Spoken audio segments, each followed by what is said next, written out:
The first time that life felony is mentioned in that statute is in the very tail end of it, when it's setting forth the potential punishments for the conduct. And as a result of that, in order to take a plea on that charge, which I did, the defendant only has to admit that he lied in connection with an investigation. And so that's what he did. He lied in connection with an investigation. It seems to me the enhanced penalty, I'll call it enhanced, the higher maximum penalty of 20 years, which is triggered when an individual misleads the police in connection with a crime that is punishable by life imprisonment, then becomes an issue for the court to decide. We could debate as to what standard. It almost feels like a subsequent offense type scenario, but it's not. That's not how it's set up. But it seems to me that the time at which I should determine that is when this jury has spoken about whether or not the defendant has been found guilty or not of any life felony, and not now. Because it could end up in a very perverse situation where I sentence him to an illegal sentence if the jury came back and found out and told me he's not guilty to a life felony. So I am going to put off the sentencing on the two charges until I hear from the jury on their verdict on the murder charge, so that I have the benefit of that jury verdict when I decide this issue. And I encourage the parties to continue to research whether or not the Commonwealth has an obligation to prove that he lied in connection with an investigation that was a life, punishable by life imprisonment at a sentencing, and how they do that. Is it through an evidentiary hearing, and to what standard? Now, if the jury's verdict is one way, it would seem to me that the Commonwealth could met out that burden if they get a conviction. And if they don't, it seems to me that it becomes a bigger task for the Commonwealth if the burden of proving that part for the higher penalty is beyond a reasonable doubt. So that's where I stand with regard to that.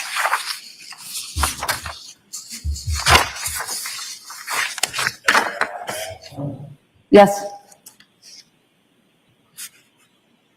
Me? Did you say something? No, I was just whispering to Mr. Tipton. Oh, maybe the whisper came out a little louder than you thought. Anyway, I also want to, I understand from the emails that came to me last night that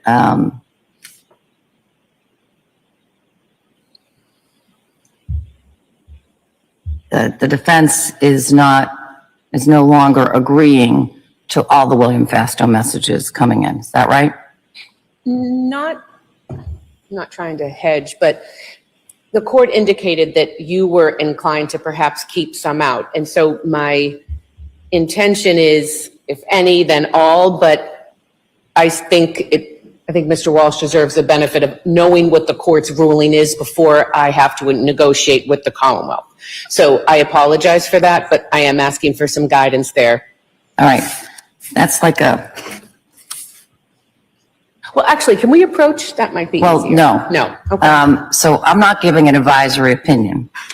And so here's what I'm going to say to you with regard to that. I'm going to read something in the record because I want it to be clear under what authority I am allowing those text messages in, so the record is complete.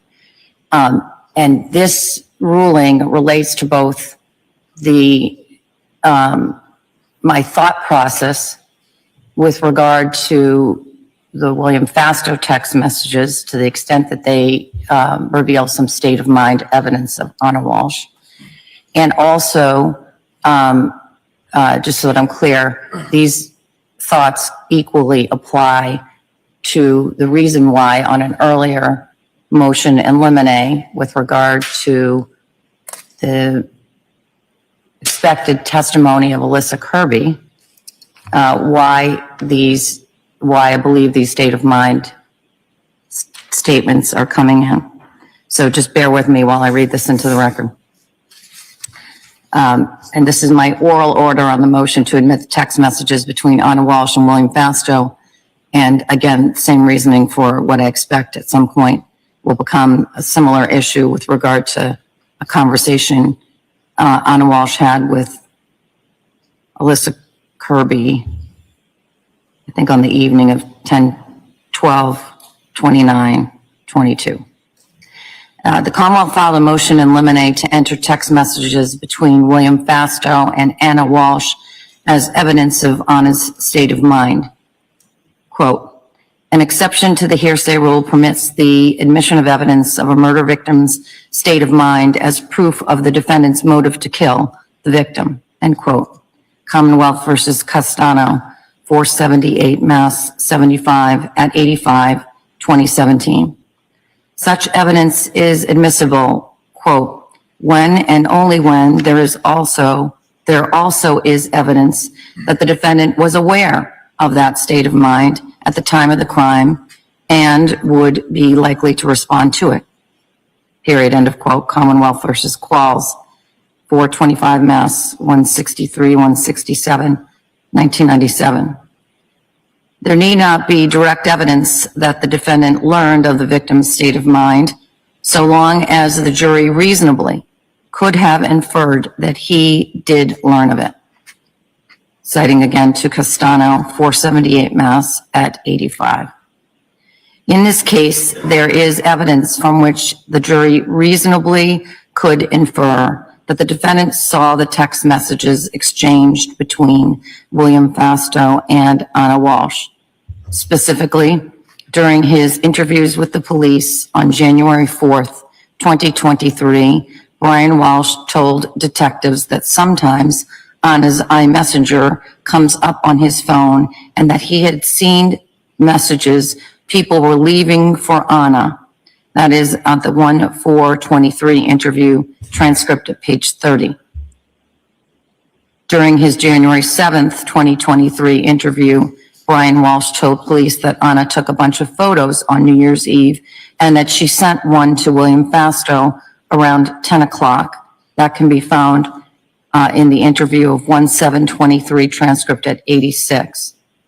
And during his January 8th, 2023 interview, Brian Walshe told the detectives that they could get the exact time that his son went to bed on New Year's Eve based on the time Anna texted Fastow the photo. That may be found on the 1/3/23 interview transcript at page 7. From such evidence, which accurately noted the time Anna sent the photo to William Fastow, it is reasonable to infer that the defendant had seen her text message exchange. Contrary to the defendant's contention, the text messages at issue contain some evidence of Anna's state of mind at the time of the crime.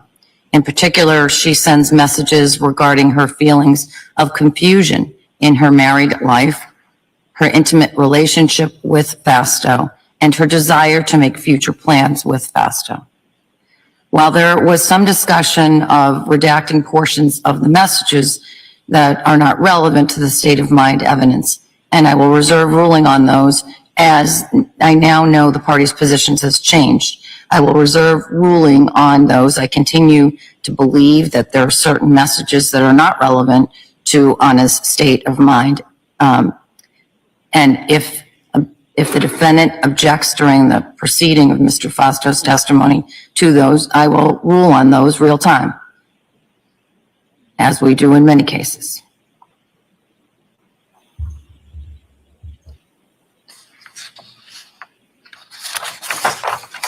So that's that.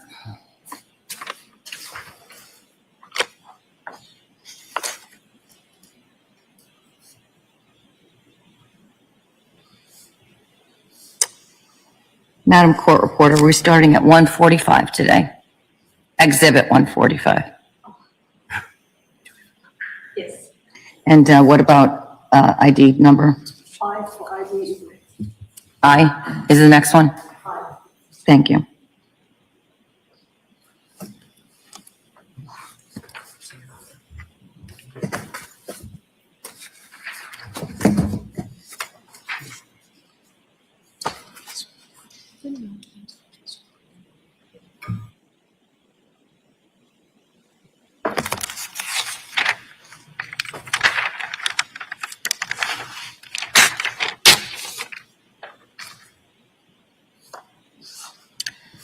All right, anything, the jury's ready to go, is that right? And is there anything that the parties need to raise with the court? Your Honor, if I could have 1 minute, we have done some redactions of the FastL messages that I think would take out some of the concerns that you had. We're having a printer issue this morning, so we couldn't make a color copy of it. But if I could just get a black and white copy for the defense and for you, I think that might help the situation. All right, as I said, I'm happy to rule on it real time. I'll just have. And I don't know how you're parsing through those messages and how you can present them as I rule on it. So maybe are you saying it's going to be difficult for you to do that job if I'm ruling on them real time? I think so. So I think it might be a little bit simpler if we could look at the redactions ahead of time, and I could just have that made. I'll have the copies made right now. I can start with Mr. Fastow, and then we can have those brought up. And when we're ready to do that, we could go sidebar. All right, it's my interest in getting the jury out here and getting the day's work. And I'm ready to start. All right.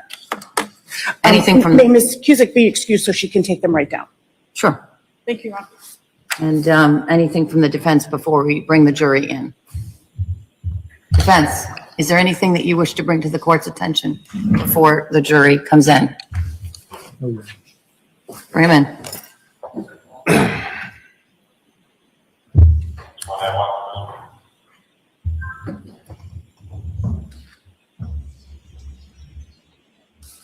Someday.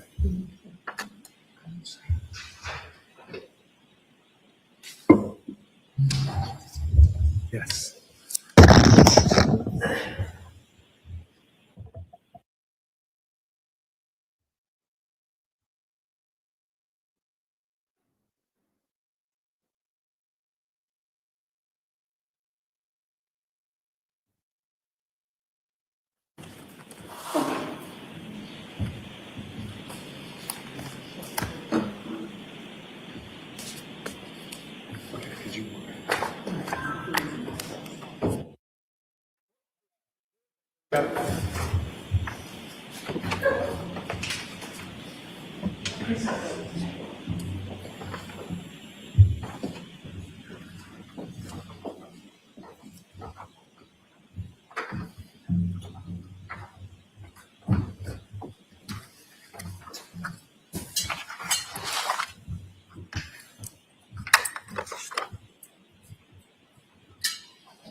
Hear ye, hear ye, hear. All representatives of the Honorable Justice standing for the Justice of the Local Superior Court. Draw near, give your attendance, and you shall be heard. Let's have a call to Massachusetts in this humble court. Please be seated. Please turn up your cell phones.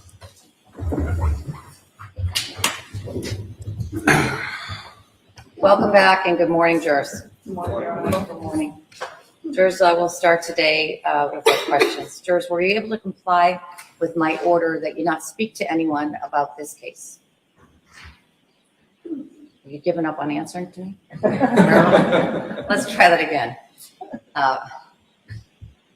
Were you able to comply with my order that you not speak to anyone about this case? Yes.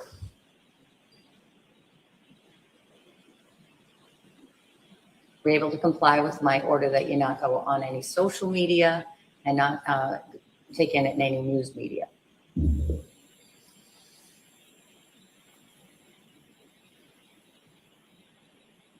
And were you able to avoid talking to anyone about this case? Yes.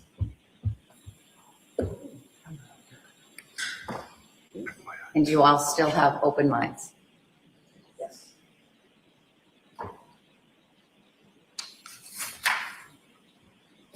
With those 4 questions all answered in the affirmative, we're ready to start today's work, and I thank you for your continued vigilance to those rules terms.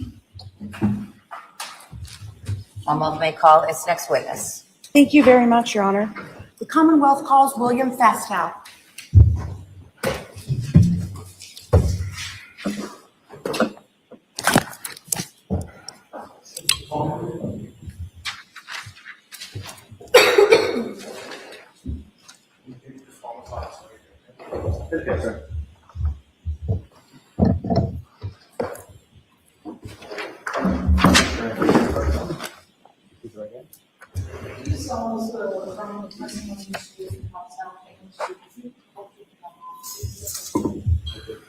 Right this way.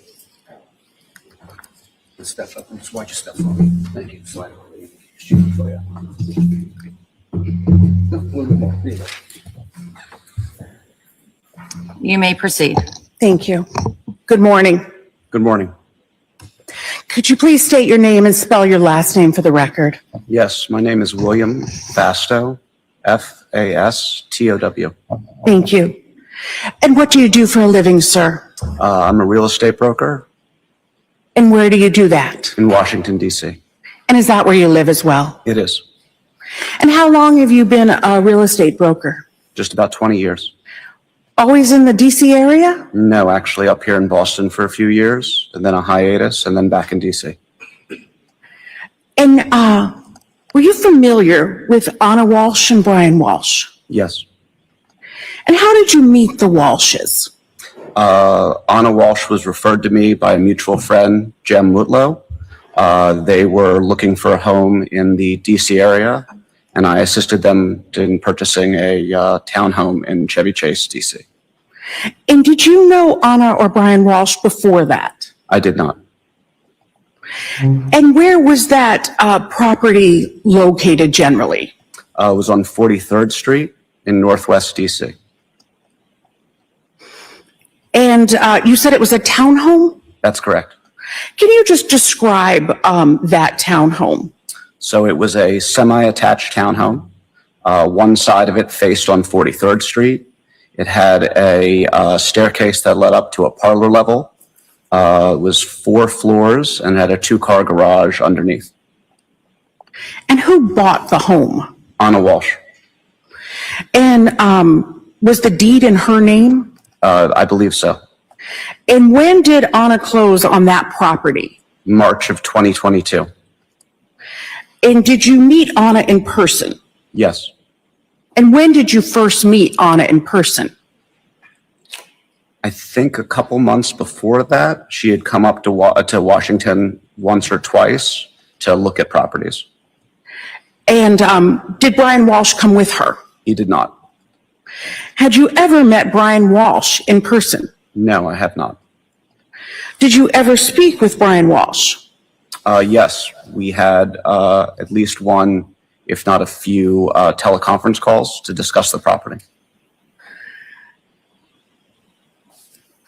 So after you sold the townhome to Anna Walshe, did you have further contact with her?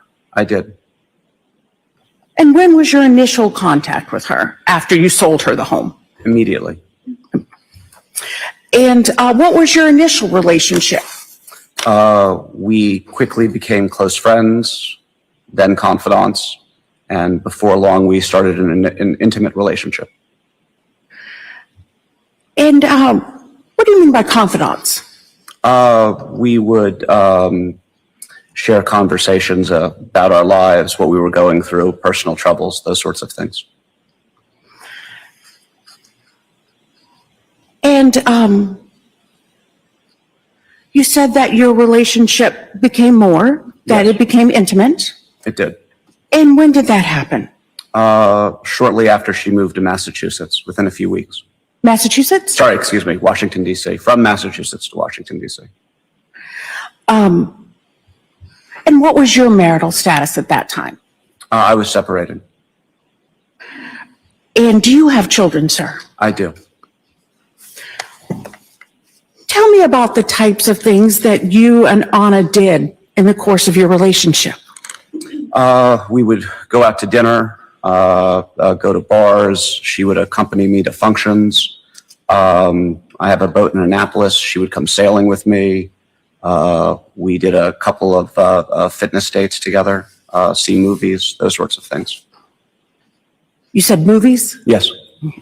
And you said fitness dates. What do you mean by fitness dates? Anna was very active physically.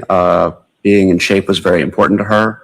I hosted a outdoor yoga event, and she had attended on multiple occasions. When you say Anna was very active, what do you mean by that? She was very focused on staying in shape, sort of recovering from her multiple pregnancies, getting her figure back. She was really, trying to dial everything in and be as active as possible. Did she exercise? She did. Did you see her exercise? Yes. What kind of exercise did she do? She had a home gym that she worked out in. I believe there was a treadmill and some weights and a small weight bench there, and then the yoga classes we discussed. I also think she may have taken a couple of Pilates or other yoga classes on her own. So how often would you see Anna Walshe in the course of your relationship? Typically 2 to 3 times a week. And would you see each other on the weekends? Yes, when she was in Washington. And how often would you and Anna communicate once your relationship became intimate? Pretty much daily. And how would you and Anna communicate with each other? Phone calls, text messages, and a private messenger through Instagram.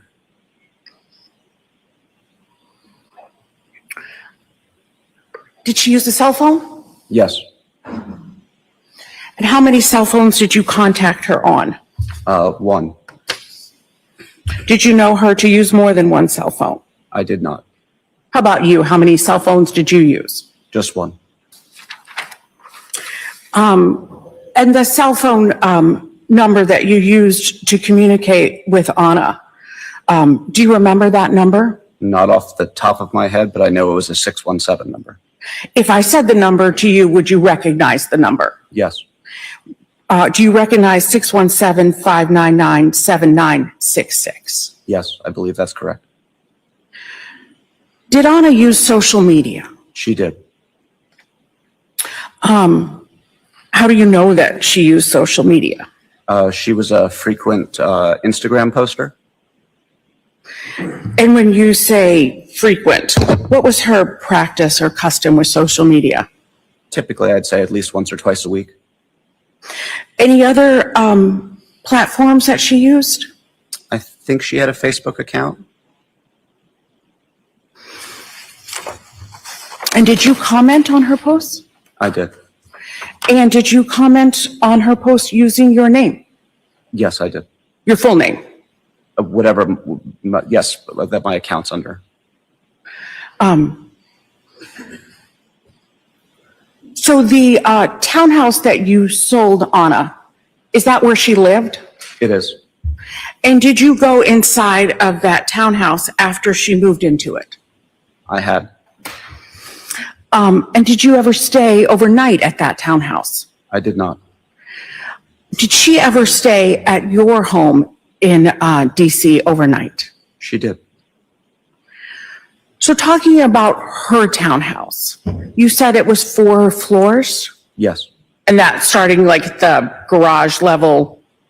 The garage was at street level, and then there was an elevated parlor, and then 2 bedroom levels above that. And that parlor level is where the kitchen would have been? Correct. And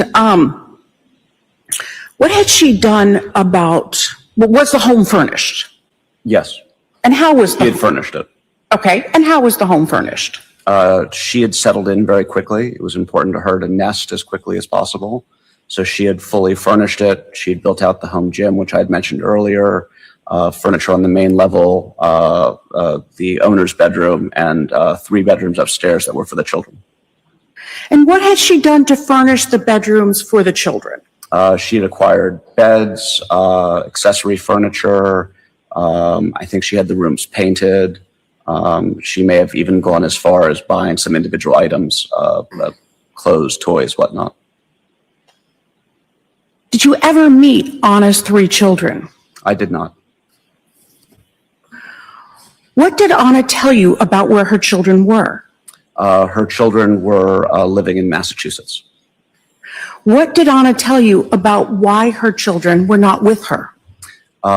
She told me that her children were with their father, Brian Walshe, up in Massachusetts, and that they were there because his home confinement was predicated on him being the primary caregiver.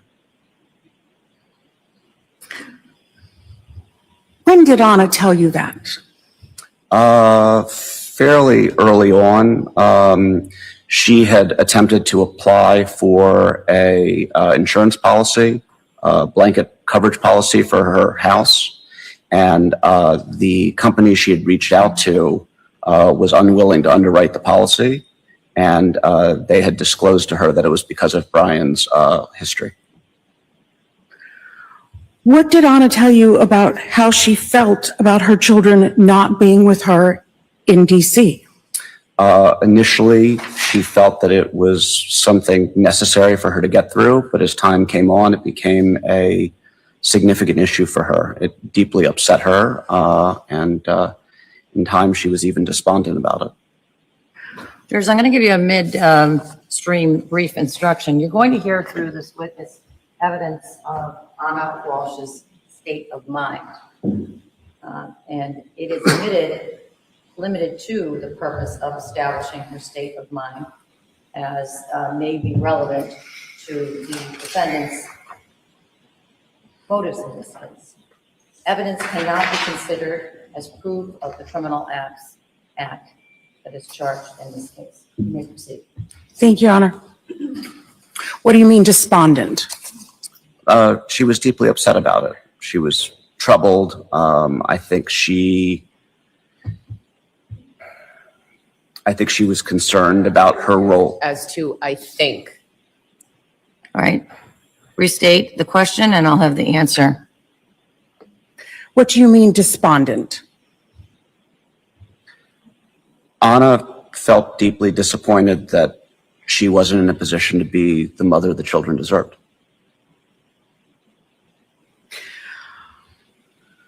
Did she tell you she discussed the children not being with her, with Brian? Yes. What did she tell you? It was a point of contention for them. Brian's attorney had, May we approach sidebar? Yes, you may.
Did you keep your relationship with Anna secret? I did not know. Did you tell people about your relationship with Anna? Yes, Did you socialize together with any of Anna's friends? we did not. Did you socialize with any of your friends? We did. Did Anna ever discuss with you telling Brian Walshe about her relationship with you? Yes. Anna felt it was really important that when Brian was to find out about the relationship, that she would hear it from her. She had expressed great concern, and I think she felt it would be a strike against her integrity if he found out a different way.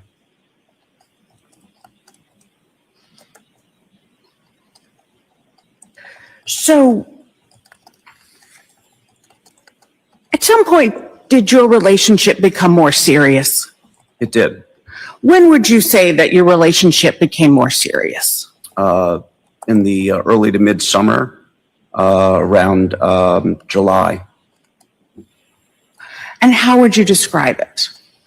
Anna had traveled to Massachusetts for Brian's sentencing, and the expectation was that she was going to be able to bring the children and him back to Washington, D.C. following a favorable sentencing for his art fraud issues. And that sentencing was delayed because of investigations of Objection, Your Honor. Yes, sustained. At that point, were you seeing other people? Prior to that, yes, And at that point, did you stop seeing other people? I did. And did you begin spending holidays together? Yes, And did you spend Thanksgiving together of 2022? we did. And what plans did you and Anna have for Thanksgiving of 2022? We had planned a trip to Dublin, Ireland together.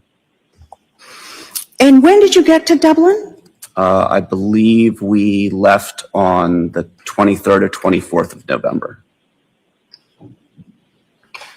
Did you fly together to Dublin? We did, And how long were you in Dublin? until the 27th. And then where did Anna go after Dublin? She flew to Serbia to see her mother via Paris. I'm sorry, via Paris, you said? Yes. Okay. And where did you go after Dublin? I returned to Washington. And did you and Anna have plans for Christmas Eve? Yes, And what did you do for Christmas Eve? we drove out to Annapolis to have dinner with friends of mine. And where did you have dinner? The Annapolis Yacht Club. And where did you and Anna go after dinner in Annapolis?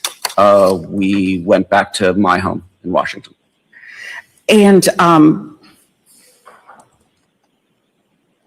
did you spend the night there together? We did. And what did you do on Christmas morning? It had snowed the night before, so Anna's flight had been delayed or canceled. She left because I was taking custody of my children either later that day or the next day, in anticipation of taking a winter vacation with them.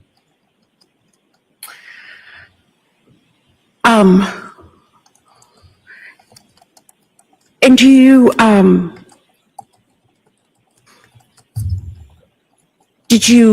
know where Anna went on Christmas Day? She eventually ended up driving back to Massachusetts. And, I'm sorry? I didn't say anything. Oh, sorry. So she went to Massachusetts to Cohasset? Yes, I believe so. And did you and Anna discuss how Brian Walshe reacted to Anna not being in Cohasset on Christmas Eve and getting there later on Christmas Day? She told me that they had an argument about it, and there were some points of contention. Did you and Anna discuss any stressors about that, or any stressors in her marriage to Brian? The biggest stressor was his inability to resolve his criminal case, and the fact that because of that, she couldn't be with her children and bring them back to Washington, D.C., and the fact that it felt like it was holding up her life. Was there any discussion about credit cards? Yes. And what was that? Anna was the primary breadwinner with her job in Washington. And one evening, she was looking through her credit card statement and had found numerous charges that Brian had made. And they had had a conversation about it that was heated. It was about some sports memorabilia that he had purchased for some sort of sports memorabilia business.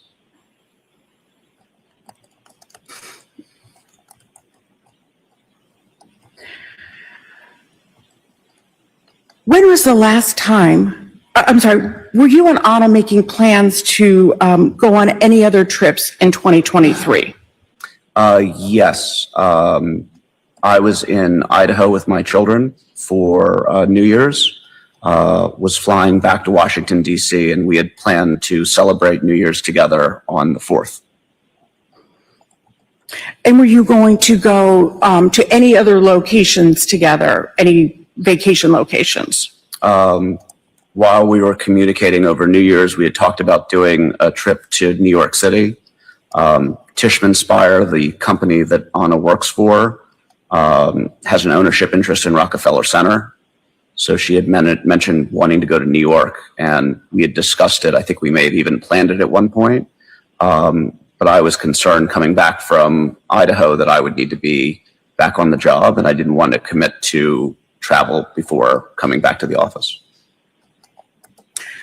So you said you went to Idaho. When was that? I left early morning, December 27th.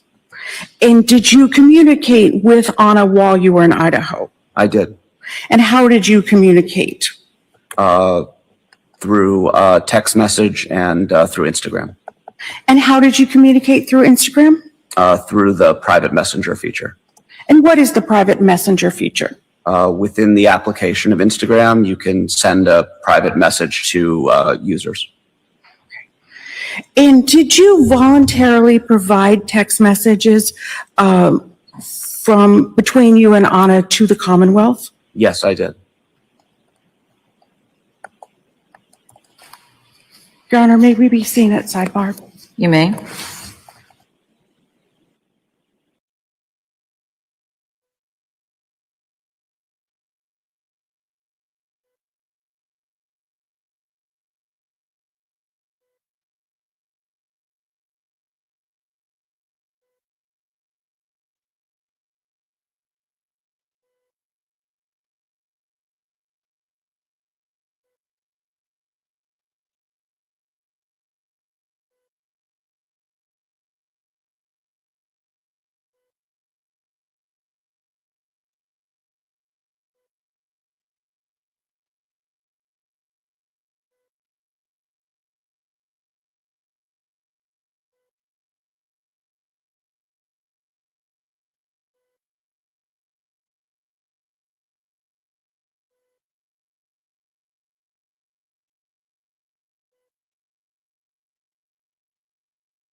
a brief break. So you can use the facilities, grab some water. We'll be back out shortly. All rise for the court, please. Jurors, close your notebooks. Follow me.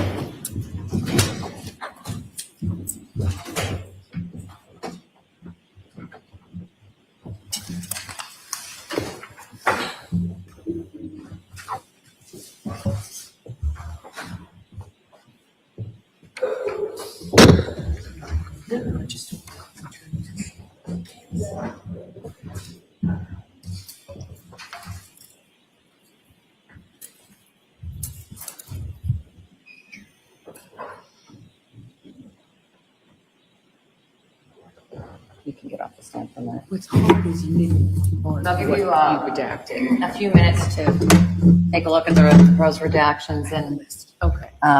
when you're ready for me to come back out on the bench to address those, I'm happy to. There, Your Honor.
You are unmuted.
Did we reach agreement on the text messages?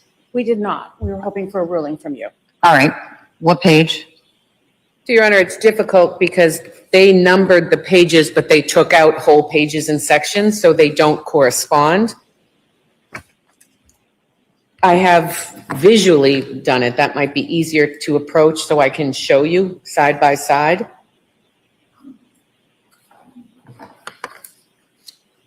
All right, approach.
actually have the witness back on the stand so we can.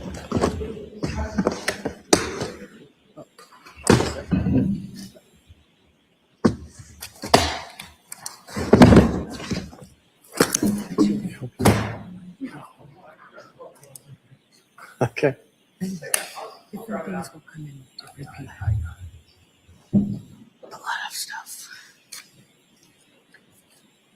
Just hold up the jurors so the witness can get in the witness box so we're not having an intersection here.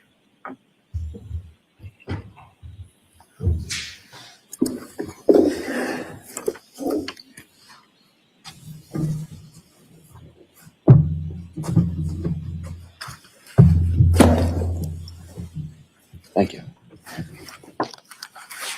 All right, so the court, please. Jurors entering.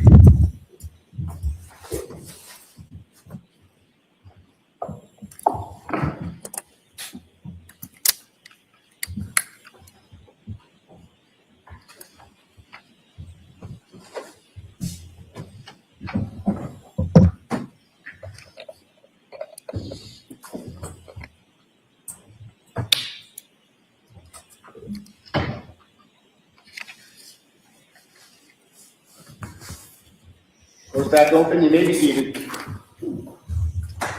And you may proceed. Thank you.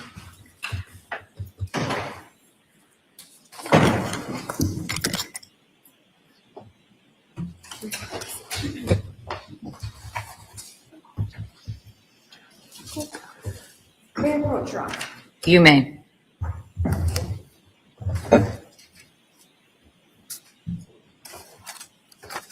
Mr. Fassel, do you recognize that document? Yes, these are the text messages that I provided law enforcement. Thank you. And who are these text messages with? They're between Anna Walshe and myself. I'd ask that this be the next exhibit. Subject to the prior objections, any new objections? No, Your Honor. The text message packet, how many pages is it? Well, I'll have somebody count that. 43 pages. 43 pages. 43 pages of text messages between Anna Walshe and William Fastow are now in evidence as Exhibit 145. Thank you. Thank you. And Your Honor, if I might again approach the witness and stand there for one moment. You may.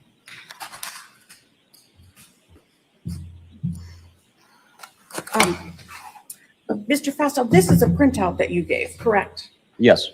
And if you could just tell us who's in the blue and who's in the gray?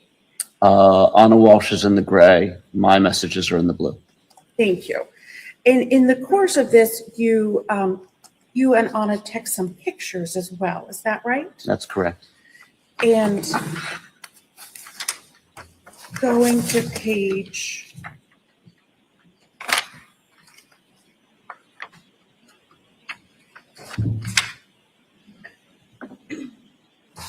40. Yes. What is that a picture of? That's a toothbrush that Anna had given me that she had left at my house, and I had packed it to bring with me to Idaho. And what does that toothbrush say on it? It says Cohasset Dental. And sir, these text messages also discuss intimacy. Is that right? Yes, I believe so. And your trip to Dublin? Yes. And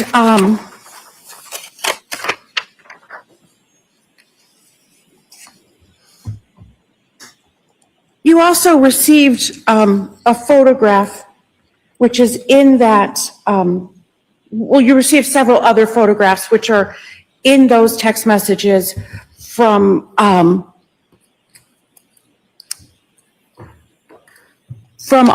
and one of them is on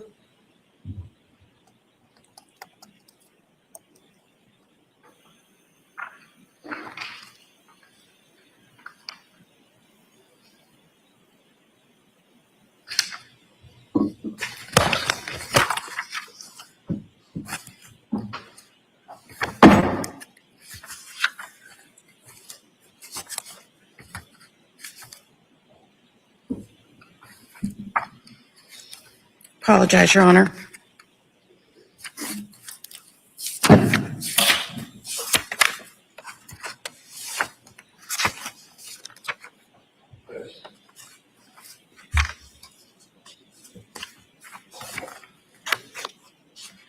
One of them is with her son, is that right? One of the pictures? Yes. Yes. And she sent you that, and it says Anna and her son, is that correct? Yes. And she's showing you something that he made her, is that right? Yes, I believe that's correct. May I approach, Your Honor? You may.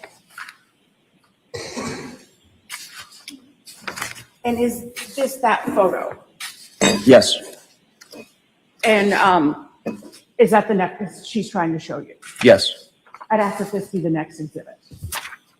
Objection, Your Honor. That will be marked, the photo will be marked and admitted as Exhibit 146.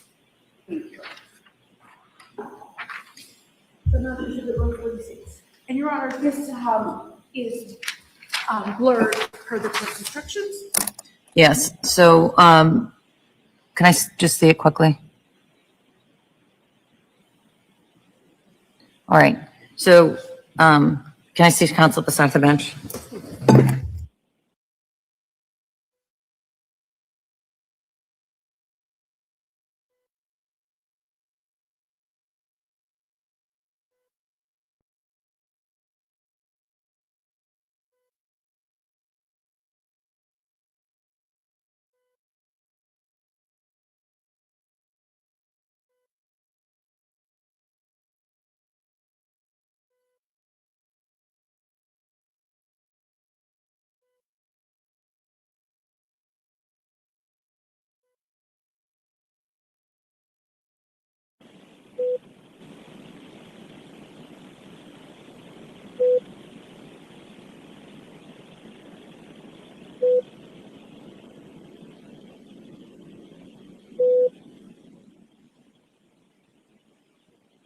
Walsh's face is blurred out. It wasn't that way in the original, but it's relevant to your decision making.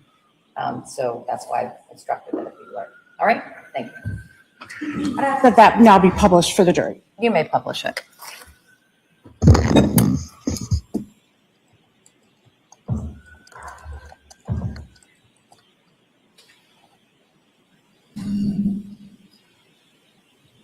Thank you.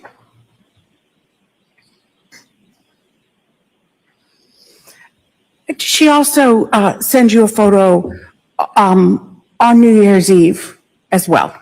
She did.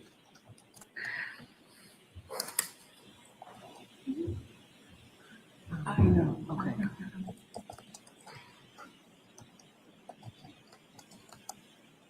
May I approach? You may. I ask if you recognize this photograph. Yes. And what is this a photograph of? This is a picture of Anna, our mutual friend Jen Mutlow, and one of her children. I ask that this be the next exhibit. Any objection? None, Your Honor. The photo of Anna Walsh, Jem Metlu, and the minor child are now in evidence as Exhibit 147. Your Honor, this photograph is not redacted for the child, so I'm not going to publish it at this time. Okay. Go back to Exhibit 147.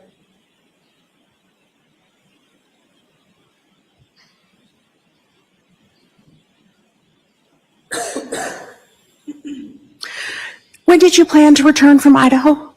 I was scheduled and I left on January 3rd. And when did you return from Idaho?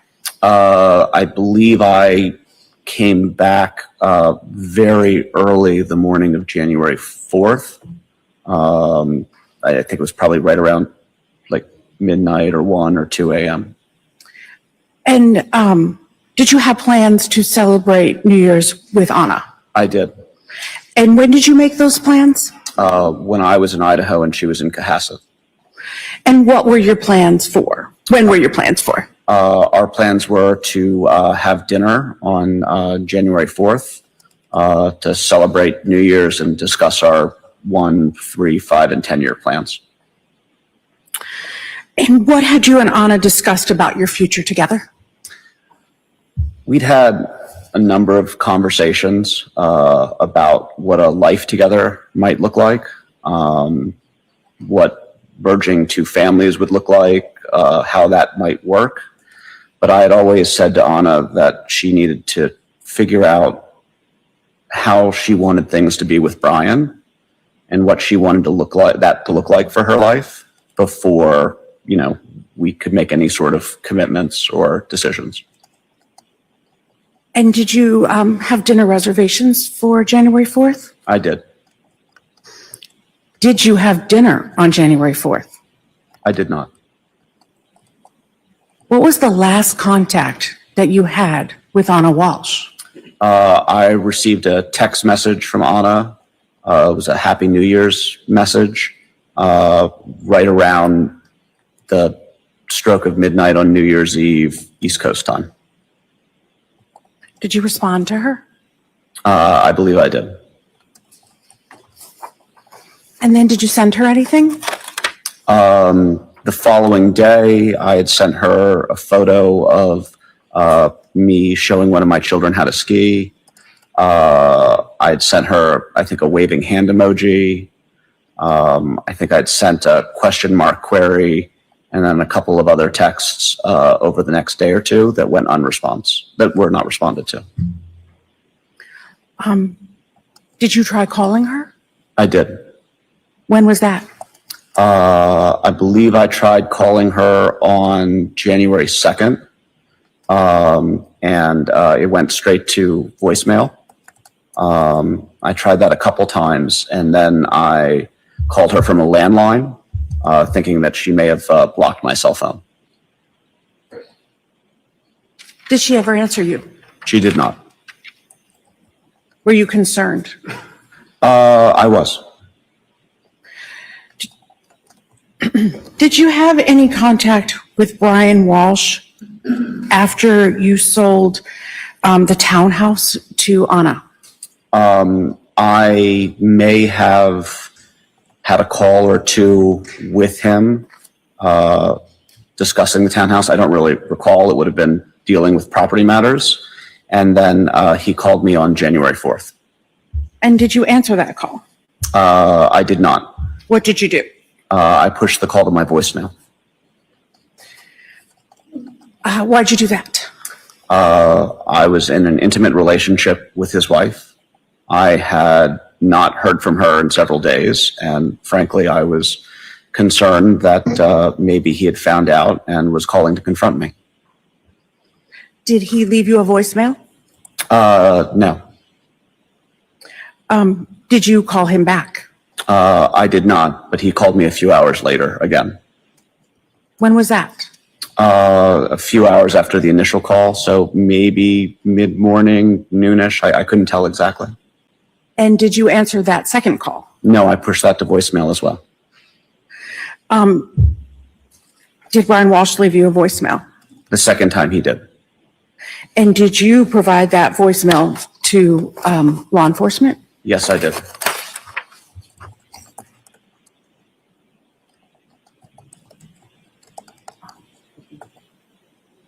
Your Honor, I'd ask that the voicemail be the next exhibit.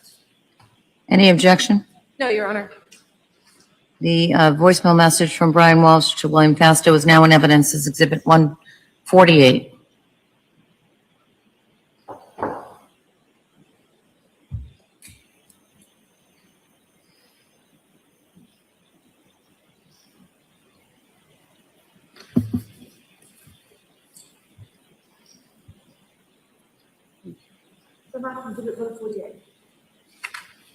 I'd ask Ms. Gilmer to play that now.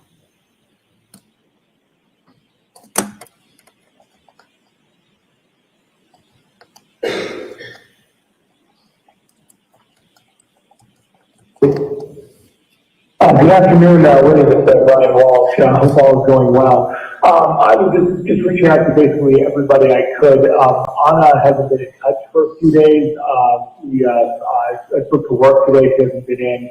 They went to the house and she wasn't there, or it looks like she's been there recently. So just wondering if you've spoken to her in the near, recently, like Sunday or the last 2 days. Just so let me know, or if you know anyone that might have that contact with her, just, calling everyone. So, sorry to bother you. Sure, everything's fine. And, you can reach me at 617-929-8646. Thanks. What did you do after receiving that voicemail, sir? I immediately called Brian back.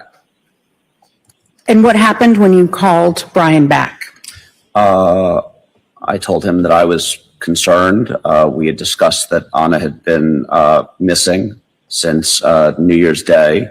And I was actually driving at the time that I made the call. I told him that I was nearby the house and that I could stop by the house and check to see if she was there, if that would be beneficial. And what did you, did you do that? I did. And how did you get into the house? Brian provided me the garage code.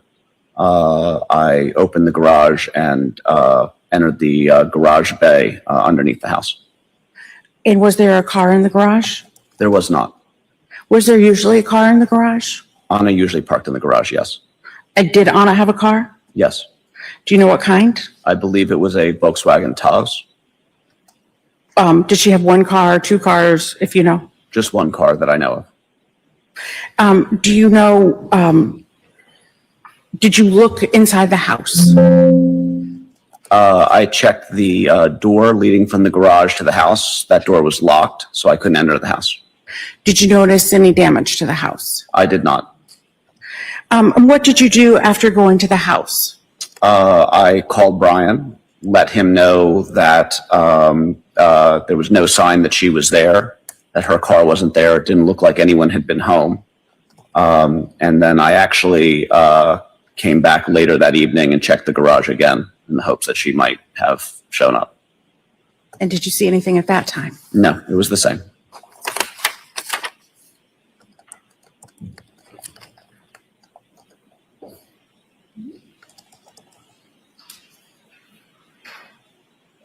Your Honor, I approach. You may.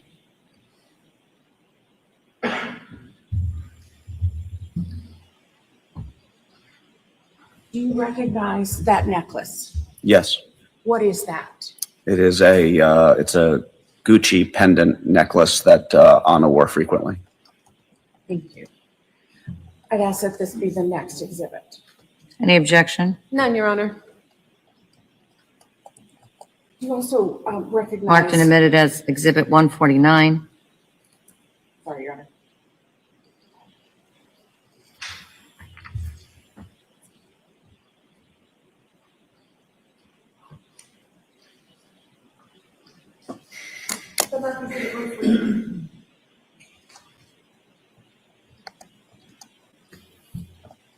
Do you recognize anything else in the photograph? She's wearing a Cartier watch, which was her primary timepiece. And I believe it's hard to tell with the resolution of the photo, but it looks like she's wearing her engagement ring. Thank you very much.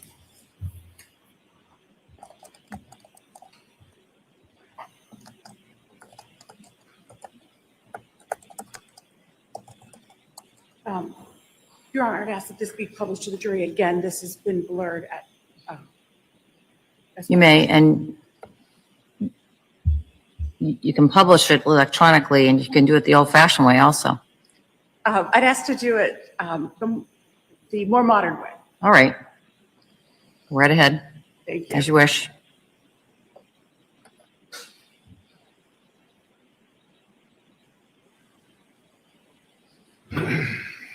Thank you.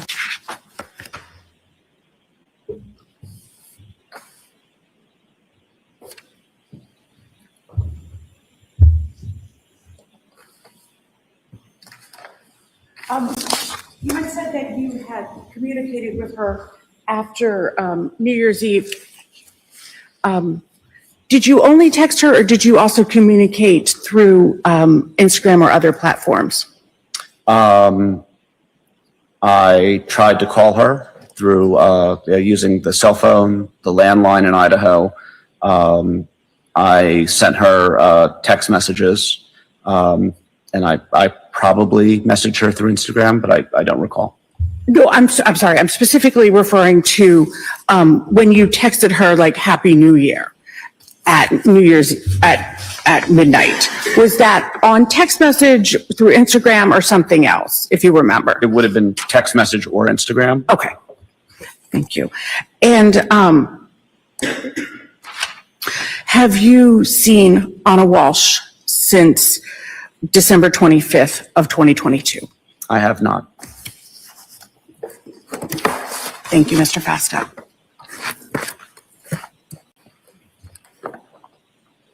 Cross-exam.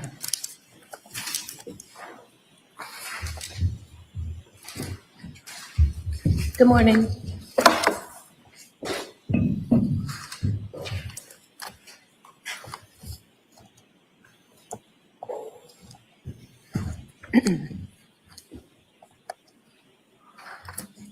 You had mentioned that you met Anna Walshe, I guess, in the late winter, early spring of 2022?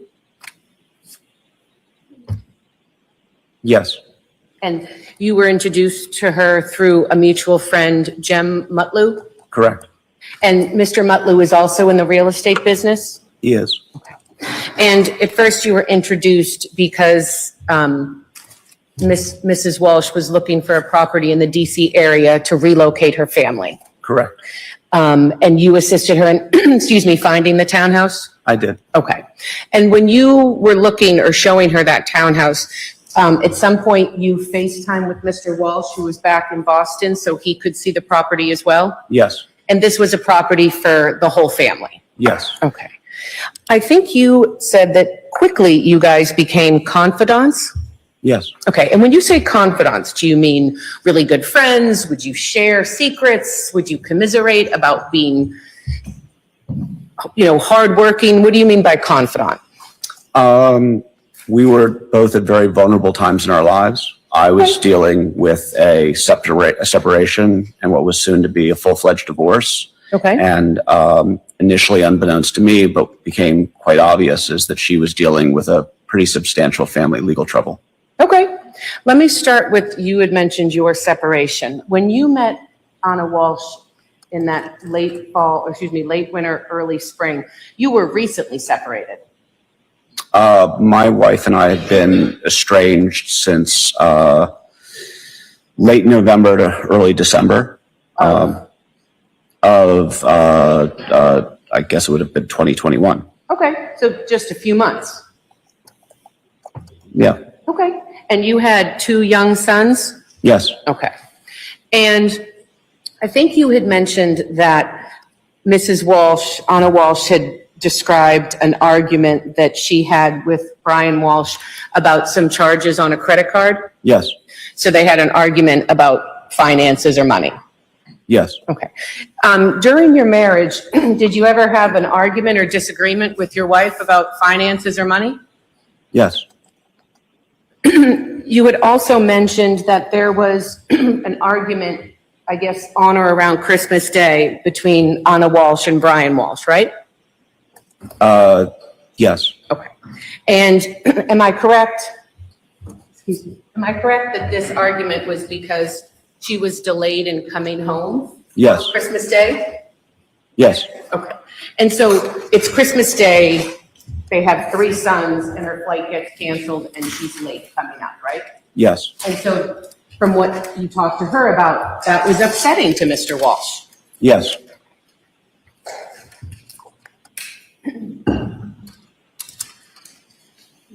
The property that she purchased for the family, that was about $1.3 million? Yes. And was it paid for in cash? Was there a mortgage? I believe there was a mortgage. Okay. And it was a 4-floor townhouse? Yes. How many bedrooms? 4. 4. So 1 for each boy and then a master bedroom for Mr. Walshe and Anna Walshe? Correct. Okay.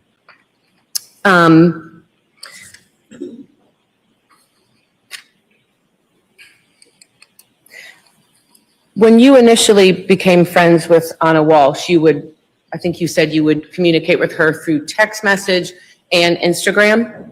Yes, And Instagram, you said it's private. I think the kids say DM, you would DM each other? sure. Okay.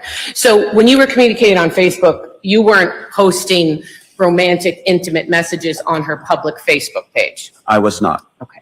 And I think you had told us that you would comment on her page, but would you comment like, love you, can't wait to see you soon? Or would it be something like, oh, fun night or great pic?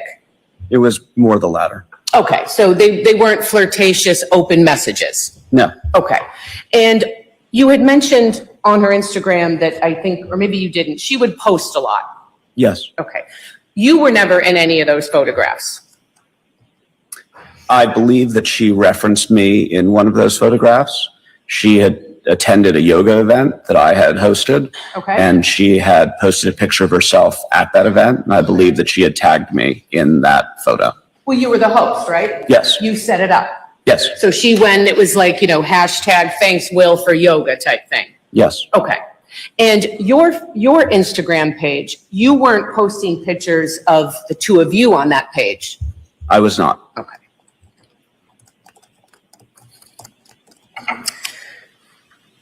The timeline of your relationship with Anna, how quickly did it go from friends to more than friends? Fairly quickly.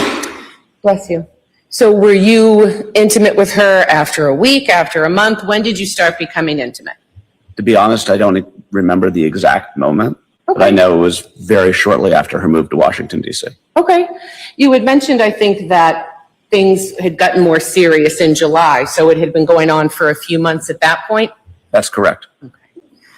So from the spring of 2022 through New Year's Eve of 2022, during your conversations or time with Anna Walsh, she never told you that Brian was suspicious of you? I had asked Anna what Brian's reaction would be if she My ever found question out. is not what you asked her. My question is, at no point did she ever come to you concerned and say, I think my husband knows I have an affair or he's suspicious of you? We had one episode where Brian called me while we were out to dinner, and I showed the phone to Anna because it was unusual for Brian to call me. Anna then later called Brian, and Brian had claimed that one of their children had taken his phone and called me by accident. That would be the closest thing that had happened where we felt concerned that maybe Brian had found out. So I guess I'm not asking if you felt concerned. I mean, you're having an illicit affair. You're always kind of concerned someone's going to find out, right? I mean, I suppose.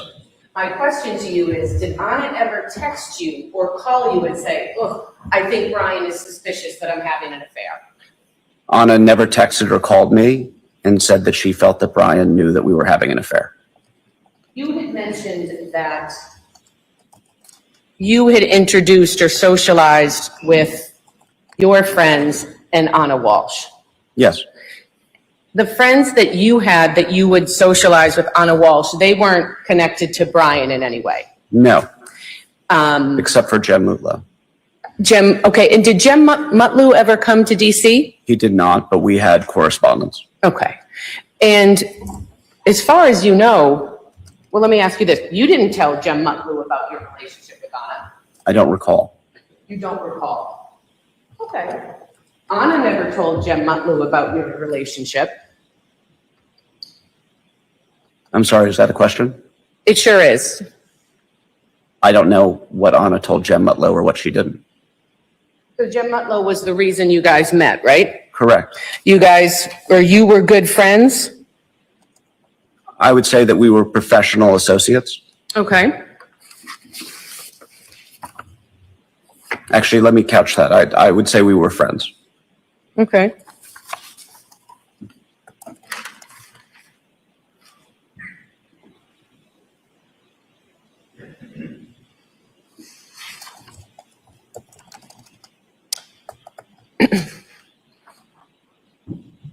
Did you and Anna ever socialize with Jem Mutlow together?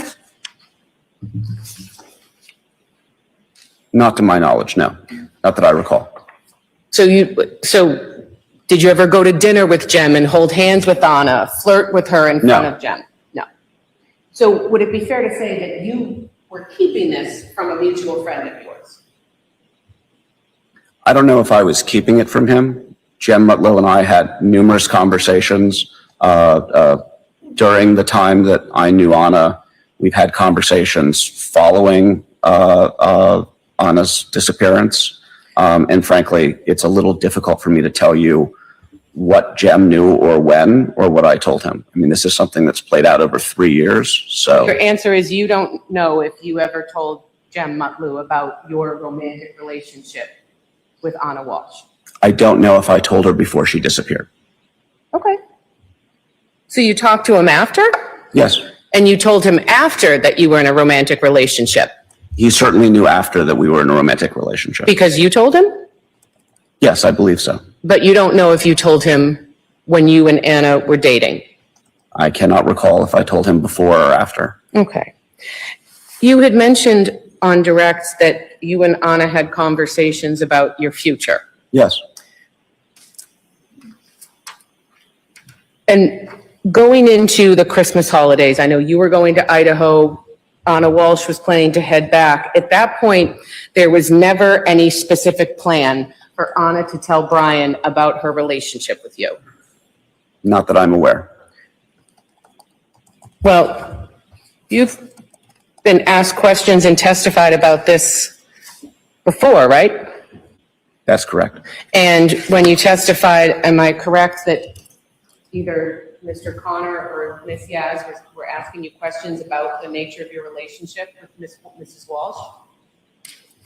Is this reference to the grand jury testimony? In fact, let me probably ask you this. Have you had a chance before you flew up today to review your grand jury testimony? I reviewed my grand jury testimony with the state via a call that was, I think, over a month or two ago. Okay. So you were specifically asked in March of 2022 if there was any specific plan to tell Brian about your relationship with Anna, and you told the grand jury that day that there was not. That is correct. So there was no plan as Anna went home for Christmas to be with her family that she was going to come clean and tell Brian about you. As I said, there was no plan that I was aware of.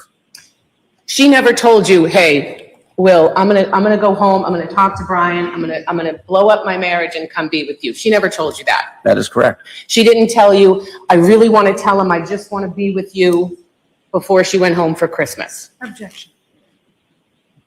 Sustained. That is correct. You guys never communicated on Facebook Messenger, right? We may have, I don't recall.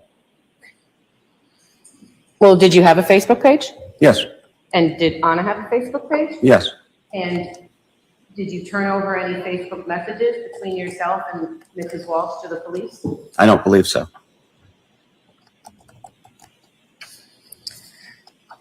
I think you had told us that Anna would never want, or maybe I'm paraphrasing, but Anna would never want her husband, Brian, to find out about the two of you inadvertently, right? Correct. That I think you mentioned integrity was the word that she used, that if anyone was going to tell him, she wanted to be the person to do that. Correct. And at least in December, heading into Christmas, there was no plan to tell him. Not that I was aware of. You had mentioned that you guys would go to dinners together. Yes, Did you ever go to dinner with a woman by the name of Alyssa Kirby? not that I recall. And Alyssa Kirby is a good friend of Anna's that also lived in DC, Yes, and she would socialize with Alyssa Kirby. yes, You also mentioned that you go to bars together. yes. Would Alyssa Kirby ever join you and have a few drinks, the three of you? Not that I recall. I think you mentioned that you brought her to some work functions. Yes, Okay. And at those work functions, as far as you knew, there was no one who knew Brian Walshe at those work functions. that's correct. And again, not to belabor this, but I think you went on boating trips, you went to the movies. This was with either just Anna or with your friends. Yes, the only exception to that was I did go to a work event that Anna's company held. It was a Tishman Speyer Architects Forum. Okay, and this was in DC. Yes, And Tishman Speyer is one of the things they do, is there a real estate management company? And I'm probably fumbling that. I think that they're a real estate management and development and investment company. Okay, and you're a realtor? Yes, Okay, so when you were there, were you kind of talking shop with other people there or colleagues there? I was there in a professional capacity. In a professional capacity, yes? Yes, Okay, and again, as far as you knew, there was no one at this professional or this function you went to for professional reasons that Mr. Walsh would know? not that I'm familiar with, no. And I'm assuming, because you mentioned you were there in a professional capacity, you guys aren't holding hands and kissing and flirting with each other in front of other people? We are not, but I was her guest. Excuse me? I was her guest. I was invited by Anna Walsh. No, I understand, but at this function that you described, you were there professionally as a real estate agent. You guys aren't playing kissy face and holding hands in front of people. No, You had mentioned that Mrs. Walsh had talked to you about Brian's federal case, right? yes, And in the summer of 2022, the expectation and hope was that Mr. Walsh would not have to go to jail. that was my understanding. And the plan was for the entire family to relocate down to DC Yes, and live in that townhouse. yes, And I think you had said that Mrs. Walsh was the breadwinner. yes, And so her job was, you know, she had kind of the big job, so then that's where the family would go. yes. I want to talk to you a little bit about her job and her hours. I think you had said you'd see her 2 to 3 times a week. Roughly, what were her hours Monday through Friday? I don't honestly know. I assume they were 9 to 5 unless she had to work late for either an event they were hosting or management responsibilities with one of the properties that she was in charge of. Okay, so it wouldn't be uncommon that she might have to work late or go to a function. Yes, Okay. And were there ever any times where she'd have to go in early for a meeting or something came up? probably. Okay. And you mentioned, I guess, professional functions. How often would that happen? I couldn't say. Okay. I'm going to just object. Well, I'll talk to you about that in a minute, but we're going to go to our morning break.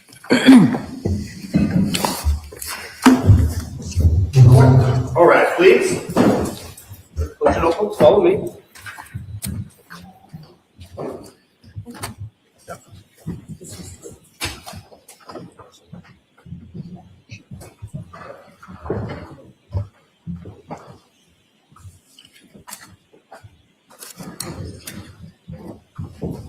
I got that idea.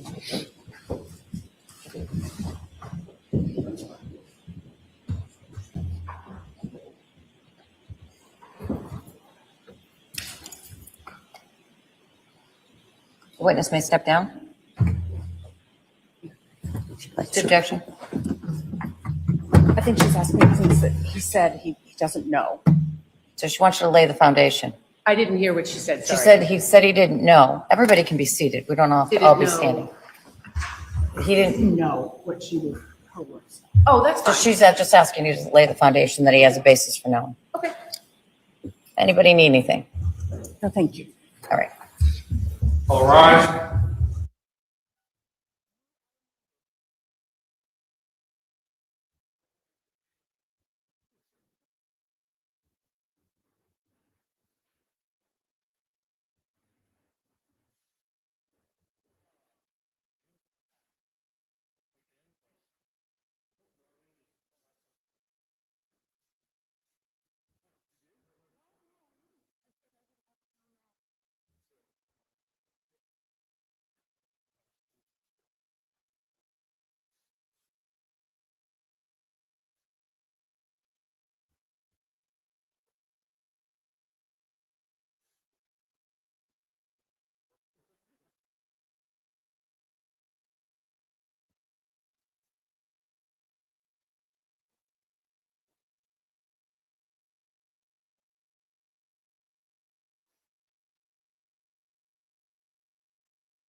Just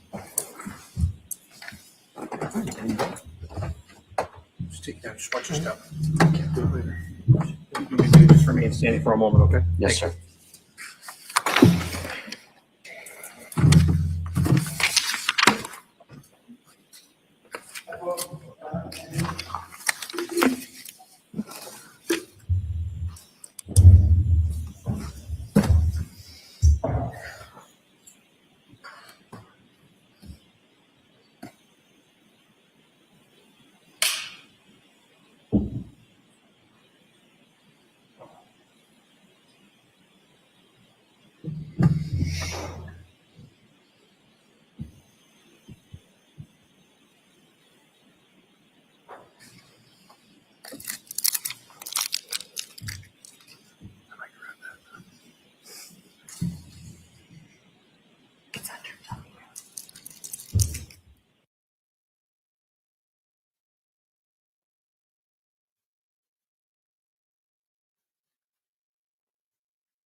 Jurors entering.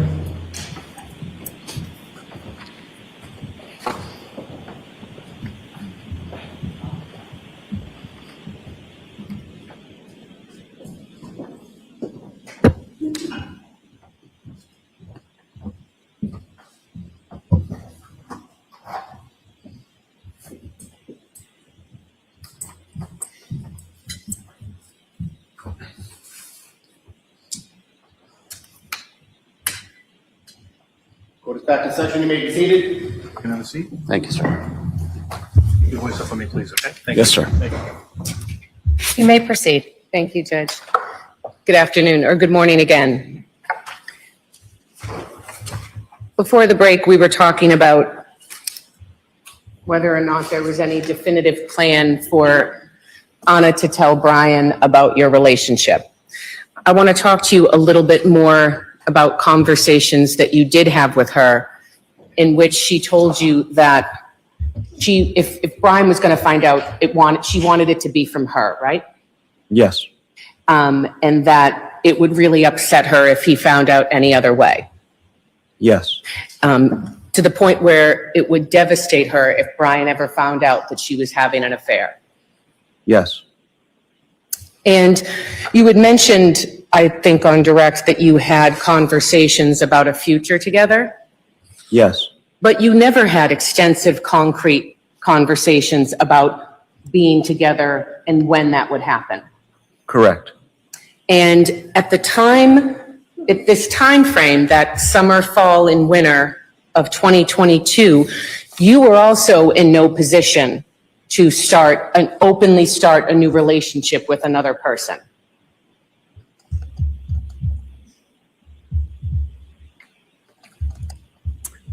If you mean that I had not finalized my divorce, that is correct. No, you were in a position that because your older son would have been devastated if you started bringing another woman around.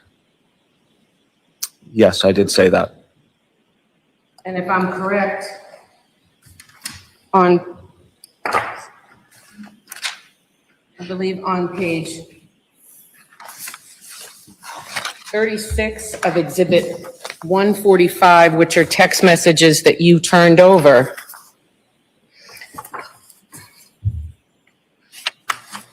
Oh, apologize. No, it is 36. And this is, the text message that you turned over, just to be clear, are from December 29th of 2022 through January 5th of 2023. I assume that's correct. Want me to approach so you can look at it? Sure. Your Honor, You certainly may. am I correct in the text messages that you provided? It starts at December 29th of 2022? Yes, that's what it says on the cover page here. And on page 36, and I can approach again if you need it, you say, "He can't imagine me with someone else. Like all children of separated parents, he deeply wants us to reconcile. Introducing him to someone else would destroy that fantasy it would crush him now, right? Yes, And that was right around Christmas time and New Year's that you texted Anna Walshe that. yes, So you had no intentions of having any immediate plans to openly start dating Anna Walshe with your 2 young boys. correct. You were a concerned dad. You loved your son. You were protective of his feelings. Yes,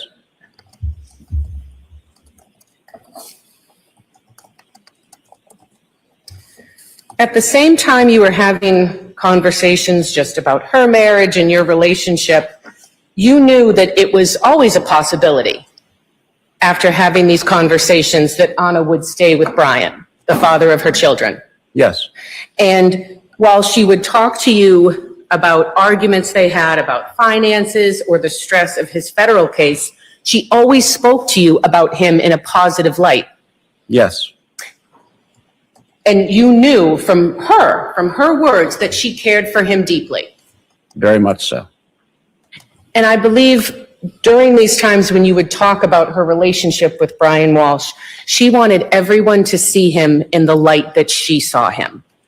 Very much so.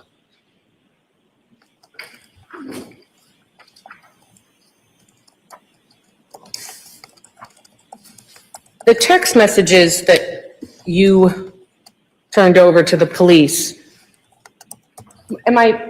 is it fair to say that the police asked you questions about whether or not you had any information that Mr. Walshe had discovered your affair with his wife?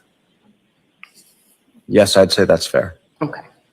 And you understood that anything that could help them in determining if Mr. Walshe had discovered your relationship, you would turn over or it would be helpful. Yes, And so I asked you about Facebook and you said you don't remember. that's correct. Well, so you don't remember if you would send any flirtatious, sexy, or intimate messages or posts on Facebook? Isn't that something you would remember if you're trying to keep it a secret? I don't recall if I used Facebook Messenger as a means of communication with Anna Walshe. I would periodically delete messages. I don't recall if I had deleted messages from Facebook. I had certainly deleted messages from Instagram and text messages I had had over the term of our relationship. Well, why are you deleting stuff? Honestly, I said things to Anna that I might have found embarrassing that I just didn't want to look at, so I would delete the messages. But you weren't trying to hide it from anyone. It was just your own kind of squeamishness or embarrassness from whatever you had sent. Yeah, Okay.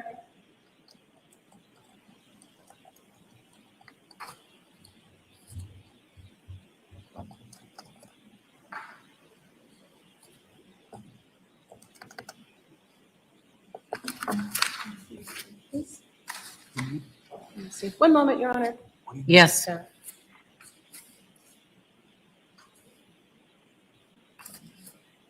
Nothing further. Thank you, sir. Redirect. Nothing, thank you. The witness may step down.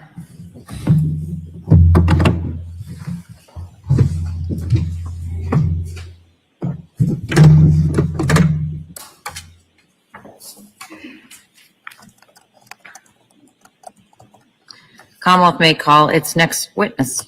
Commonwealth will call Christopher Murphy.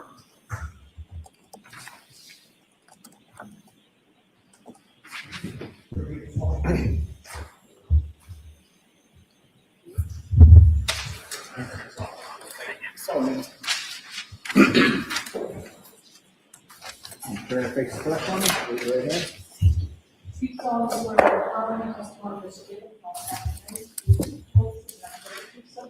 by Right this way, sir.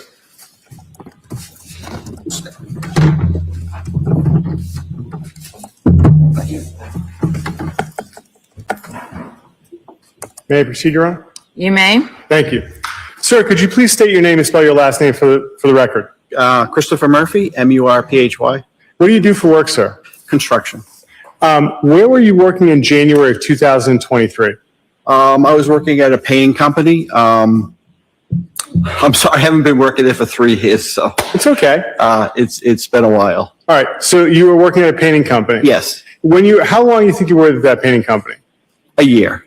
And in that time, what were your responsibilities at that company? I was a salesperson. Okay. In January of 2023, were you running any specials at that point in time? Yes. What was the specials? We were offering 15% off any work that people needed to have done. And so how are you contacting people at this point in time to offer the special? We were calling all our past customers that we had, we used to work for.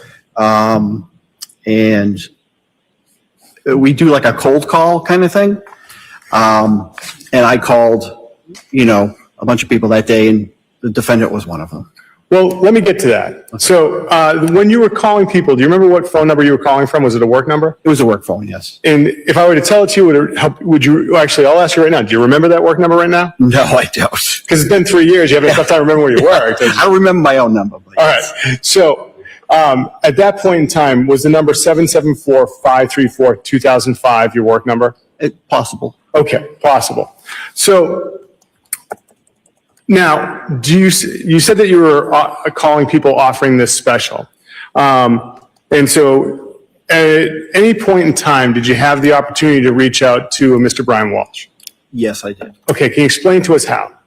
Well, we got a list of customers that we had, that were past customers, and each salesperson got a certain list. My area was in the Hingham area. So I just went down the list and called customers, and he was, one of the customers on the list. What day did you make this call? January. Okay, early or late? Yeah, early, yeah. Okay. And did you ever have the opportunity to connect with Mr. Walshe? I did, yes. And so what was the conversation you had with him?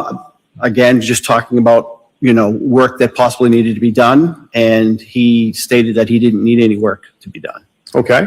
And then did you ever have any subsequent communications with Mr. Walshe? Excuse me, I'm sorry, can you repeat? Did you ever have the chance to talk or communicate with him again? Once, I believe. Okay. And how did that occur? It was really quick. Quick? Was it a phone call or a text It message? was a phone call. Okay. And who called who? I called him first, and then I received a text later on during that day. Okay. And you said you received a text? Yeah. To a cell phone? Yes. All right. And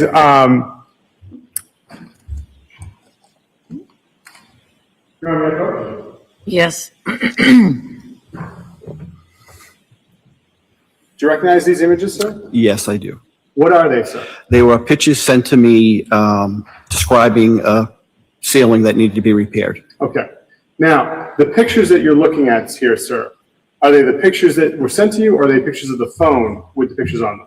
No, well, they're pictures of the phone, but they were sent to me, yes. Certainly. And are they your phone? Yes. Does Commonwealth would seek to have these marked as the next two exhibits? Any objection? None, Your Honor. Pictures of the phone, of the messages, are now in evidence as Exhibit 150, 151.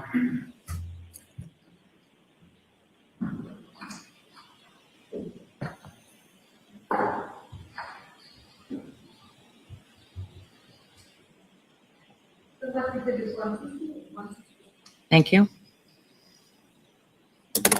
Your Honor, may I publish? You may. Thank you. Ms. Gilman, if we could have what's now been marked as Exhibit 150, which has a file name of Christopher Murphy, pick page 1. Sir, can you see this on the screen? Yes, I can. Okay. So whose phone is it we're looking at on the screen? That is my phone. Okay. And sir, we're looking at your phone. What is the message that begins this thread? Could you read that loud? I'm sorry. Let me just change glasses here. Oh, that's okay. It just says his address, Okay. Does it say any names with phone it? number. Could you just read the message, sir? It says, "Hello, Brian Walshe, S16 Chief Justice, Cushing Highway." And does it have a phone number attached to it? Yes, it does. All right. And underneath that, sir, you said there's a picture? Yes, there is. Ms. Gilliland, can you scroll down again? Thank you. And can we have Exhibit 151, which is Christopher Murphy Fix, page 2?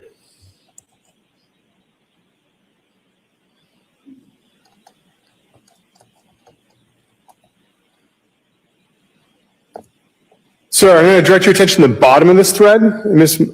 Gilman, if you could enhance this.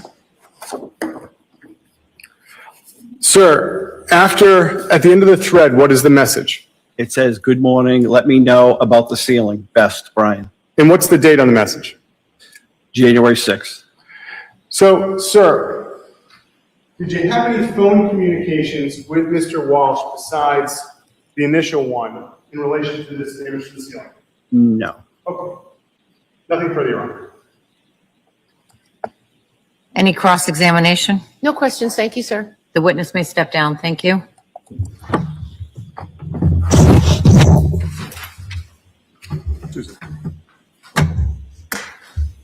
Suzanne. Commonwealth may call its next witness. The Commonwealth would call Suzanne Garland.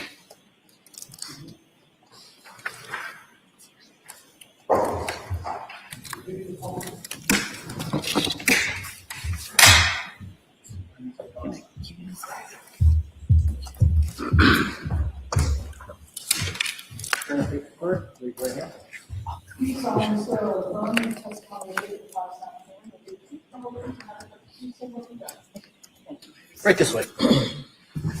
Just watch your stuff. Thank you. You may proceed. Good morning. Good morning. Could you please state your name for the record and spell your last name? Suzanne Garland, Garland. And what is your occupation, ma'am? I own a Bar Method studio. It's a bar workout in Hingham Center. And how long have you owned the Bar Method in Hingham Center? Since September of 2021, I opened the studio. And is that a franchise? It is, yes. And how many Bar Methods are in the United States? I think at this point about 100. And where exactly is your studio? It's right in Hingham Center, sort of on South Street, 99 South Street, across from CVS. And how many employees do you have at your studio?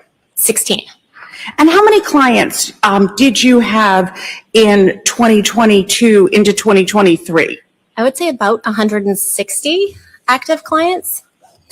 And at that time, did you keep and maintain records for your business? Yes. And what kind of records did you maintain?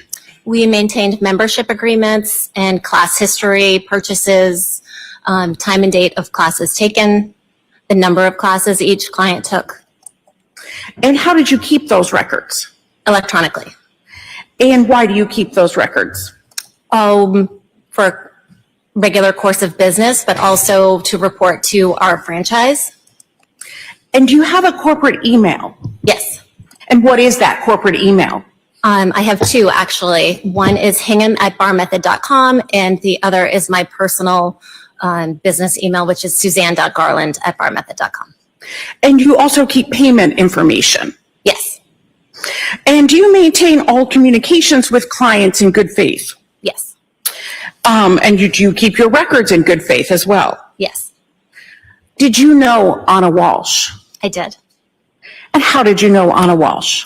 I knew Anna for several years. Actually, prior to owning the Bar Method, it existed in Hingham Center. Another woman in town had owned it before, and I used to take classes there with Aunt Anna all the time. She and I would be there 4 times a week together taking classes. And then when I reopened the studio after COVID in 2021, she signed up right away. And again, she was coming 4 days a week up until the time that she was moving. And what kind of membership did she initially have with you? She purchased a Club Bar Unlimited membership, which allowed her to take as many classes as she wanted during the month for a fixed price. And did you have a membership agreement with her? I did, yes.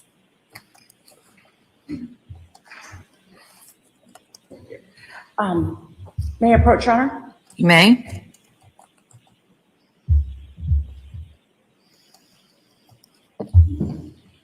Ma'am, do you recognize this? Yes, this is our month-to-month membership agreement that we keep with all clients on the unlimited plan. And I'd ask you to look at the last page.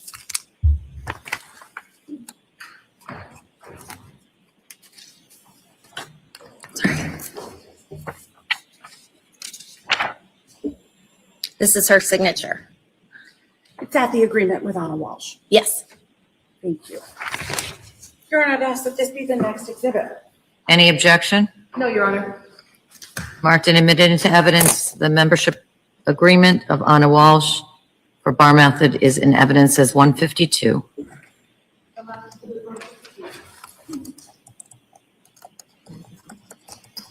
Ms. Garland, As part of the membership agreement, our members asked about their health.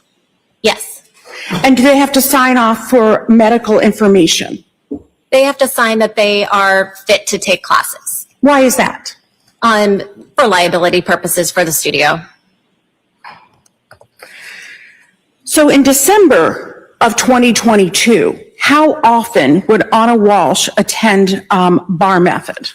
So she would be coming whenever she was in town. She was doing quite a bit of traveling back and forth to DC at that time. So I think she was there 3 or 4 times at least. Whenever she could come in, she wanted to be there. So do you mean 3 or 4 times a week or something else? I think December of 2022, she was there 3 or 4 times total, right? And did she have a membership at that time? She did not. She was paying drop-in classes. And did you have communication with her about the classes via email? Yes, she had emailed me when she found out that she was getting the new job in DC. She emailed me that she needed to discontinue her month-to-month unlimited class membership and that she would, drop in when she was around. And then when she came back to DC in December of 2022, she emailed me, I believe it was December 30th, saying that she had purchased a drop-in class, but she would rather do a special we were offering, which allowed her to take an unlimited amount of classes over the next month because she was going to be in the area more. And you said when she came back, she came to DC, but did you mean when she came to I'm sorry, Cohasset? when she came to Hingham, yes. Okay. And did you maintain the email communication that you had with her in your normal course of business? I did, yes. I kept my email from her and I have it to this day. Okay. Your Honor, may I approach? You may.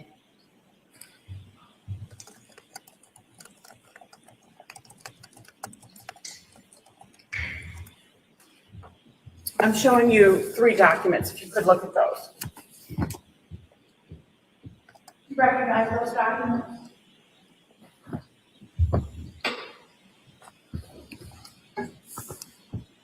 Yes. And what are those documents? These are email communications from Anna to me. The first one is letting me know that she had gotten the new job opportunity in DC and telling me how wonderful her experience at the Bar Method had been. However, the last 10 years, she's taken classes in DC and the Boston locations. She said, we have developed an incredible team culture and feeling of being cared for. She loves the energy of the studio. She asked if we were ever considering opening one in DC. That was the first email. The second email was the one that I mentioned on December 30th, asking if she qualified for the 30-day unlimited special we were offering for $79. If so, could she exchange the single class that she booked for it, which is $29, and apply that towards the $79 special? And then I responded to her on January 1st because I was away on vacation at that time. And I said, technically, you don't qualify it since she had been in the studio recently, but I would honor it since her situation was so different than the norm. Your Honor, I'd ask that those be the next 3 exhibits. No objection. All right. They'll be marked and admitted into evidence. So the 3 different emails are one from, what are the dates of those emails? The first would be from February 27th of 2022. Okay, that's in as 154.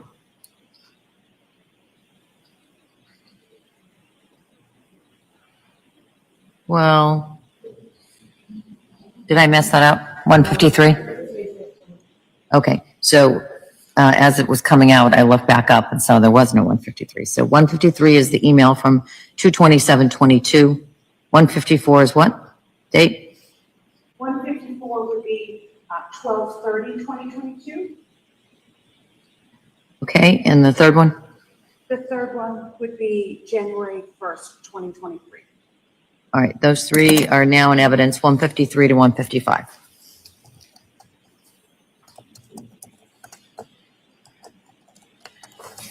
So that's 153, 154, and 155.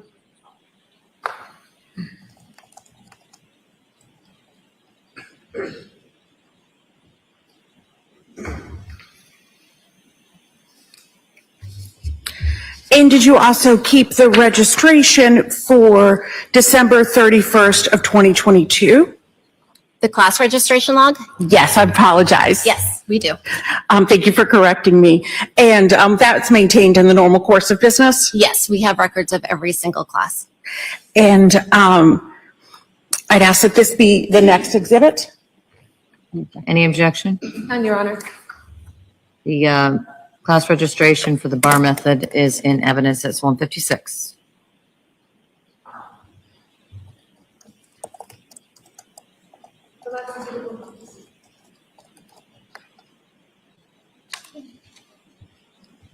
Yeah, Coach Honor.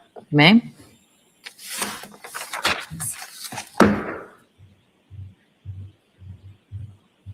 And seeing that document, ma'am, do you, does that show, what does that show?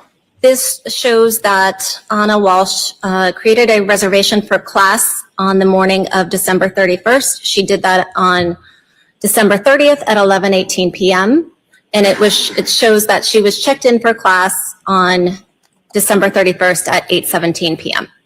And does that show that she attended that class? Yes.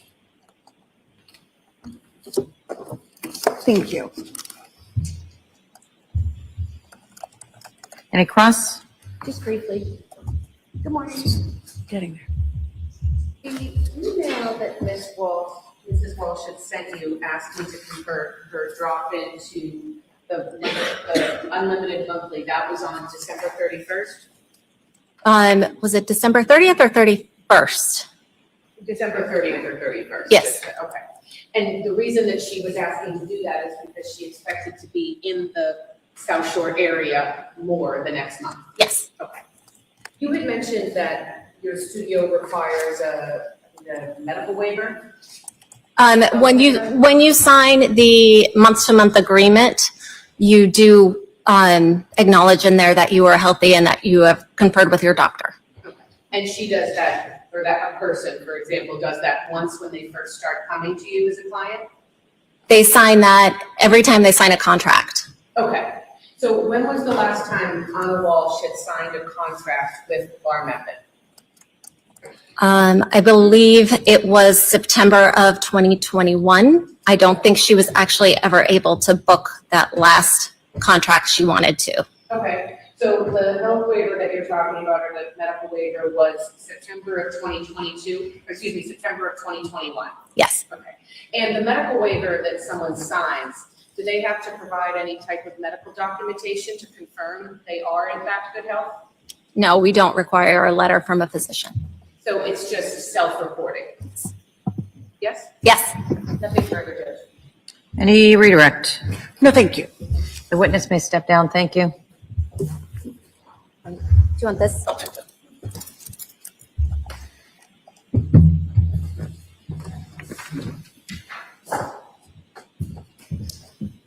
Commonwealth may call its next witness. The Commonwealth would call Ashley Semino. She's going to do all of it.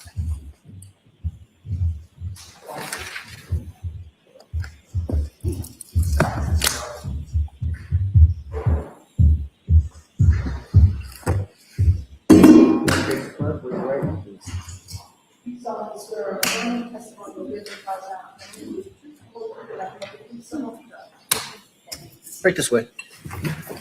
Just watch your step forward. There you go. Thank you. You may proceed. Thank you. Good morning. Good morning, how are you? What is your name? My name is Ashley Semino. Can you just pull the microphone just a little bit closer? Thank you so much. And can you spell your last name for the record? Yes, Semino, Cimmino. And what is your occupation, ma'am? I'm a special education teacher and a bar instructor. So how long have you been a special education teacher? About 7 years. And you said that you're also a bar instructor. Yes, that's correct. And where are you a bar instructor? Currently at the Bar Method in Hingham. And where else have you taught bar classes? The Bar Method in Boston, both the Back Bay location and the Financial District location when they were open. So how long have you been an instructor for Bar Method? So I started working there in about 2010. And so it's been about 10 plus years since I started instructing. And how do you become an instructor for Bar Method? So we go through an intensive training. We sit with a trainer from headquarters. This person goes through an entire day with us. We have to take an anatomy exam, and we go through at least 3 to 6 months of training after that, co-teaching with a veteran instructor. And following that, to maintain our certification, we have to take an annual exam. So do you need to be certified? Yes. And you have to maintain that certification yearly? Yes, every year we take an exam. Were you familiar with Anna Walshe? Yes, when I first met her, she was on a NIP. And where did you first meet Anna NIP? At the Bar Method in Boston. And when was that? Do you remember? It was probably around 2011. At that time, I was working at the front desk, and she would frequent the lunchtime class. And which Bar Method in Boston? The Back Bay location. So that was on Clarendon Street. And how often did you see her when you were at the Bar Method in the Back Bay location? Almost every day. Did you ever see Anna NIP outside of the Bar Method studio in Boston? Occasionally, if we were bumping into each other on the street, but that would be it. Well, did you ever see her at a different job that you might have had in Boston? Yes, she had come to one of the Celtics games that I was working at. What did you do for the Celtics? I was a dancer. And what was her demeanor when she came to Bar Method in Boston? She was always so warm, seeing somebody every day. Objection. Overruled. We'll let the answer stand. Move on. While in Boston, did you ever meet Brian Walshe?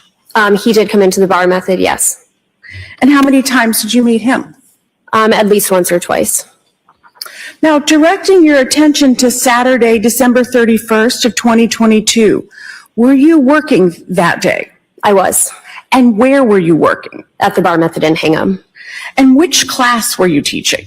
I was teaching both classes. There's one around 8:15 and one around 9:15. And who was in your 8:15 a.m. class? Anna was. And how long had you been an instructor at Bar Method in Hingham at that point?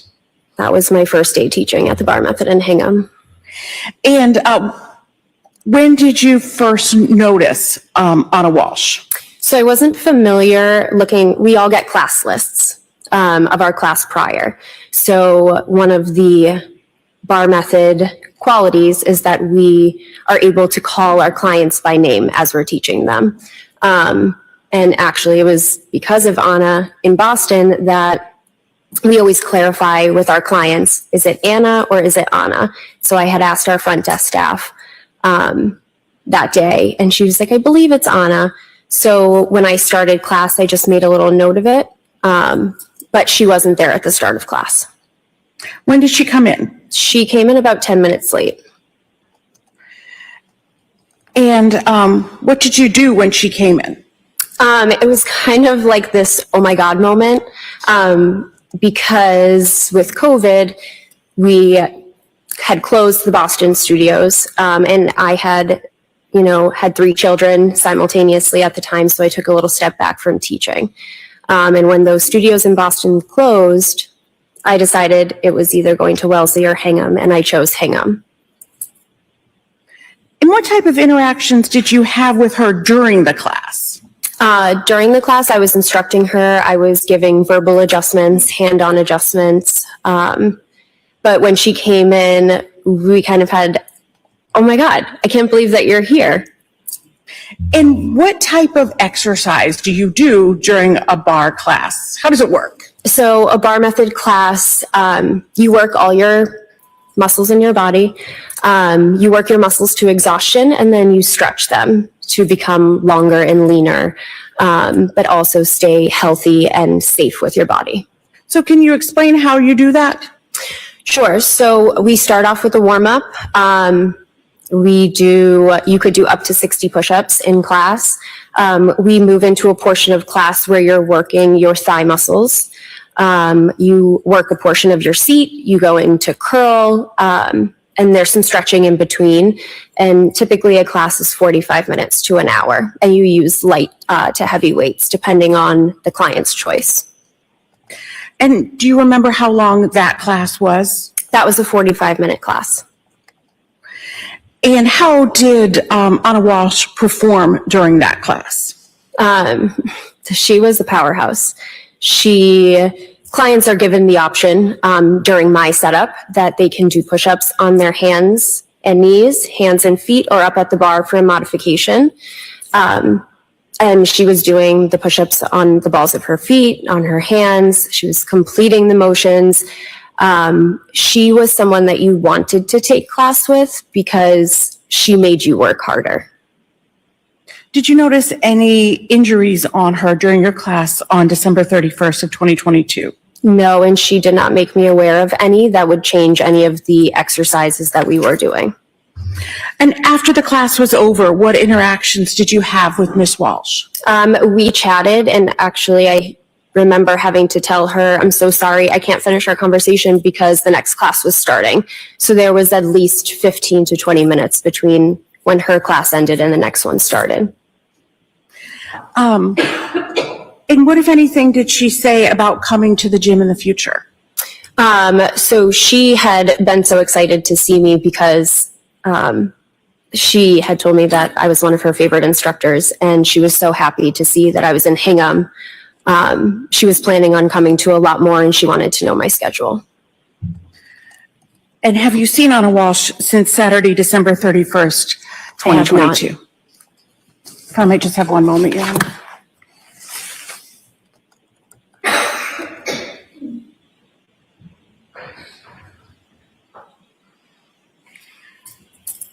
Nothing, thank you, Your Honor. Cross.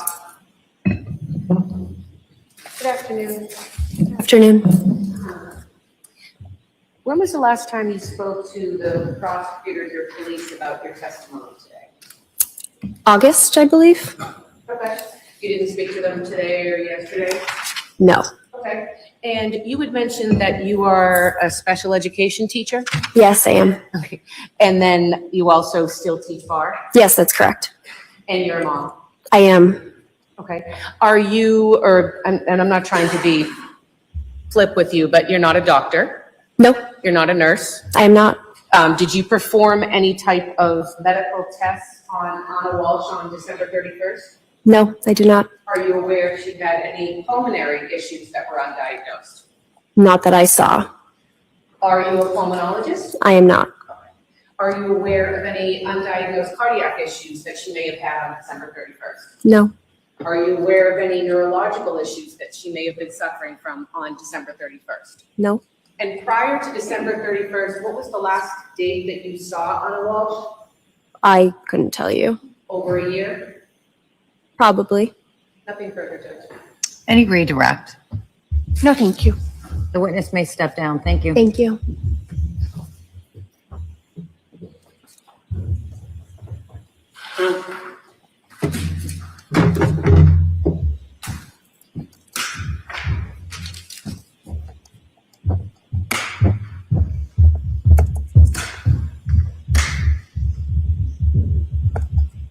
Commonwealth may call its next witness. Thank you, Your Honor. Commonwealth would call Janet Cotter.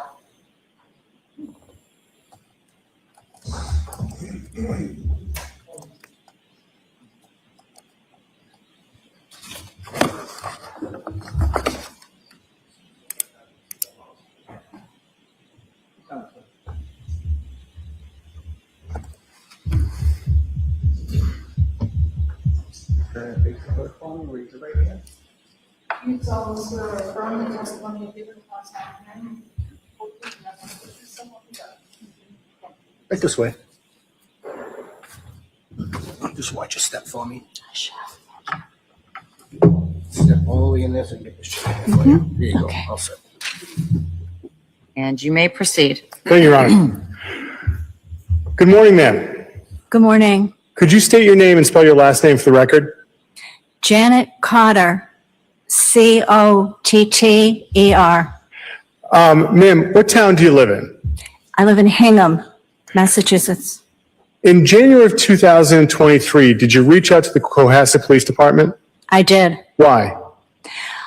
I had an interaction with Anna Walshe at a nail salon and had subsequently read about, what had happened to her. And So I'm going to interrupt you there. I'd like to ask you about that interaction. certainly, Okay. Now, when did the interaction, first off, did you know Anna Walshe at all? I did not. Okay. When did this interaction with Anna Walshe occur? On New Year's Eve in 2022 And where did it occur? at a nail salon in Hingham called Glossy. And now, how did you two interact at Glossy Nails? We were just sitting side by side. And did you have the opportunity to have any conversation with Anna Walshe? I did. Okay. First off, what was her demeanor when you were talking to her? She was very friendly, very open and warm. And do you remember what she was wearing? I do. She was wearing yoga pants and a yoga top. And what did she tell you about her work while the two of you were talking? I believe she told me that she was employed in commercial real estate in Washington. And where did she tell you that she resided? She resided, I believe, in Washington part-time, but also lived in Cohasset. What did she tell you about her family? She told me she had 3 sons. And did she say who was raising her 3 sons? She indicated that her husband was helpful. And what did she tell you about her plans for New Year's Eve? She told me that she was entertaining. She was having somebody over for dinner. Yeah, No, I apologize. I interrupted you. Did she say anything else? she did not. And what did she tell you about her plans for New Year's Day? For New Year's Day, she told me that she was going to some kind of special dinner. Yeah, I think it was in Marblehead. And she was very much looking forward to it. She was going with just her husband. How long did the two of you talk for? Probably no more than 15 minutes, 20 minutes. And I'm not someone who gets their nails done. What were you guys doing at the nail salon? Well, we were getting a pedicure at the time, but we were there to get both. Did you see any injuries on her at this point in time? I did not. Nothing further, Your Honor. Cross. No questions. Thank you, Ms. Cotter. The witness may step down. Thank you. That chair for you.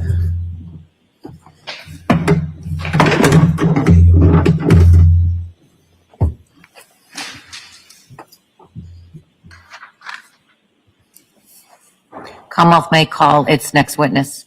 The Commonwealth would call Julie Bassler.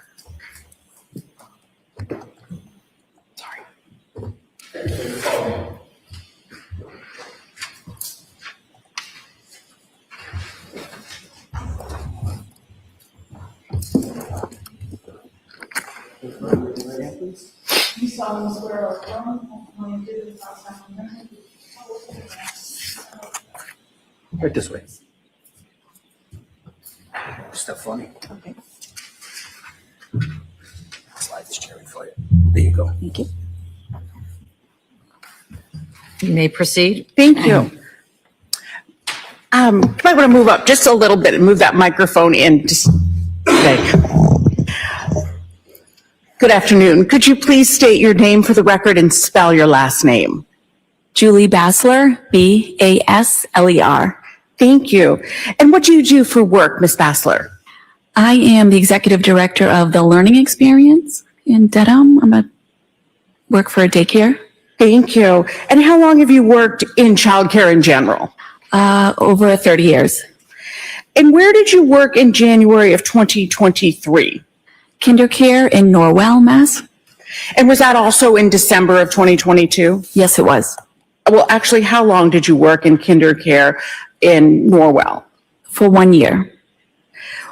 In that capacity as the director of the center, did you have the opportunity to know the Walshe family? Yes.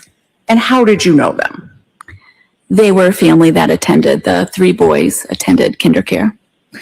And when were the children enrolled? I believe probably September, around September maybe. I might be wrong. September 2022.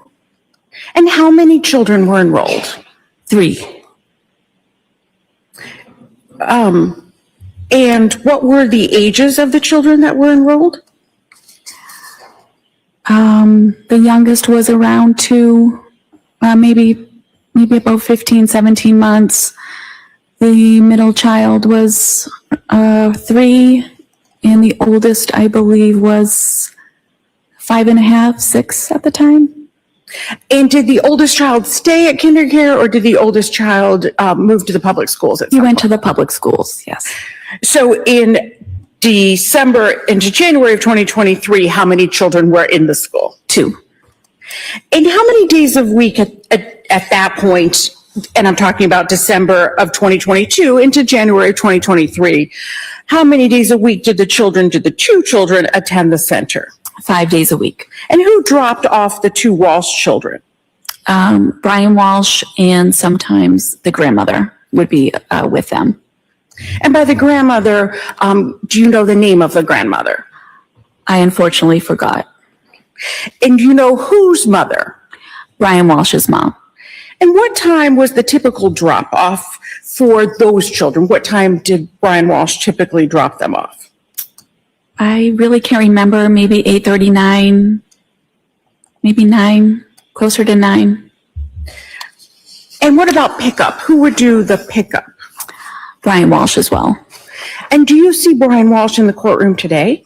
Yes. Can you please point him out? Yes. And can you say an article of clothing? A pink tie and white shirt? Your Honor, might the record reflect that the witness has identified the defendant? The record will so reflect. And how often did you see Mr. Walsh's mother at the center? Maybe once a week. And what time of day would that be?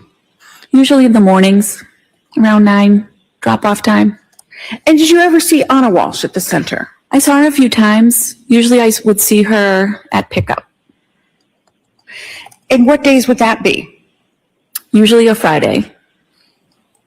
And how many times do you think you saw Anna Walshe at pickup? 3 or 4. How many classrooms are at Kindercare? Maybe 9 or 10. How many students? I would say at that time, around 100. Can you tell us the layout of the Kindercare in Norwell? Sure. You walk in the front door and you need the key code to enter the building. And then there is a good-sized lobby. And you go through another door with another keypad code to get into the building. But the director's office and the assistant director's office is, when you walk into the lobby, there is a door that opens. And if we were in the office, that door would generally be open to, greet parents and families. And you could also go through that office to the hallway So depending on which door you went, you would walk into a long hallway. And if you went to the left, it would be the preschool ages. And if you go to the right, it would be infant and the toddler ages. And when Mr. Walsh dropped off the children, how would he generally enter kindercare? Usually we would say hello, and most days he would come through the office, and the boys like to go through the office. And what, if anything, did you do to help him to get into the center? So, sometimes we would, we would just have them go through the office. That would be where the boys usually came through, and he usually came through the office area. And what was he like in the mornings? Very, would say hello and good morning, and, trying to get the boys to their classrooms. And did you have conversations with him? Yes, we would talk. We would say hello, and, we would ask each other how was your day? Just small talk. Like I said, part of my job was to build relationships with the families, get to know them, and, check on the boys, ask how the boys, morning was or how their night was, things like that. At any point, did you and Mr. Walsh speak about the children leaving the center to move? I think that we did once. I think we did once about possibly him taking them out. Yes. To go where? To go to Washington. And did you ask him about that? I did. Yes. And what, if anything, did he say? It just wasn't definite yet. It was in the works. Did he tell you when he expected to move? I don't remember. And why was it important for you to know? If we have space available, we would love to fill those enrollments and, let families know that we have space available in those 2 classrooms. So in January of 2023, how many days did you see Mr. Walsh drop off the children? 2 days. Which days? I want to say it was the 3rd and 4th. January 3rd, that'd be a Tuesday, and January 4th, a Wednesday? Yes. And what was his demeanor when he dropped the children off on those days? He came in with the boys and went through the other door, the other key code door, and they did not come in the office. I do remember saying hello to him, and I believe my assistant director was also in the office. We both said, "Hi, Brian, good morning." Like I said, that was part of our routine to greet the families. And what was his demeanor?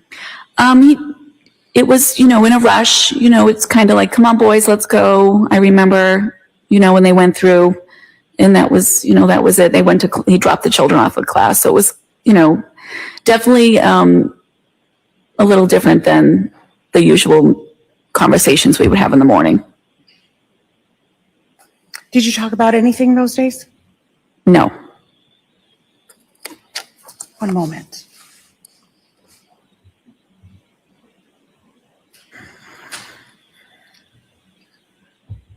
Thank you. Any cross? Thank you. Good afternoon. Hello. Hi. Good afternoon. Hi. I want to talk to you a little bit about KinderCare. Sure. Is this one of the more high-end, fancy schmancy daycares? I think it's in the middle right now. I think it was back then as well. Okay. And when you said enrollment, is there usually a wait list? There is. There is. Yes. Okay. I think you had mentioned that the 2 boys were coming 5 days a week, Yes. and they enrolled in June of 2022? I honestly don't remember the exact date they enrolled. I apologize. No, not at all. You testified before with the prosecutors about this case? Yes. And you were asked questions about when the boys enrolled?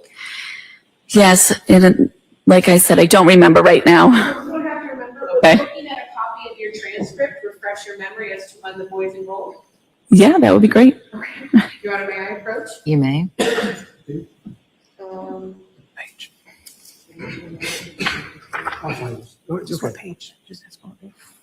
about that. I don't have my glasses, so I think it's. Okay. I used to not need them, Okay. but I think it's either that page or that. Just take a look and let me know if it refreshes your memory as to when the boys enrolled.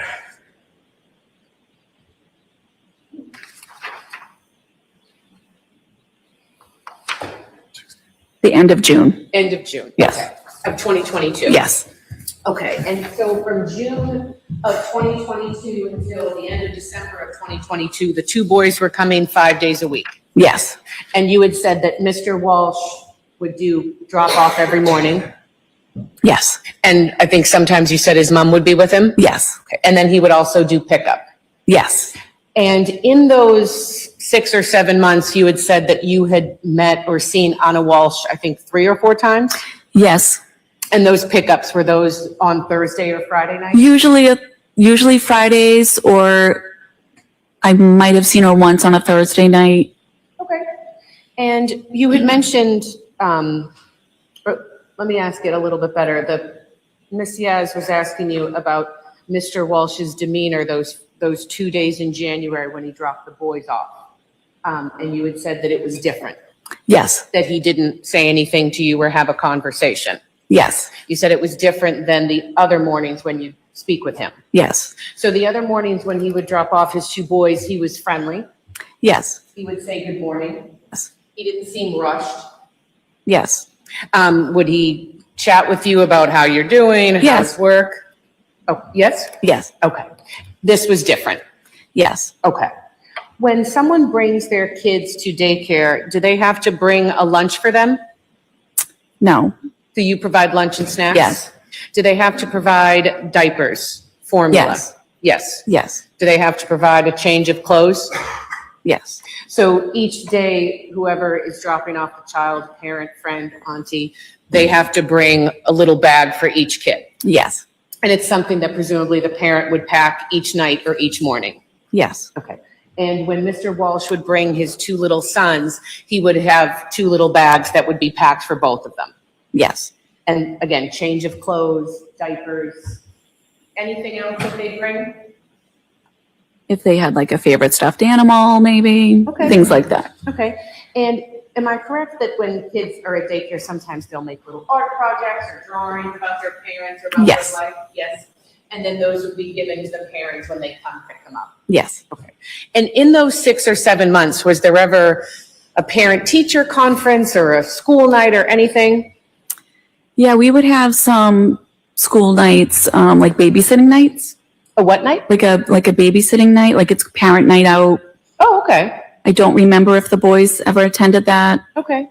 But would there be, I guess, options for parents to communicate with the teachers or staff at KinderCare about how their kid's doing if there's any issues? Yes. Okay. And did you ever have conversations with Mr. Walsh about how his boys were? I believe once.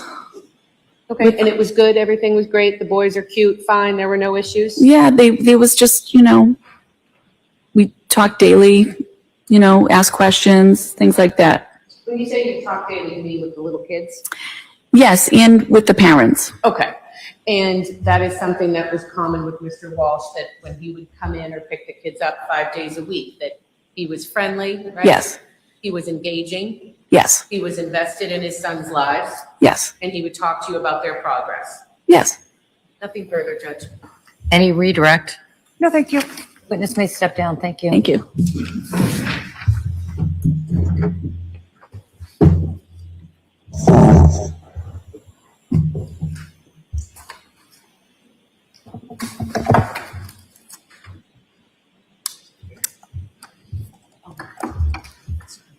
Commonwealth may call its next witness. Commonwealth would call Sandra Waldrop.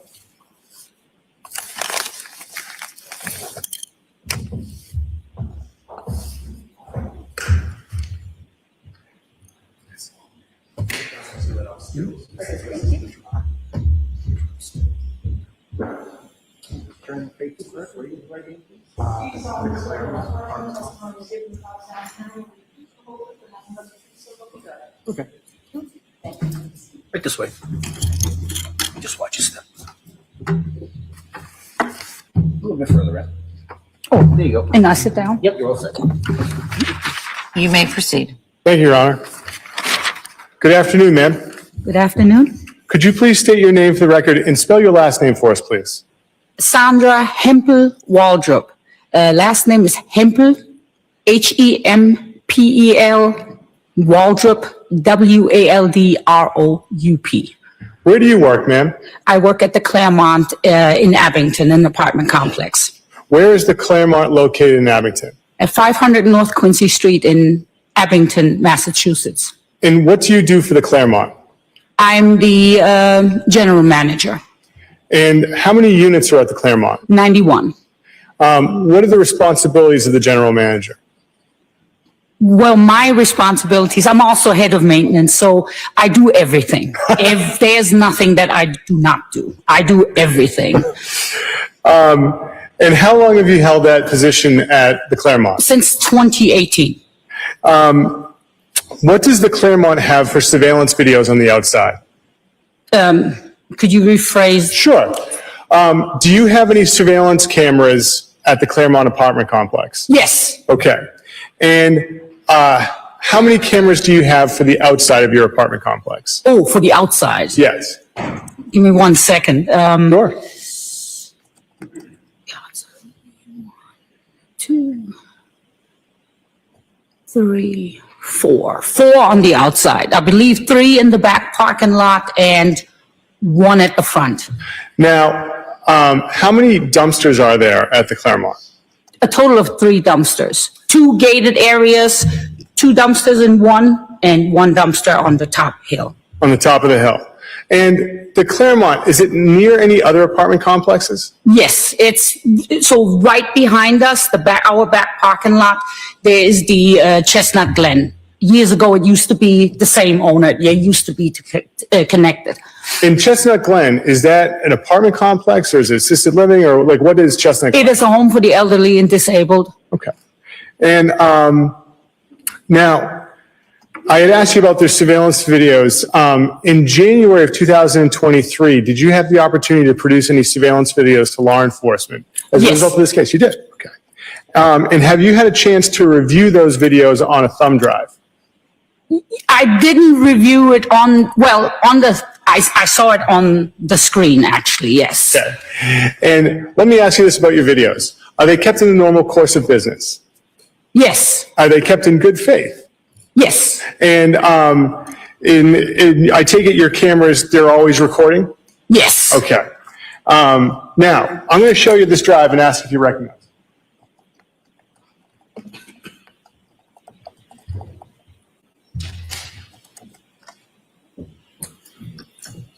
Yes. And how do you recognize it? Because I initialed it and signed it. This is what I watched on the screen. This is the thumb drive. Yes, sorry about that. So what you watched on the screens were your videos? Yes, that is correct. The Commonwealth would seek to have this drive marked as the next exhibit, Your Honor, with the videos from the Claremont of January 3rd, 2023. No objection. No objection. It's marked and admitted into evidence as, are we at 157? Thank you very much.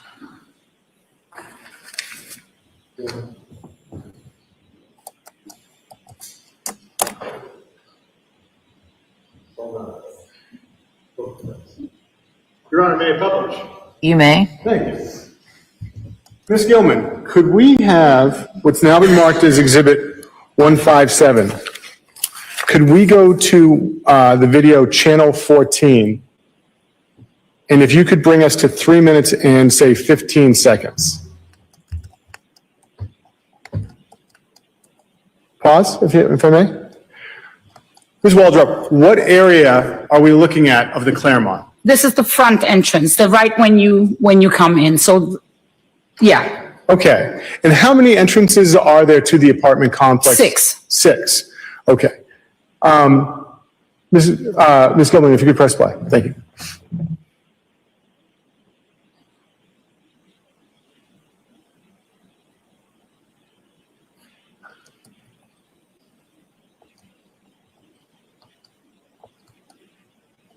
Ms. Gilman, could you pause? All right, now, Ms. Waldrop, I have some questions about your videos in and of themselves. Yes. The date on the video, what is the date in the top left-hand corner?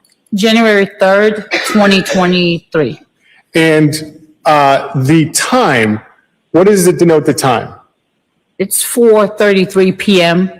Now, in January 2023, were there any issues as far as the time on your videos being different from the real time? Yes, I believe at the time it was, I don't know for sure, but I believe it was about 20 minutes difference. And sometimes it does that. It jumps and then I don't notice it till I actually have to pull up video for some reason. And then I'm like, okay, then I see it in real time that it's wrong. Okay, so there are times when the time on your video is not the correct time. That is correct. Okay. Now, as a result of working at the Claremont, are you familiar with the vehicles of your residents? Yes. And how many of your residents had Volvos XC90s at the time? None to my knowledge. Miss Gilman, if you could press play, please. Pause. Ms. Waldrop, did you recognize this vehicle as being one of your residents? No. And if you could press play, Ms. Gilman.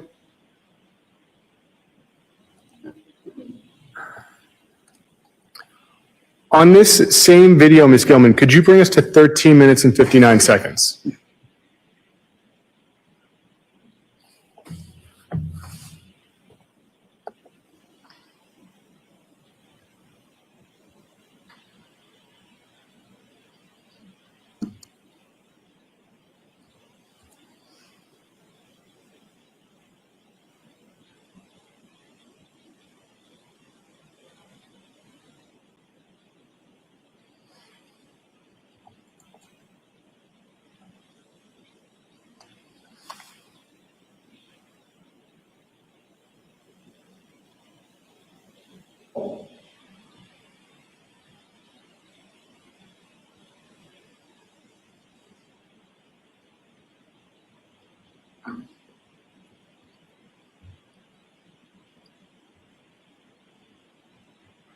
Ms. Gilman, I'm going to ask now if you could bring us to the next video from Claremont, which I believe is titled Claremont. Thank you. Ms. Waldrop, before you, if you could just pause it at this point in time. Ms. Waldrop, where are we looking at the Claremont apartment complexes in this second video? So this is the, right when you come to the back, this is actually at the bottom of the hill or of the backside where the two dumpsters are located in that fenced area right there. In that fenced area. And you said they're gated. Is there a lock to them or anything like that? No. And what access do you give the general public to your dumpsters? It's people who don't live there. Can they use them? No, they're not supposed to. No. And there's signs that, you know, that, yeah, it's private property and they are on the surveillance. I mean, it's on surveillance. So they're not meant to use our dumpsters. No. Could you press play this, Gilman?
Thank you, Ms. Gillen. And finally, how many ways are there in and out of the property? One. There is really one. So there used to be, there's a smaller little, almost like a narrow walkway now that people used to use. Sometimes weren't supposed to because you can't actually have a vehicle. It's not the width of a vehicle. So technically, could you take another way? Yes, but there's only one driveway. Yes, one entrance, front entrance. Sorry about that. I think that my earlier question was probably an art. When I asked you how many ways are there into the property, you said 6. You talking about the Oh, entrances. I thought you meant entrances as in the doors. We have 6. I'm so sorry. We have one way to get into the complex, one driveway to get in, 6 exits or entrance doors, and there is a little pathway coming from Chestnut. Yes, but it's not a driveway. It's not, but if somebody, I've seen it before when there was a roadblock and then people would just, but it's not meant to be used. So my apologies. No, you don't have to apologize. I didn't ask the right question. You fixed it, so thank you. My question was how many ways are there into the property, I guess, from the street? One. Okay. And then there's this path area that sometimes people should use, but they could use. It rarely now, I haven't seen it actually in years, but there was a time and then, yeah, it stopped. And that pathway would lead Chestnut Glen. Yes, and into their parking lot. Got it. Yes. And as far as how to get in and out of the buildings, there's 6. Correct. Nothing further. Thank you very much. Cross? A few questions. Sure. Good afternoon. Good afternoon. Glad I get to ask you a couple of questions. Sure. Those dumpsters you just told us about that we saw in the video. Yeah. Is there any signage on the dumpsters saying when they're going to be picked up? No. Do you have a website for the Claremont? Yes. Does that have any notice on when the dumpsters are going to be picked up? No. Thank you very much. May I ask one on redirect? You may. When was the dumpster picked up? After January 3rd? What day of the week was that? It was a Tuesday? I'm sorry. Sure, I have a calendar right here on my desk. If January 3rd was a Tuesday, when would the dumpster have been picked up? Wednesday. It gets picked up Mondays, Wednesdays, Thursday. Monday, Wednesdays, and Fridays. Thank 3 you. times a week. Thank you. Nothing further. Any recross? That's it. You may step down. Thank you.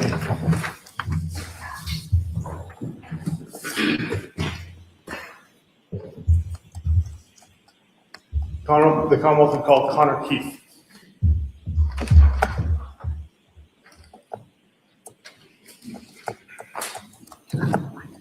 I think so.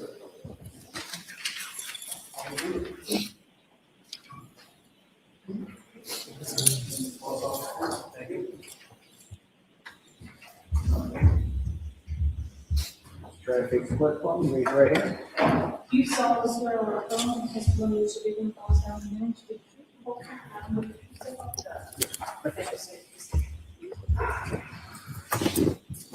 Thank you, sir. Thank you. Thank you. You may proceed. Thank you, Your Honor. Before I do that, I'm just going to put some of this stuff over here on this chair because I can see where that is going.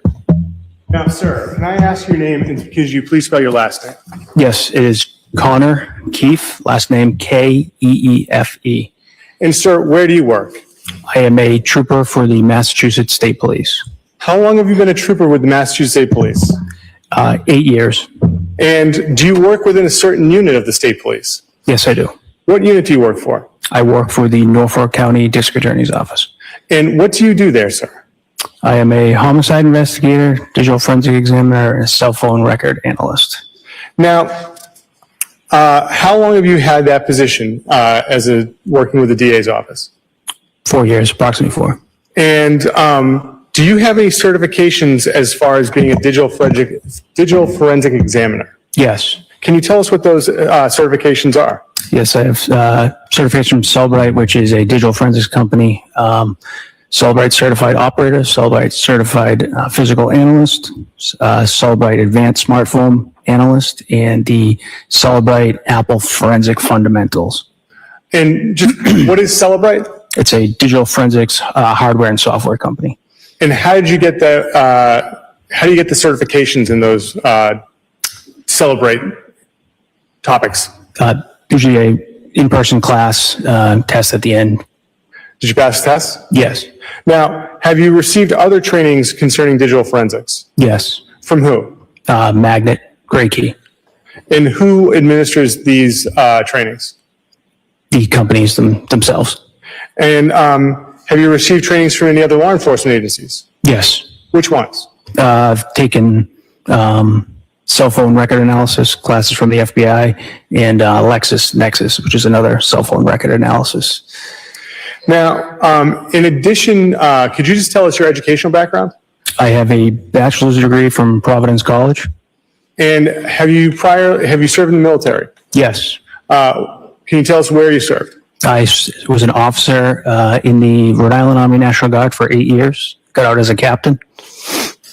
And sir, have you ever testified before giving your opinion about digital forensics or cell phone record analysis? Yes. Now, on Thursday of January 5th, 2023, did you have the opportunity to become involved in an investigation into the disappearance of Anna Walshe? Yes, I did. Where did you go on the 5th? I went to Cohasset Police Department. And why did you go to the Cohasset Police Department? I was asked to analyze a Verizon cell phone records associated with Anna Walshe. And are you familiar with the concept of pinging a phone? Yes. Can you tell us what that is? Usually it's through an emergency ping by law enforcement, usually missing person, someone's in danger. The law enforcement has the ability to ask the provider to ping a phone, which gives an estimated location of that device in order to hopefully locate the person. And so when you went to Cohasset Police Department on January 5th, did you have the opportunity to review any data corresponding to that type of pinging activity? Yes, the data we received then was called RTT data from Verizon. It is round trip time. And in that report, Verizon is able to provide an estimated distance that a device is from a cell site, a cell tower. And so I take it the data you were reviewing had been provided by Verizon. That is correct. So at this point in time, I would seek to admit the data from Verizon for 3 different phone numbers. One being 617-599-766. The second being 617-895-8082.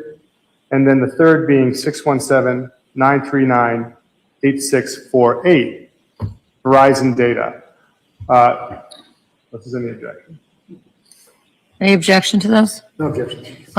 Counsel, on the first one, I'm sorry, I'm keeping track of the numbers. What's the first? It's 76. It would be 7966. That's where I missed it. 7966.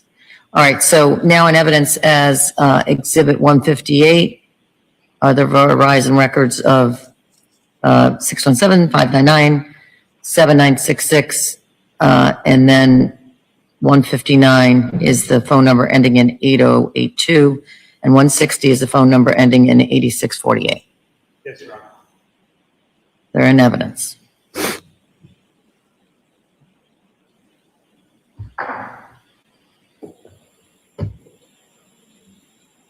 Yeah, well, this is the reason.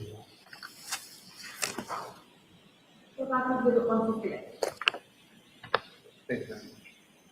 Ms. Gilman, could we have the RTT file for 617-599-7966?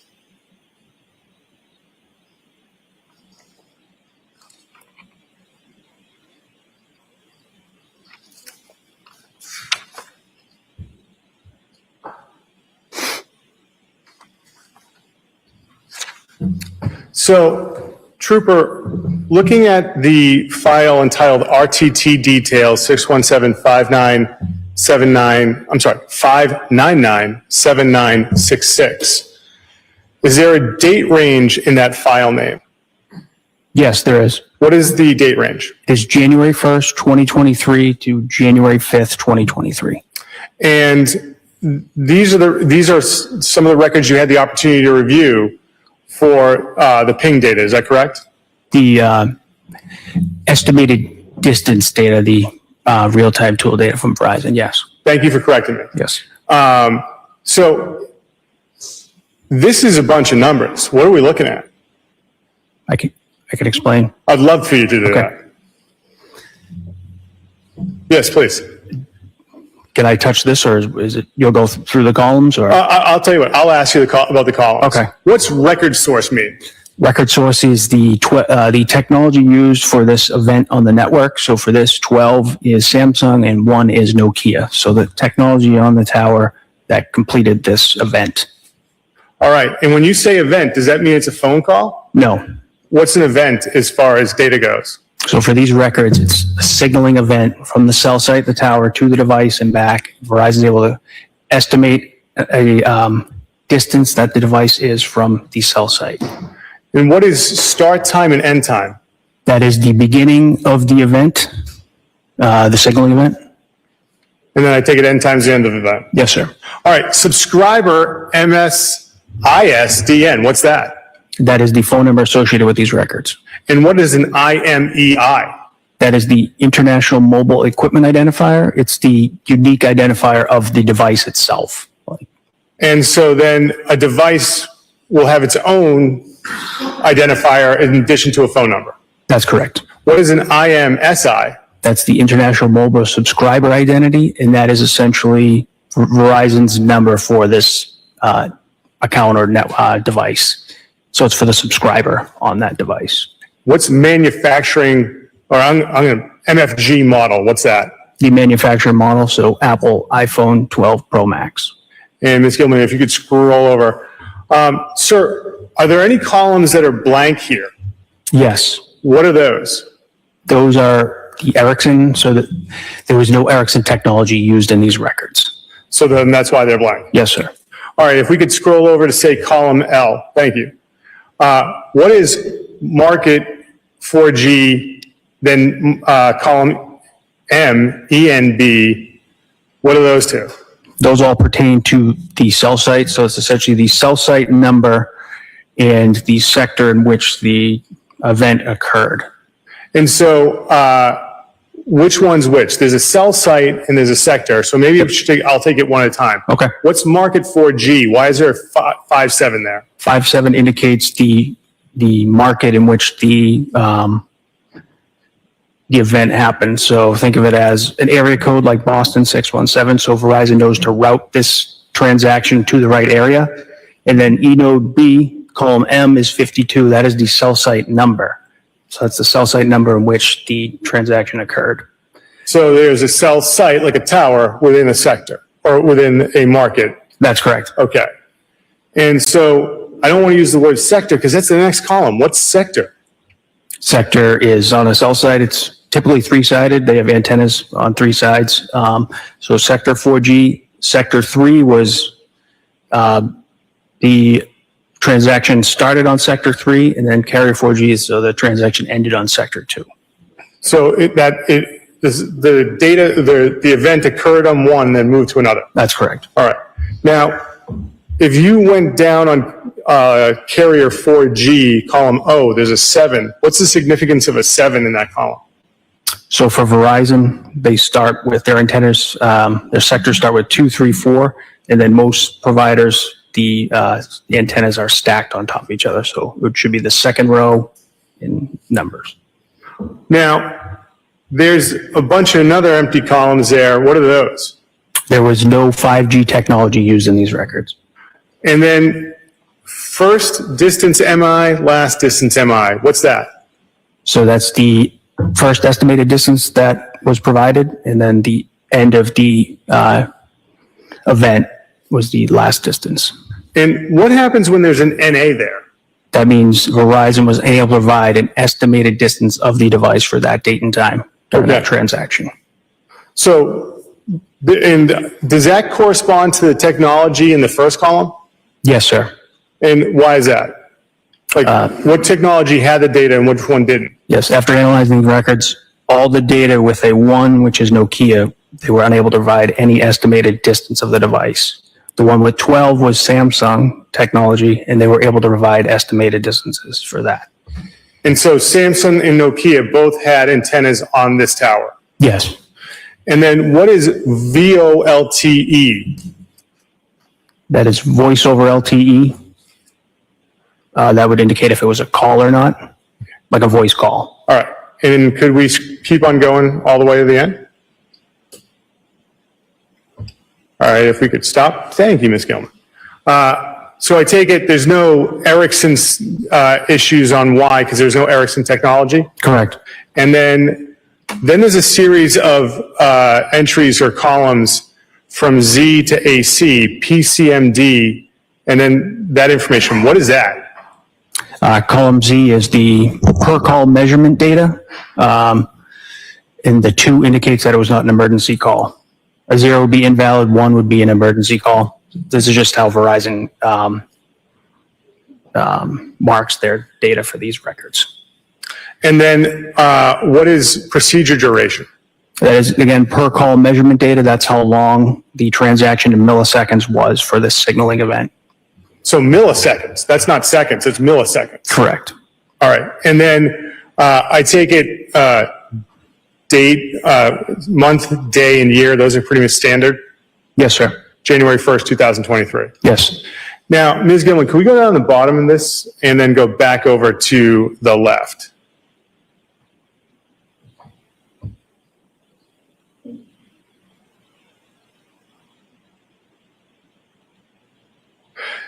And now, sir, there's a series of columns now at the bottom of this spreadsheet. What is it that we're looking at down here? This is the tower list for the transactions that occurred in this data. So these are the tower lists, and all this data occurred within this tower. So the tower list is located at the bottom. And then there's longitude and latitude. What do you do with it? What is that?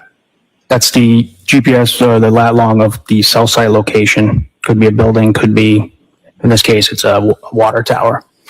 And scrolling over, street address, city. I take it that's pretty standard, self-explanatory? Yes, sir.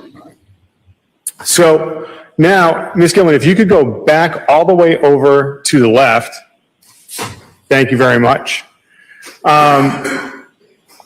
Looking at these records, sir, were you able to come to a conclusion as to the last time Verizon was able to estimate a distance of where the handset was when it interacted with the network? Yes. Okay. How are you able to do that? Or I should say, when is that, according to these records? That's a better question. That would be line 828. It would be January 2nd, 2023 at 3:14 a.m. And how do you know it interacted with the network at that time on line 828? If you could scroll over, please. The technology is 12, so that means it's a Samsung event. And then if you could keep going over, please. If you could just highlight 828 if you don't mind, just so I could see the column. Thank you.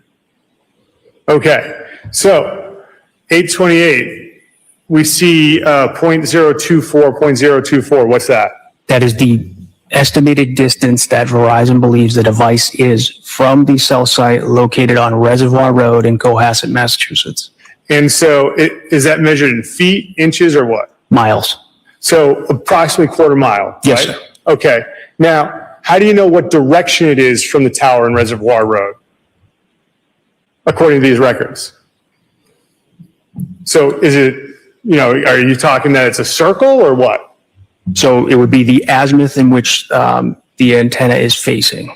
Oh, okay. And so help me out with that because I don't know what azimuth is. What is the azimuth of where the antenna is facing? What does that mean? So the provider puts these antennas on the cell site in certain directions, 360 degrees, usually it's 120 per azimuth in which they're placed on the tower. And so as far as the direction of where the phone was from the antenna, can you tell us, based on these records, what the general direction of the phone was when it interacted with the network on January 2nd at 3:14 a.m.? It was from the cell site, the tower, it was southwest in the area of 516 Chief Justice Cushing Highway. So it was in the area of 516 Chief Justice Cushing Highway? Yes, sir. All right. Now, Ms. Gilman, on this file, there is a second folder. Could we go to that second folder?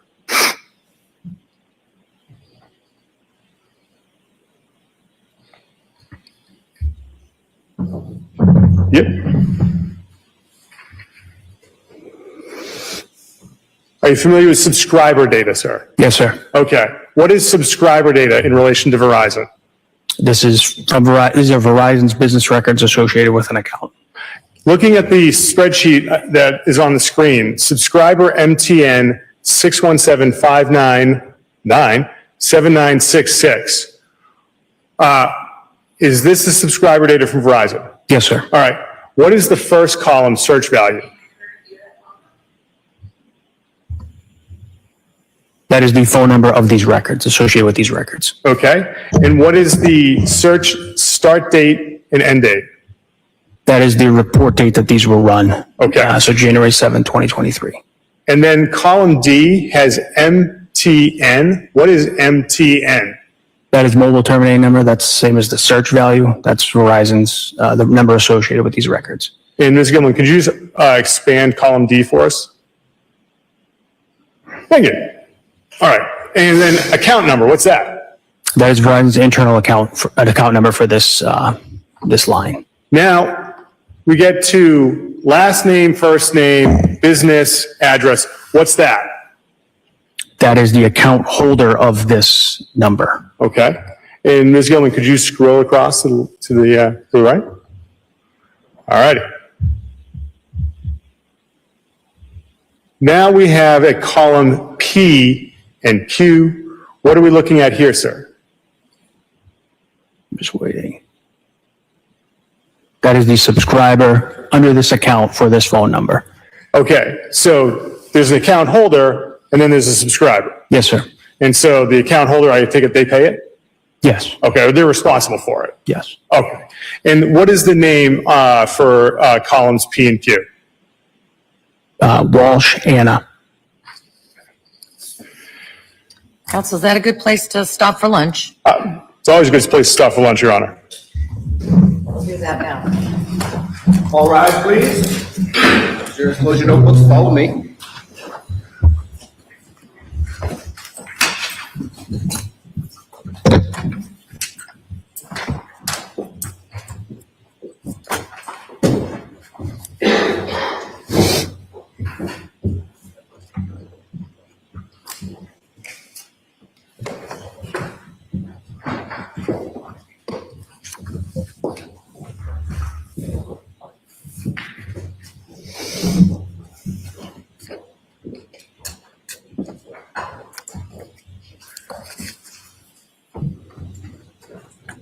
Thank you, Your Honor. Anybody need anything? Have a nice lunch. Thank you, Your Honor.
Not a work, it wouldn't work. One, sorry.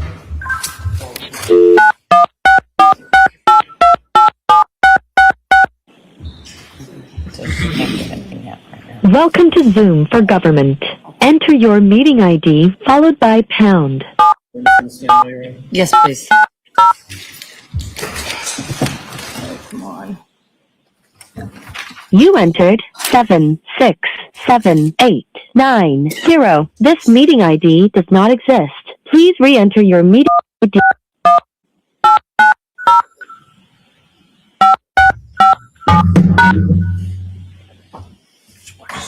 Just remain standing. Enter your participant ID. Please enter the meeting passcode followed by pound. You have joined the meeting as an attendee and will be muted throughout the meeting. All rise, jurors. The host would like you to unmute your microphone. You are unmuted.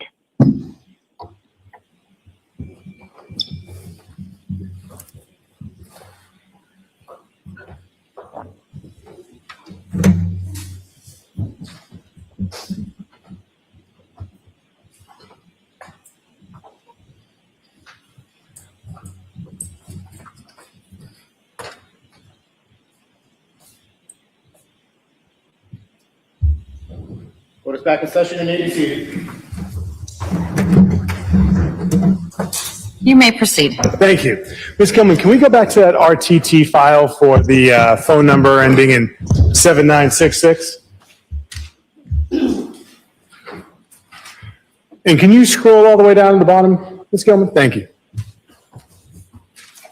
Trooper, I believe we left off with RTT that the last time Verizon was able to give you a location, an estimated location of the handset was around 3:14 a.m. on January 2nd. My question to you is, according to these records, and if you could go all the way down to the bottom, Ms. Gilman, according to these records, when you analyze them, were there any other times after that there was any interaction between Verizon and the handset? Yes. Can you tell us about that based on the records? Yes. Again, it's estimated distance of the device, not location, estimated distance of the device. Thank you for correcting me. Sorry, Judge, I just need to ask you to speak up. Yes, can the witness make sure you lean into the microphone and speak up? Yes, Your Honor. And so you corrected me. Verizon gave you the estimated distance of the device from the tower. That's correct. Okay. So my question to you is, after that time of 3:14 a.m. on January 2nd, 2023, according to the records, were you able to identify any other incidences where the phone or the handset had any interactions with the Verizon network? Yes. Okay. Looking at these records, can you tell us when you were able to determine that and what happened? So line 831. Yes. That would be January 2nd, 2023 at 4:13 a.m. Okay. The technology was Nokia. That's the start and time of the duration. And then if you could go scroll all the way to the right, please. The columns V and W, there is NA, which means they were not able to provide an estimated distance of the device. So there was a signaling event between the tower and the device, but they were unable to provide an estimated distance of the device. Were there any other interactions from Verizon after that event? Yes. What was the final interaction that you were able to determine from the Verizon network? Or not interaction, the final activity of the Verizon network according to these records? Yes, if you could slide back over to the left, please. There's line 832, January 4th, 2023 at 4:14 a.m. Yes, sir. What happened at that time according to the data? There was a signaling event with the device, signaling event from the network, Verizon, to the device, but they were unable to complete that transaction. So if you could scroll all the way to the PCMD procedure, keep going, please. Right there, column AA, alpha, alpha, the procedure time, there is no time. So the network was unable to connect with the device at that time. Okay, so Am I missaying this? The network sent out a signal, but the device never connected with it at that point? Essentially, yes. Okay. Now, Ms. Gilman, if you could close out of that for us, thank you very much. So that's January 5th, but what time were you working on this at Cohasset PD? It was later at night. All right. So what do you do on the 6th on this case? The 6th, I am at the command post in Cohasset, Massachusetts, and I receive 3 devices from Lieutenant John Fanning. Where was the command post in Cohasset?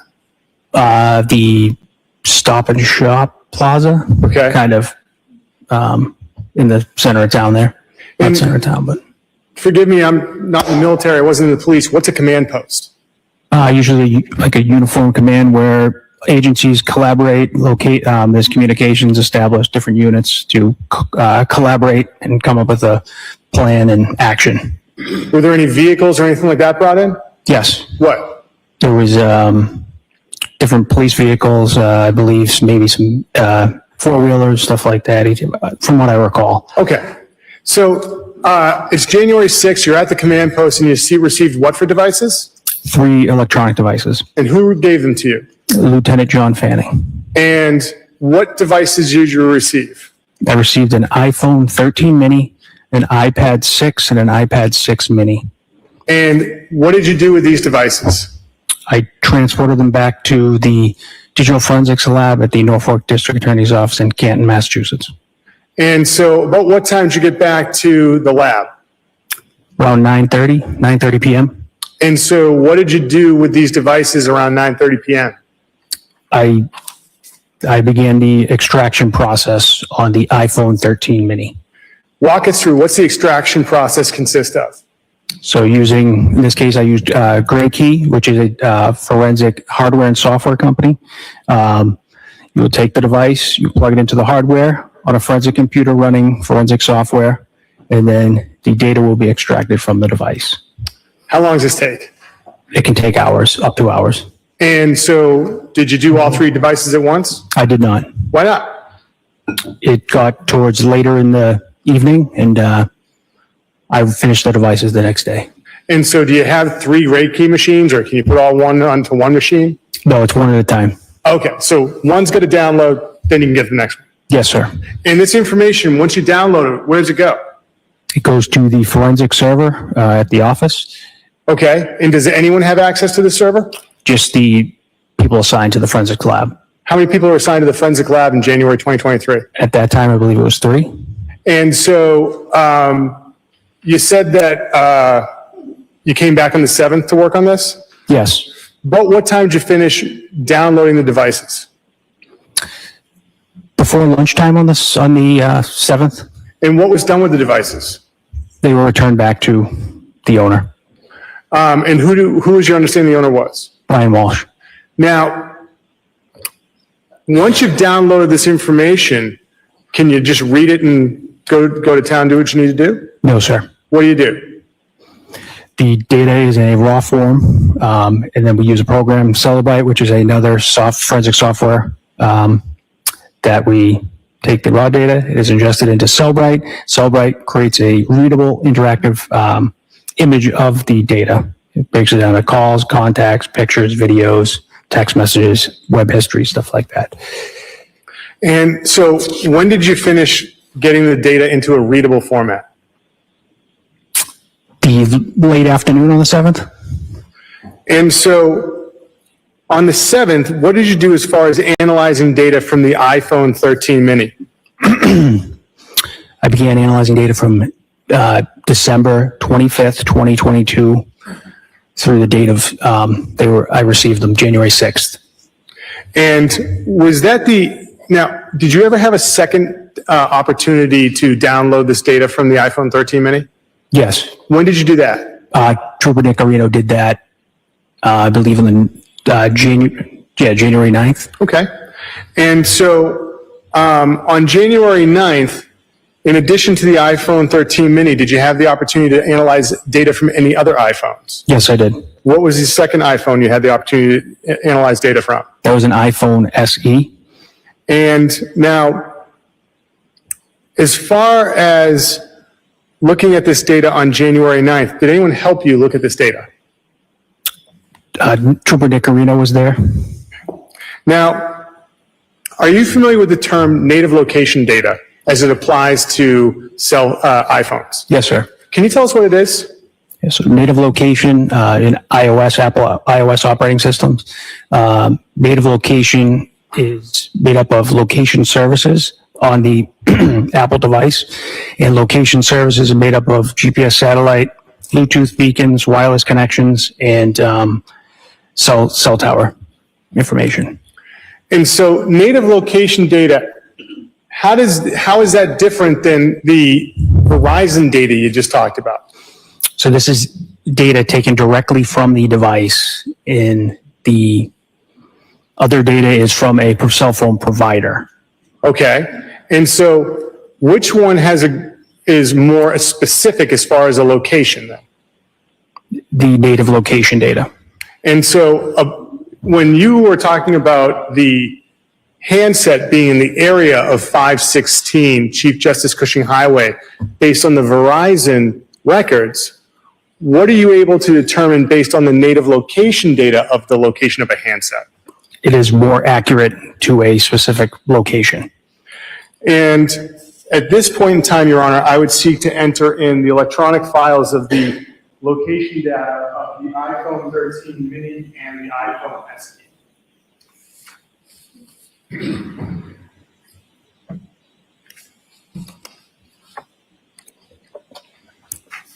There's no objection. I'm just writing, but I'm happy to hear you. No objection.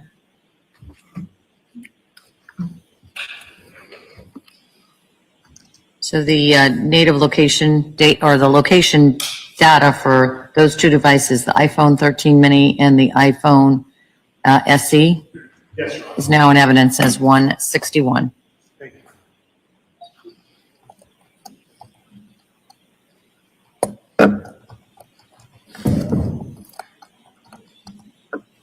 Did I mess it up? I believe that our last exhibit was 158, Your Honor.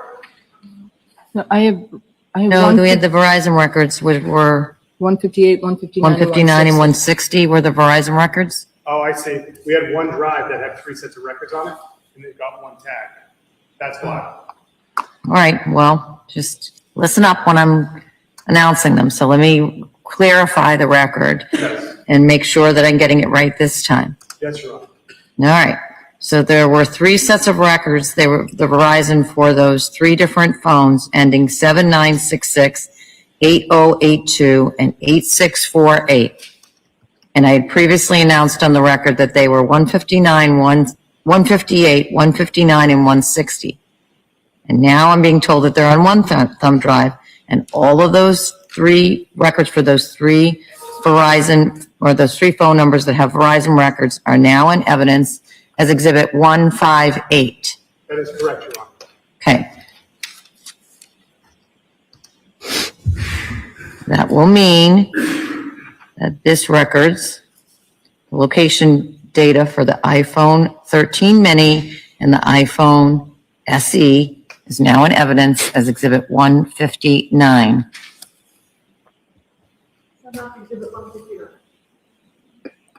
Thank you, Your Honor. My apologies.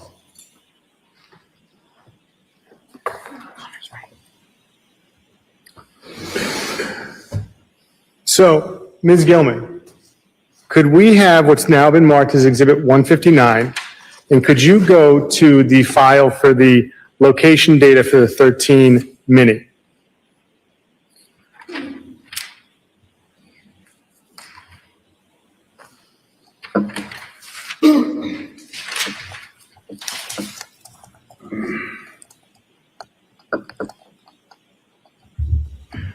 So, Trooper, directing your attention to the screen, we're looking at an Excel spreadsheet from 159 titled iPhone 13 Native Location Data. Can you tell us what we're looking at here as far as, I'll ask you, the first column has a number associated. What does that column represent? That indicates the number of records, line by line, in this file. When it says type, what's that supposed to indicate to you? Type of data in the file, location data. And then the next two are blank. And what are we looking at as far as this series of records, location, date, time, destination, and description? These are native location data that I exported from the iPhone 13 mini. Okay. And that is date, time, and then the latitude, longitude. So when you get this information of the latitude and longitude, what do you do with it? Well, you've got this spreadsheet. What do you do with it? I take the data that has been exported in an Excel form, and then I ingest it into a program called LexisNexis Tracks, which creates a KML file, keyhole markup language file. It's a Google Earth file. And then that brings up Google Earth. I ingest that file into Google Earth, and it presents a readable, interactive map of the data. So this gets into another program, and that becomes a readable map of data. Yes, sir. Okay. And when it says item number, how many points of data did you have between the iPhone SE and the 13 mini? Upwards of 40, 50,000 points. And so how is it that the phone has all these different locations in it? Why has it got this 40, 50,000 between these two phones? Any apps that you have location services on, anytime you use Apple Maps, Google Maps, stuff like that, your phone's consistently collecting this location information. Now, in addition to getting this location data, did you also get the subscriber information for these two phones? Yes, sir. All right. So, Ms. Gilman, I'm going to ask if we could go back, close out of this, go back to Exhibit 158, and go to the file for the phone number ending in 8082.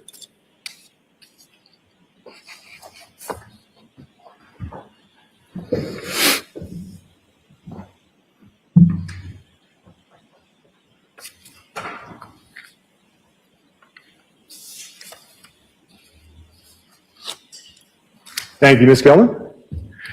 And so, Trooper, looking at subscriber MTN 617-895-8028. My bad, I said 8082. It should be 8028. Looking at this, what is the name of the account holder? Diana Walsh. And what is the address for the account holder? 330 Paradise Road, Unit 1320, Swampscott, Massachusetts. And Ms. Gilman, if you could scroll over to the end.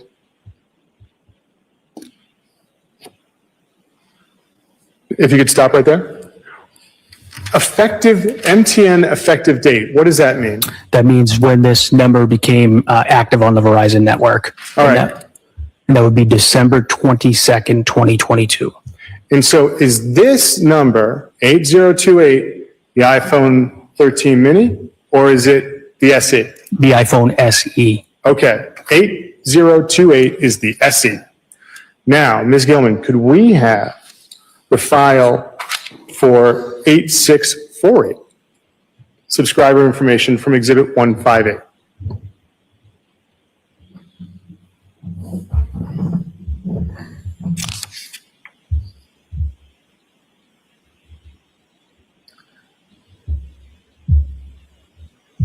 Trooper, looking at this subscriber MTN 617-939-8646. Someday I'll learn how to read. 8646. Can I see counsel at the side of the bench? Yep.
You may continue. Thank you.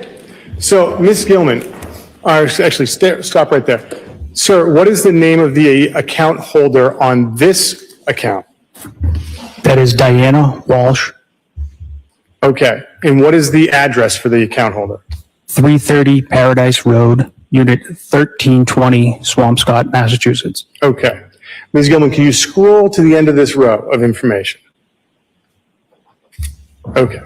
What is the effective date for this phone number? December 12th, 2018. And this phone number corresponds to what phone that you analyzed? The iPhone 13 mini. Okay. Now, sir, did you have the opportunity, Ms. Gilman, if you could close out, thank you. Now, with this information, did you have the opportunity to see where the iPhone 13 mini traveled on January 5th, 2023? Yes. Okay. What did you discover in your initial examination of the location data of the iPhone 13 mini as far as where it traveled? January 5th, 2023, the iPhone 13 mini was approximately 8 a.m. The device was in the area of 516 Chief Justice Cushing Highway. And then at approximately 9:30 a.m., the device is in the area of 330 Paradise Road, Swampscott, Massachusetts. And are you aware of any of Mr. Walsh's relatives that live in and around 330 Paradise Road? Yes. Who? His mother, Diana Walsh. Now, where does that device travel in that area on January 5th, 2023 of 330 Paradise Road? It is stationary in the southeast corner of the apartment complex where there is a large trash compactor. Can you tell from the data you saw whether or not the iPhone 13 mini went into the buildings of 330 Paradise Road that morning? I do not believe so. Now, did you ever have the ability to compare this data from January 5th, 2023 of the iPhone 13's native location data to its native location data, say, of December 27th, 2022? Yes. And when you look at the native location data from December 27th, 2022, can you determine whether or not the phone goes inside 330 Paradise Road? Can't determine if it physically goes inside the building, but is in a different area, in the general area of the building as opposed to the southeast corner. Now, as far as the location that you're determining of the phone, based on the data from January 5th, what day are you examining this data that you see this? Could you repeat the question? Yeah, Sorry. it's not really a well-worded question, so good for you. So what day were you looking at this phone's data? That would be that weekend, January 8th, 9th Okay. Of 2023. And so when you saw that it was in and around a dumpster on 330 Paradise Road, did you alert anyone? Yes, sir. Who'd you alert? I alerted my immediate supervisors. All right. And have you had the opportunity, utilizing this native location data from the two phones, to create a PowerPoint presentation of points that you've discovered these two phones went to? Yes, I did. And at this point, Your Honor, I would seek to enter the PowerPoint presentation as the next exhibit. I've reduced it to a thumb drive. Is there an objection to that? No objection. So the PowerPoint presentation is now in evidence as Exhibit 160.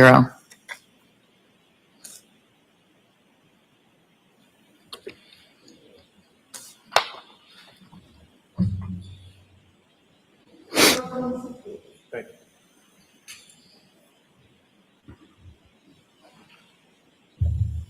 So at this point, I would seek to publish the PowerPoint presentation, Your Honor. You may. Thank you, Your Honor. Ms. Gilman, could we have the PowerPoint presentation for iPhone SE and iPhone 13?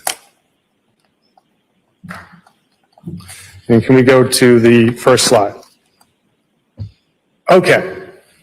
Trooper, is this the PowerPoint presentation you created? Yes, sir. All right. So what number or in what device are you looking at native location data and mapping in this slide? This slide refers to the iPhone SE, the phone device ending in 8082. And Can I see counsel at the side of the bench?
all right. So which one's the accurate number? The accurate number is from the Verizon records ending in 8028. Okay.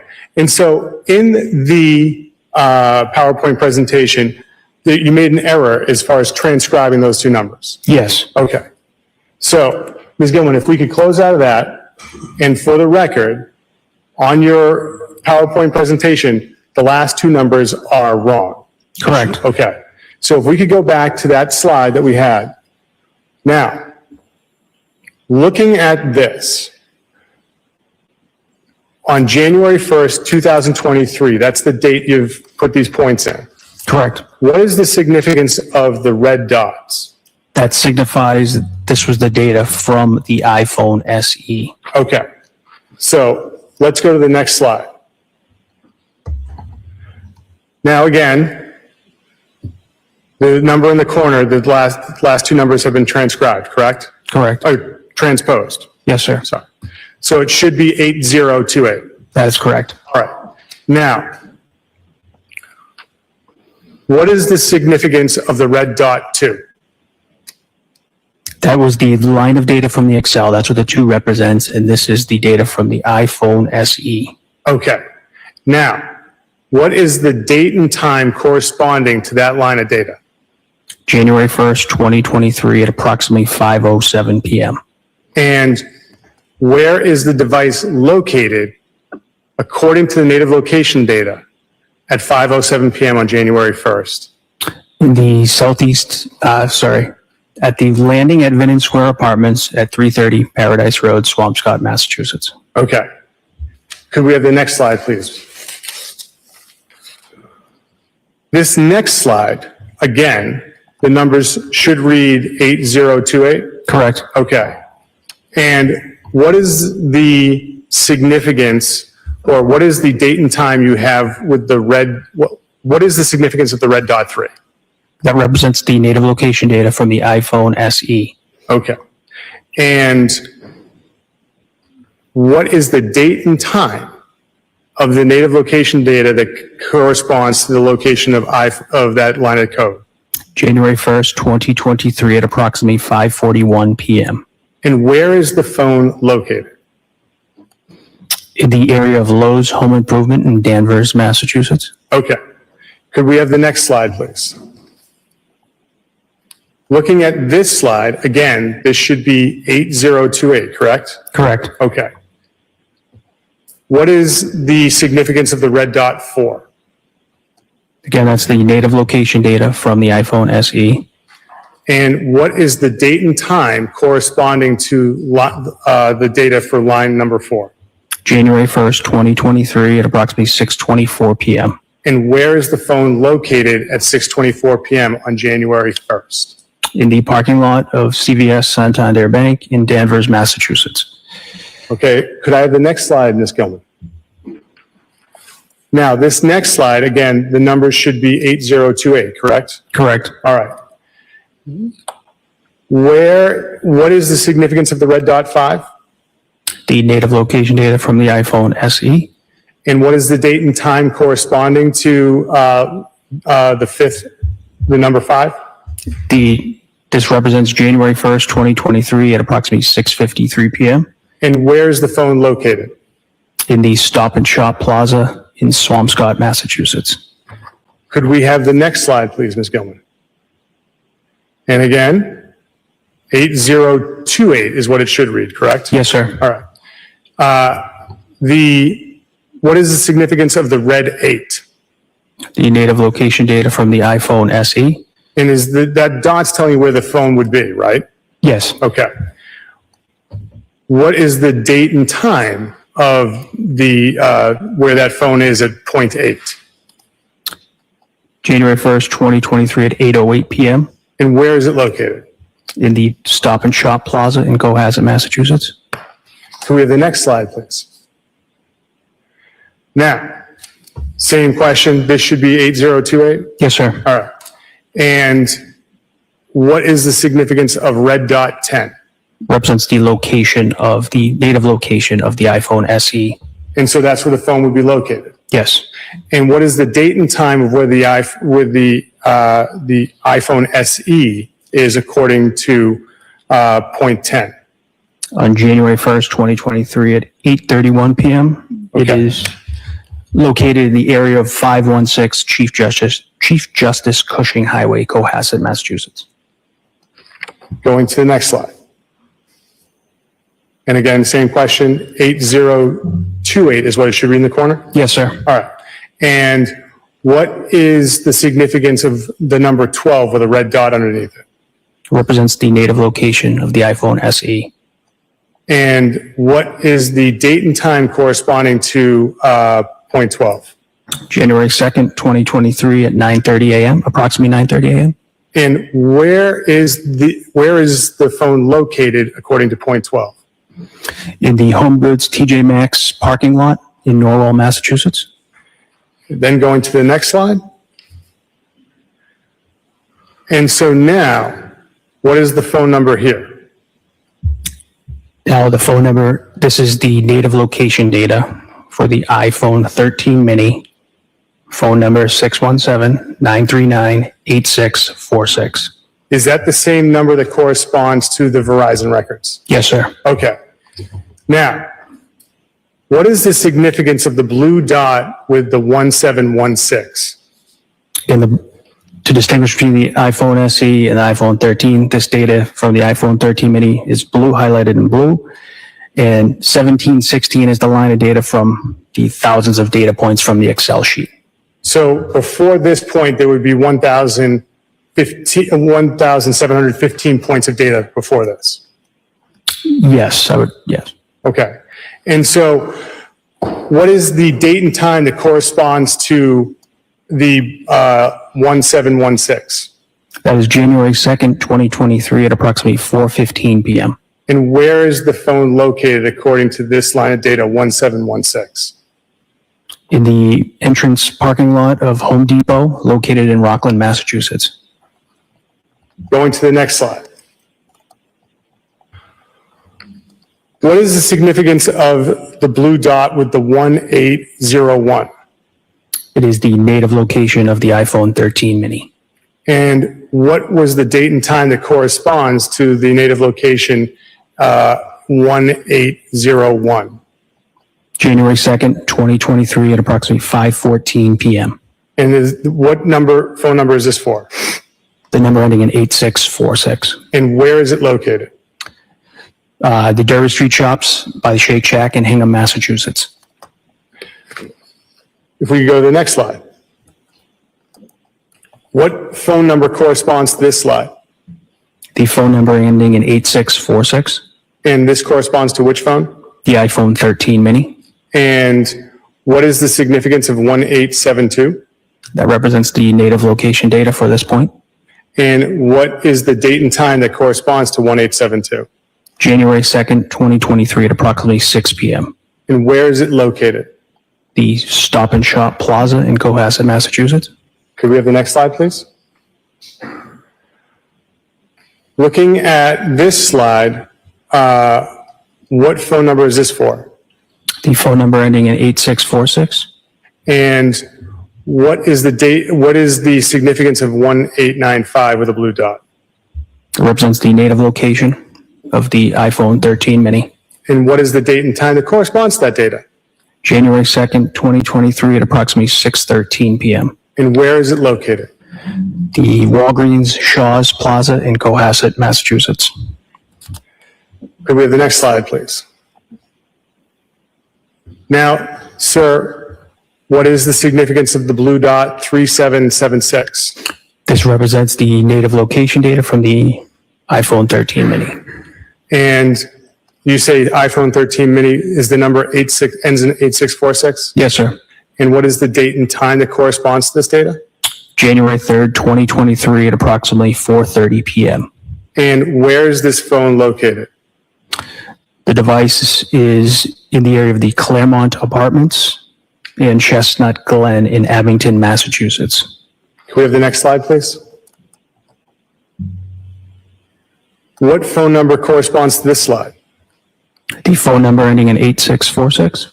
And that corresponds to which phone? The iPhone 13 mini.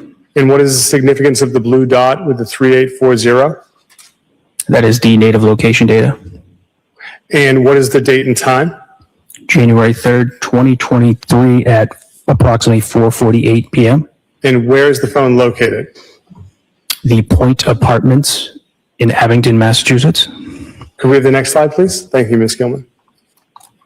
Looking at this slide, what phone number does this correspond to? The phone number ending in 8646. And what is the significance of the blue dot with the 3926? The native location for the iPhone 13 mini. And what is the date and time that corresponds to this? January 3rd, 2023 at approximately 5:14 p.m.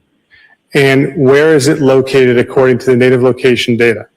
The Chatham West Apartments in Brockton, Massachusetts.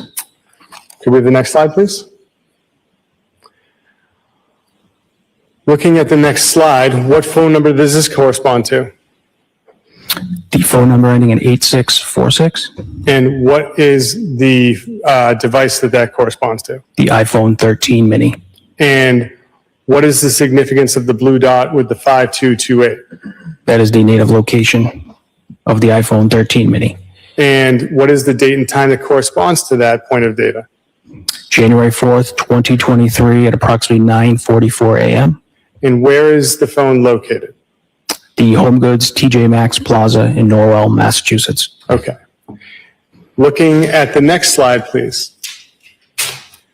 What phone number does this correspond to? The iPhone 13 mini ending in 8646. And what is the significance of the blue dot with the 6461? The native location data. And what is the date and time that it corresponds to? January 4th, 2023 at approximately 12:47 p.m. And where is it located? The Shaw's Walgreens Plaza in Cohasset, Massachusetts. And could we have the next slide? Looking at this slide, which phone number does it correspond to? The iPhone 13 mini ending in 8646. And what is the significance of the blue dot with the 8194? The native location. And what is the date and time that it corresponds to? January 4th, 2023 at approximately 4:25 p.m. And where is it located, sir? The Lowe's Home Improvement in Weymouth, Massachusetts. And could we have the next slide? Looking at this slide, which phone number does this correspond to? The iPhone 13 mini ending in 8646. And what is the significance of the blue dot with the 15333? That is the native location data. And what is the date and time that corresponds to? January 5th, 2023 at approximately 9:30 a.m. And where is the phone located? The southeast corner next to a large trash compactor. Of what area? The Vinnon Square Apartments, the landing at Vinnon Square Apartments at 330 Paradise Road, Swampscott, Massachusetts. Now, if we could close out of that. Sir, what do you do to corroborate native location data? We use cell site location information. So from the provider, again, we use LPRs and surveillance video. Okay. LPRs? What are those? License plate readers. Okay. Now, in addition to getting native location data, did you have the opportunity to review the search history from the iPhone 13 mini? Yes. Okay. Now, did you create a report of the search history of the iPhone 13 mini? Yes. When I say search history, what is the search engine the iPhone 13 mini was using? The Safari web browser. I'm sorry, I should have said that. What browser is it using? Safari. Okay. So if I'm wrong, correct me. Yes, sir. All right. So it's using the Safari web browser to go onto the internet. Yes. And so how is this different than, say, the internet history if this is just the search history? So this would just be the search terms related to Safari, so the term entered on Safari, whereas the web history would include pages visited, the amounts visited. It would have more details. And with the web history, did you also create a select report for the web history of the iPhone 13 mini for December 31st at approximately 9:30 a.m.? Yes. Okay. I'm going to show you a binder and ask you to recognize the documents inside of it.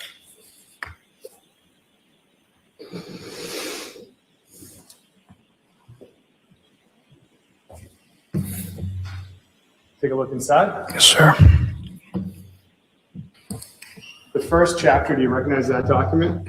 Yes, I do. What is that document? This is the Safari search history of the iPhone 13 mini. You created that? Yes. Using what program, sir?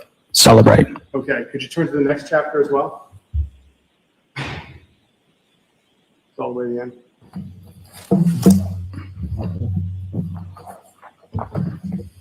And that second chapter in the book, what is that? That is the web history. The web history. Now, the search history, what dates did that correspond to? If you want to turn to the front, you can. Sure. That is December 25th, 2022 through January 4th, 2023. Okay. In the web history, what time frame does that cover? That was just December 31st, 2022. Around 9:30 a.m. Yes. Okay. So when you create these reports, you can choose the times and filter them out that way. Yes, sir.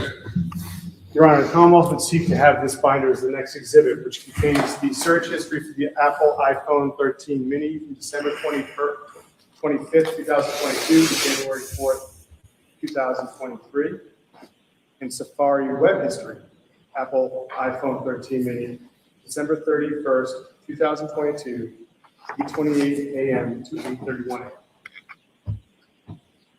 Okay. Can I see at the side of the bench? Yes.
So, it's one exhibit. Yes. One item. All right, so the Safari search history and the Safari web history for the iPhone 13 mini for the times indicated by counsel is now in evidence as Exhibit 161. Exhibit 161.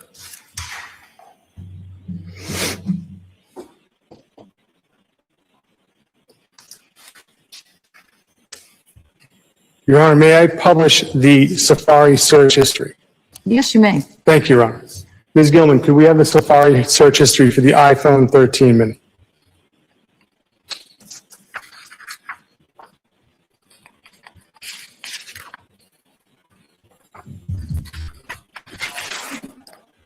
So, Trooper, can you see this? Yes, sir. I'd like to ask you some questions about the columns at the top. Yes. Okay. So, what is the number column? The number of data in this, sequentially in this file, Okay. What's timestamp? date, time the search occurred. Okay. What is source? Source is the database in which the data was extracted from. So on this first line of code where it says Safari, are there other databases that this draws from? Yes. What is the other database that this draws from? The knowledge C database. And so what is the difference between the two databases? Knowledge C is a larger database within the iOS operating system. Takes app data, app usage, phone information, internet history. So it's a larger database. Safari is just the Safari database. Now, if there is a search in the Safari database, and then there's a search in the Knowledge C database, are they two different searches? No, It's the same search located in two different places within the phone. that's correct. Okay. So the data will repeat within this report. That is correct, sir. Okay. What is value? Value is the search term entered. What is parameters? So for these blank columns, not all reports, Cellbrite is not able to extract or parse out the data for specific apps. So in this case, Cellbrite was not able to parse out any information pertaining to these columns. And so when we see account, service identifier, parameters, and there's nothing there, Cellbrite couldn't read the data or couldn't Yes. produce it. Correct. Okay. What does it mean if origin is unknown? The source origin of the search was unknown. Okay. So I'd like to direct your attention to item number 16 on page 2. What is the date and time of item number 16? The date is December 25th, 2022 at 11:52 a.m. And what is the value? Check a flight JetBlue. And so value, what does that mean as far as, just so we're clear, what is value, how is value created on the phone? Search term entered by the user of the device. Okay, so it's not being generated by the phone, it's not being generated automatically by the phone. The user is inputting the value. Yes, sir. Okay. Could we go down to item 21? What is the date and time of item 21? December 25th, 2022 at 12:09 p.m. And what is the value inputted into the phone? William Fastow, DC Real Estate. And could we scroll down to item 27? What is the date and time of item 27 on page 3? December 25th, 2022 at 12:09 p.m. And what is the value input into the phone? William Fastow, DC Real Estate. Scrolling down on page 3 to item 35. What is the date and time on item 35? December 25th, 2022 at 12:22 p.m. And what is the value input into the phone? Anna Walsh, Tishman, Spire. Can we scroll down to item 43 onto page 4? What is the date and time stamp for item 43? December 25th, 2022, 12:28 p.m. What is the value input into the phone? Christmas Day plane crash. Can we scroll down to item 50? What is the date and time stamp for item 50 on page 4? December 25th, 2022 at 12:31 p.m. And what is the value that is input? Jeff Chad Tishman Spire. Can we scroll down to item 53? What is the date and time stamp of item 53? December 25th, 2022, 12:45 p.m. And what is the value that is input? Anna Walsh, found dead. Can we scroll down to item 57 on page 5?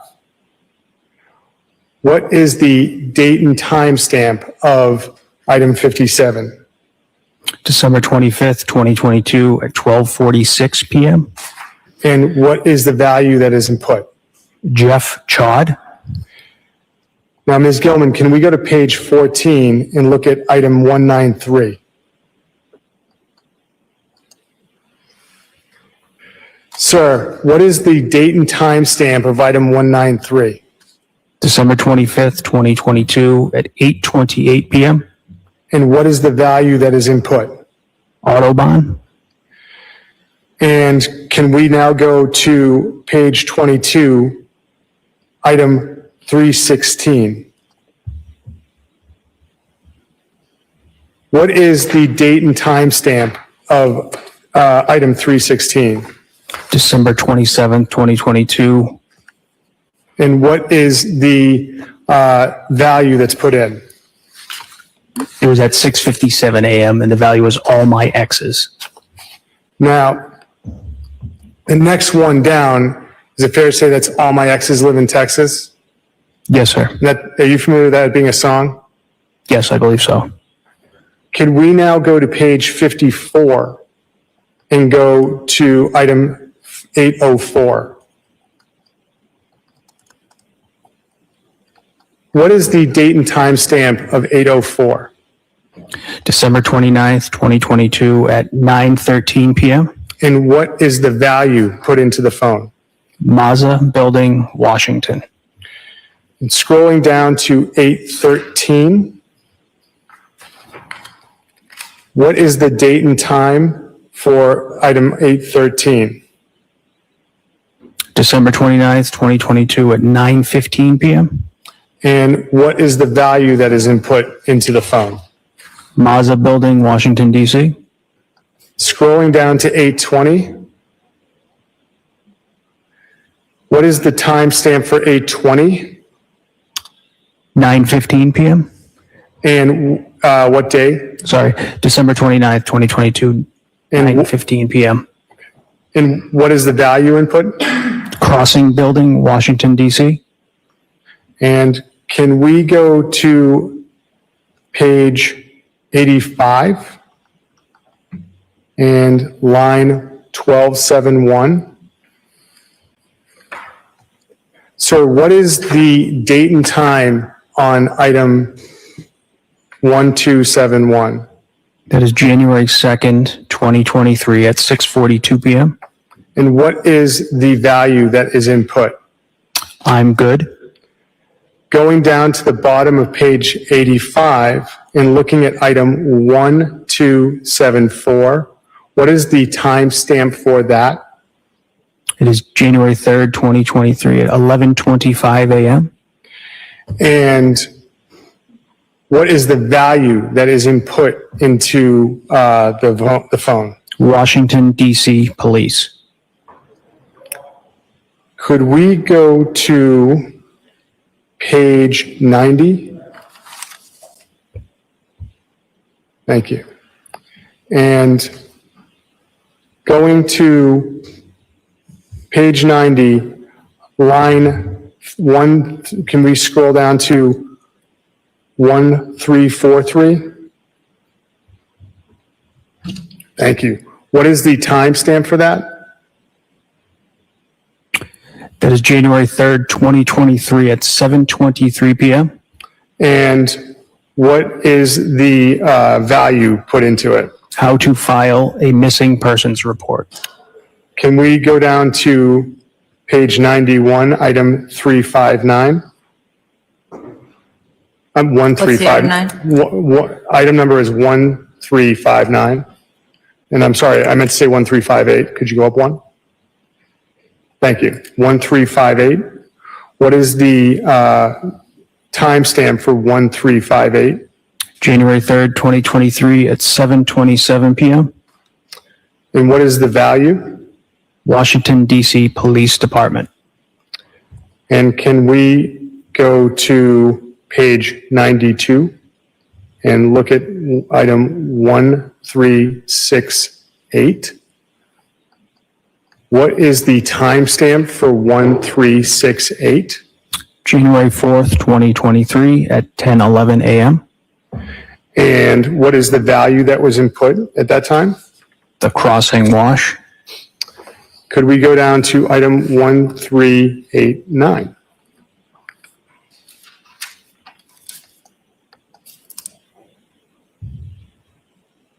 What is the timestamp for 1389? January 4th, 2023, 10:14 a.m. And what is the value that was put in? Mazza Building, Washington, D.C. And could we now go to item 1402, scrolling down the page? We're now on page 94. What is the timestamp for item 1402? January 4th, 2023, 10:15 a.m. And what is the value that is input? Jeff Chad Tishman. Can we go to item 1414 on page 95? What is the timestamp for 1415? I'm sorry, 1414? January 4th, 2023, 10:56 a.m. And what is the value that is put in there? Will Fasto. And then underneath that, is there a different spelling of Fasto for item 1415? Yes. And then scrolling down to item 1438 on page 96. On page 96, what is the timestamp for item 1438? January 4th, 2023 at 1:24 p.m. And then underneath that is item 1439. What is the timestamp for that? Sorry. January 4th, 2023 at 1:26 p.m. And this looks different than the other values. What is this? This was a search from Apple Maps. Sorry. So when you see that bolded result, is that saying it's from Apple Maps? Yes, you can see the source file, Apple Maps. So that's different than Knowledge C, and that's different than Safari. Yes. Okay. And then the last one is the one directly underneath it, 1440. What is the timestamp for that? January 4th, 2023, 2:49 p.m. And what is the value that is put in there? I'm good. Now, if we could close out of this and go to the second web history.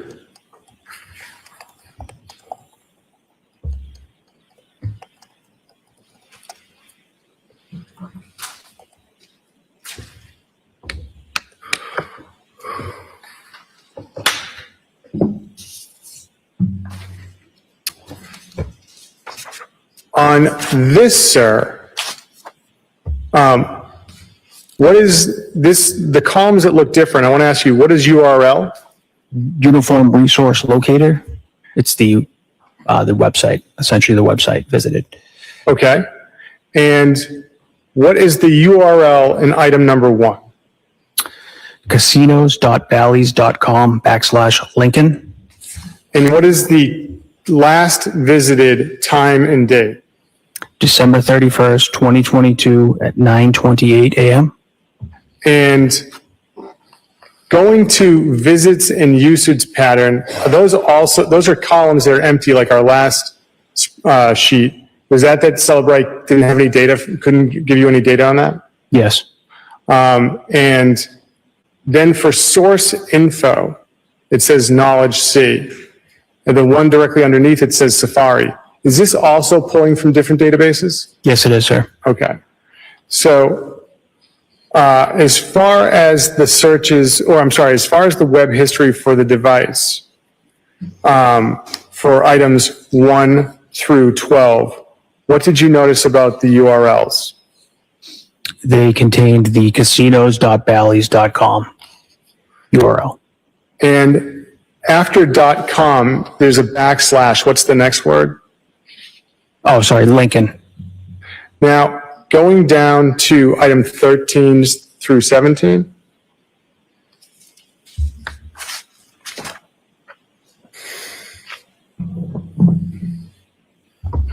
So, sir, what did you notice as far as the URLs for items 13 through 17 on page 4? The URL was mgmspringfield.mgmresorts.com. And what is the date and time stamp for 13? December 31st, 2022 at 9:30 a.m. Now, if we could then scroll to item 25.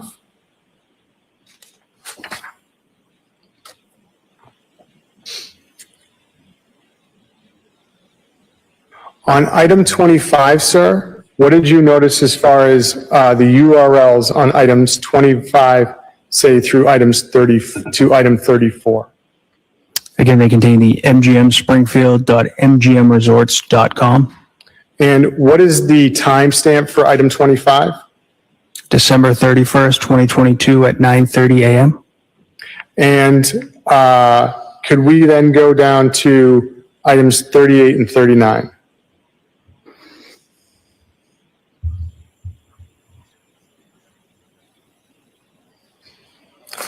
On items 38 and 39, did you notice about the URLs?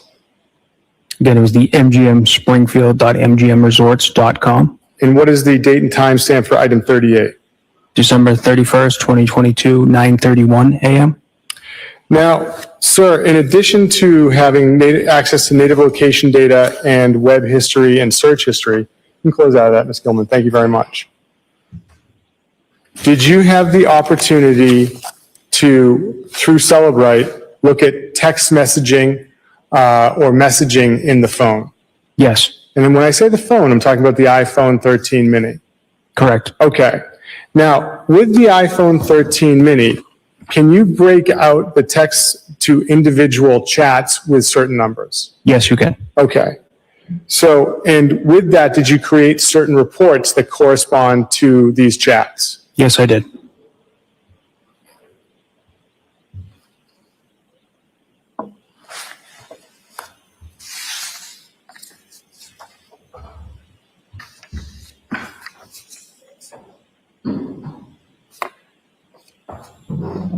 May I approach, Your Honor? You may. Thank you, Your Honor. Do you recognize this first report? Yes, I do. And did you create this report? I did. And it's in this report, can you tell us what it is? It is a text message report. And what are the numbers that correspond to the text message? The last four is 8646. Okay. And that's the iPhone 13 mini's phone? Correct. And then the next phone number, last four digits? 2005. And does it have a designation or an ID or some kind of identifier next to it? Yes. What? Contact associated as paint. And what is the time frame of that? This is January 5th, 2023. The Commonwealth would seek to have this text thread as the next exhibit, Your Honor. Any objection to that? No objection. Next thread labeled paint. I would go by the numbers, but Sure. Why don't you read it into the record? certainly. It would be a text thread between 8646 and 2005. Okay, sounds good. That's now in evidence as Exhibit 162. So that's Exhibit 162. Ms. Gilman, can we have that text thread up?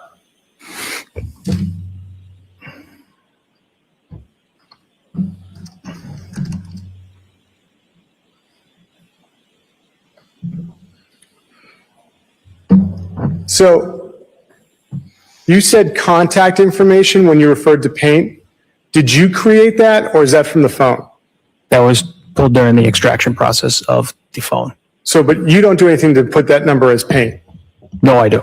The phone, Celebrite, through examining the data, gives you that contact information? Correct. Okay. So looking at this first entry, what is the significance of this bubble being in green? Green means it was sent by the owner, the number ending in 8646. And then underneath, so the from and to, who is this from? That is from Brian Walshe. And then who is it to?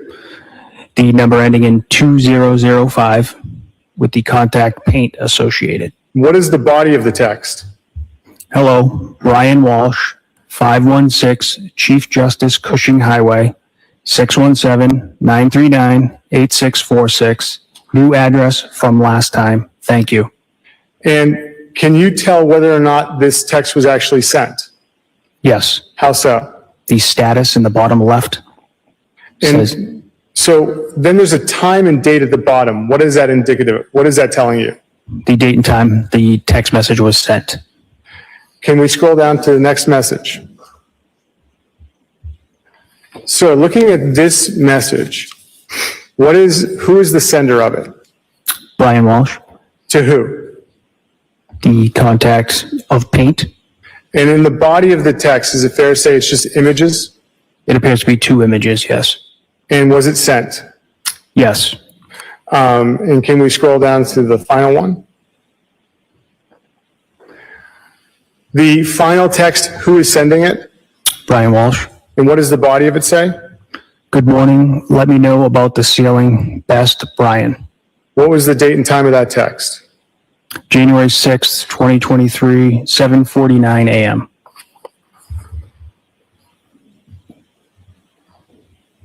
Can you close out of that, Ms. Gilman? Thank you very much.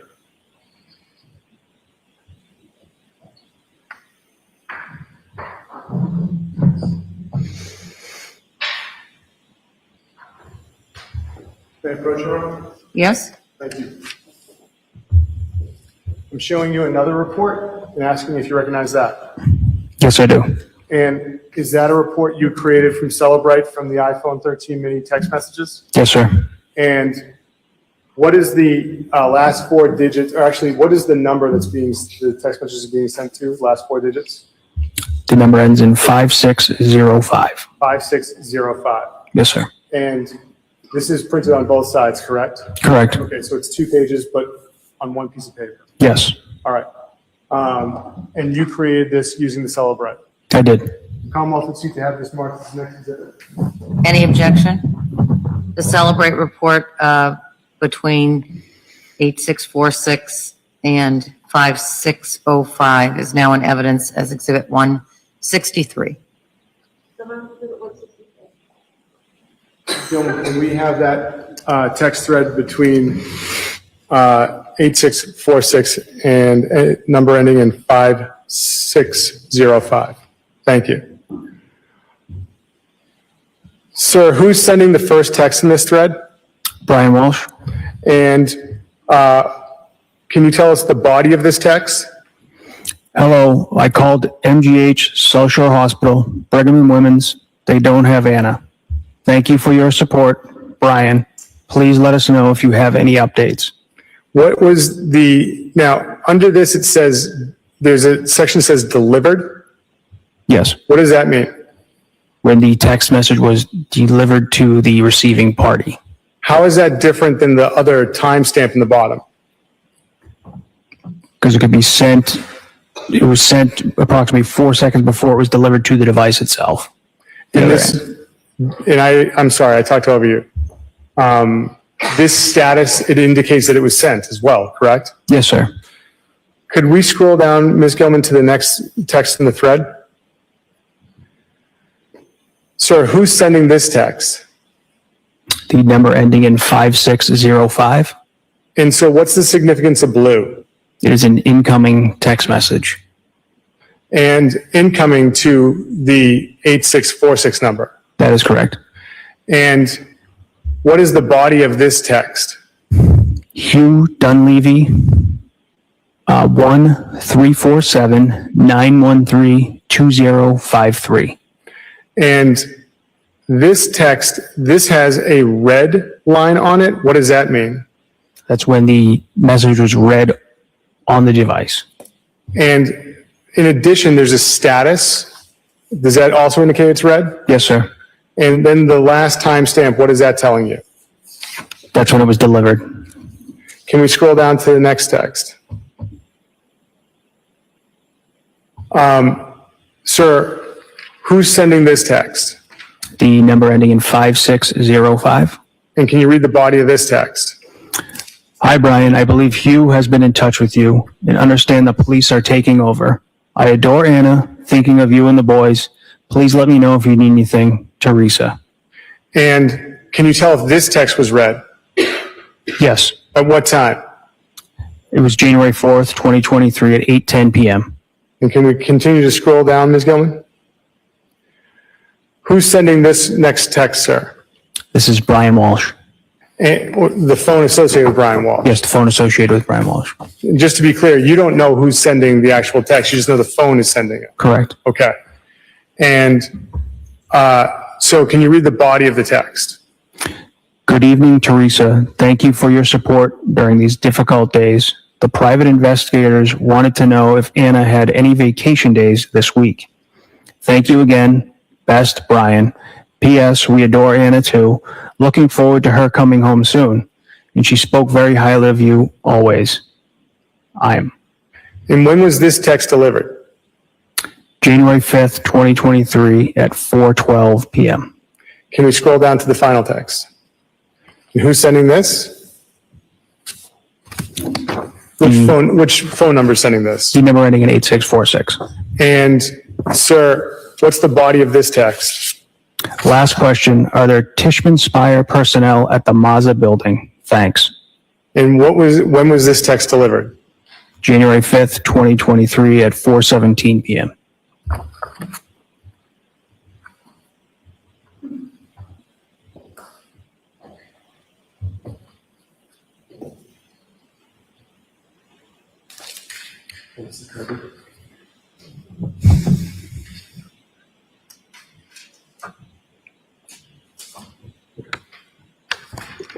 Brandon, may I approach? You may approach. Thank you. Do you recognize this report? Yes, sir. Is this an additional report of text messages you created from the iPhone 13 mini? Yes. And this corresponds to a contact. What's the contact name? Alyssa? And the other phone number associated with this text thread is 8646? Yes. Your Honor, the Commonwealth will seek to have this marked as the next exhibit. So it's between 8646 and another number, or just Alyssa? Another number ending in 2189.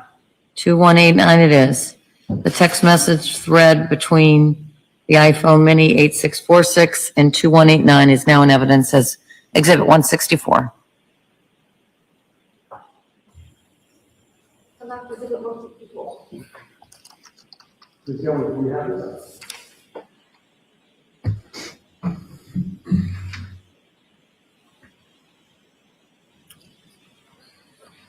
Ms. Gilman, could we scroll down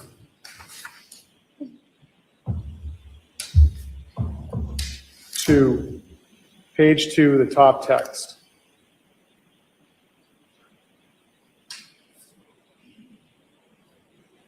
Sir, this is blue, this top text. Who's sending it?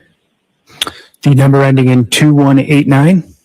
And What is the body of this text? Thank you so much, Brian. Happy New Year. Hope you're well. 4. And when was this read? January 2nd, 2023, 3:05 p.m. And scrolling down to the next one in green, which phone's sending this? The number ending in 8646. And sir, on this text, what does the body say? Hello, I know we did this a week ago, but have you heard from Anna? And when was this delivered? January 3rd, 2023 at 10:34 a.m. And scrolling down to the next text, which phone is sending this? Which phone number? The number ending in 2189. And what is the body of this text? Hey Brian, sorry for the delay. Was sleeping. I have the flu. Super sick. I texted with Anna on New Year's Day, but no, haven't heard from her. Is she working today? She's usually running around super busy with work. And what was the date and time that this was read? January 3rd, 2023, 12:51 p.m. Can we scroll down to the next one? Which number is sending this? Number ending in 8646. And what is the body of this? You're right. I'll let you know when she calls. Feel better soon. And what is the date and time it was delivered? January 3rd, 2023, 12:51 p.m. And can we scroll down past that? One more. Thank you. To the top of page 4. Thank you. Looking at the top of page 4, which number is sending this? The number ending in 2189. And what is the body of this text? Did you ever hear back? Question mark. What is the date and time that it was read? January 4th, 2023, 10:10 a.m. The next text in the thread, which number is sending this? Number ending in 8646. And what is the body of this? No, they are looking for her at work now. When was this delivered? January 4th, 2023, 10:19 a.m.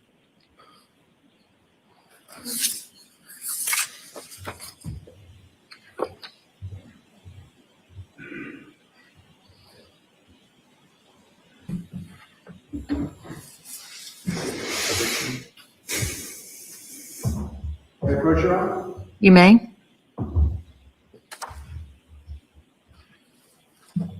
Trooper, do you recognize that report? Yes, sir. Is that another report you were able to create from messaging in the phone? Yes. And this has a contact associated with it. What is the contact's name? Alexandra, And what are the last 4 digits of Alexandra's contact? 5332. And the other phone number associated with this thread is 8646? Yes, sir. And does this contain the messages of that thread? Yes. The Commonwealth would seek to have this marked as the next exhibit, Your Honor. No objection. The Celebrate report between the iPhone mini 8646 and 5332, that text thread is now in evidence as 165. Sir, what is Viber? Viber is another messaging app. And this text thread, did this utilize Viber? Yes, sir. And so Celebrate reads Viber text messages just like it reads the regular text messages. Yes, it has the ability to extract it, yes. And so I'm going to ask some questions about this Viber text thread with the Alexandra contact. Ms. Gilman, if we could have that up, please.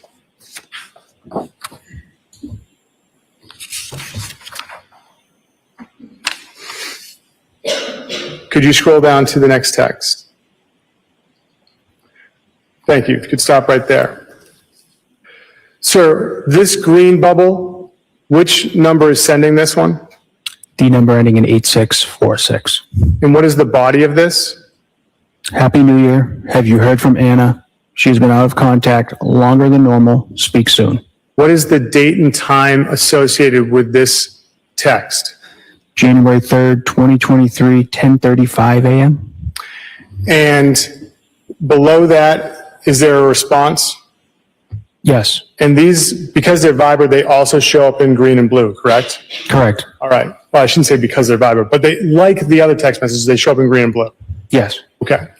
So which number is sending this text? The number ending in excuse me, the number ending in 5332. And what is the response? Hello, no, I haven't. Last time was on 3112, And what was the time of this text? January 3rd, 2023 at 11:24 a.m.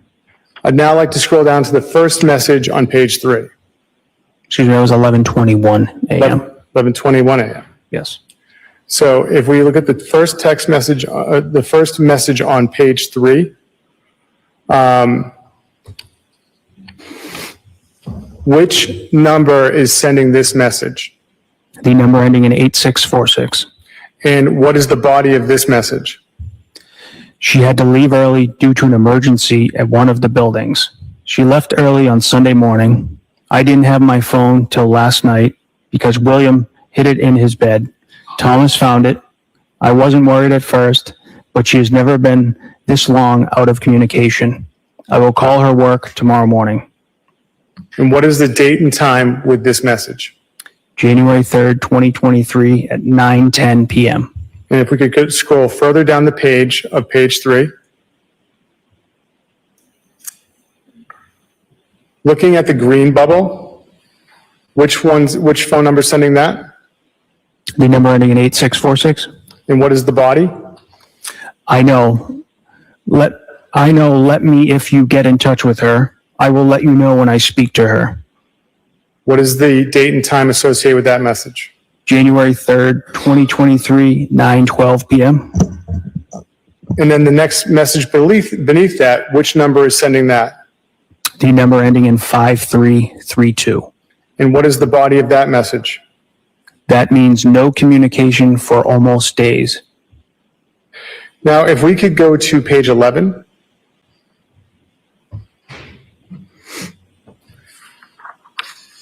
And if, looking at the blue bubble, which number is sending that? The number ending in 5332. And what is the body of that? If she's not at work tomorrow, or if they haven't heard from her, what are you going to do? Question mark. And what is the date and time of that message? January 3rd, 2023, 9:25 p.m. Could you scroll down, Ms. Gilman? Looking at the green bubble, which one sends that? The number ending in 8646. And what is the body? Call everybody she knows in DC and then file missing persons. Let's hope there's an explanation. Could you, Ms. Gilman, could you go to page 12? Scrolling down, the second message on page 12. Which number is sending that? The number ending in 8646. And what is the body of that? They can't find her at work. And what is the date and time of that? January 4th, 2023, 10:33 a.m. And if, Ms. Gilman, could we go to page 14? And could you scroll down, Ms. Gilman?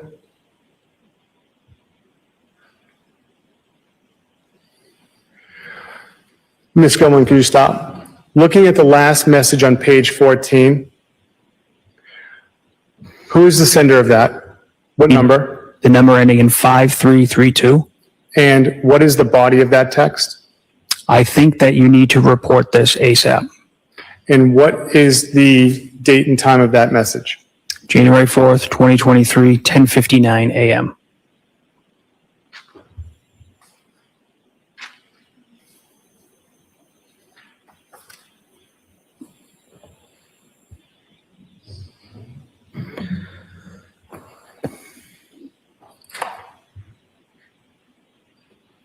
Your Honor, may I approach? You may.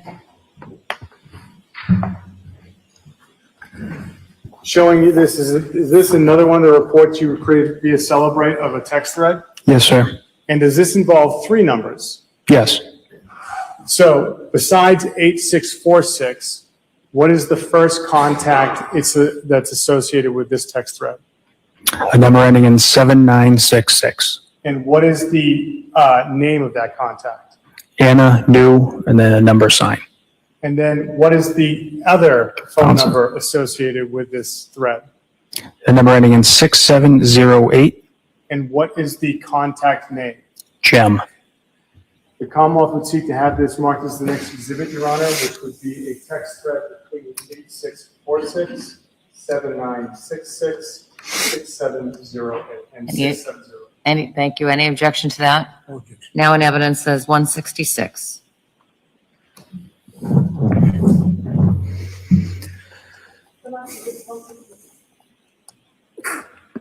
Bless you.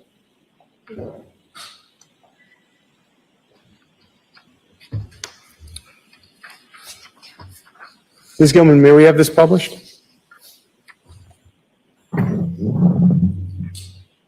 Looking at the first message, sir, it's blue. What number is sending this? The number ending in 6708. And what is the body of this? It is a picture. And then above the picture, is there any words? I love my necklace, exclamation.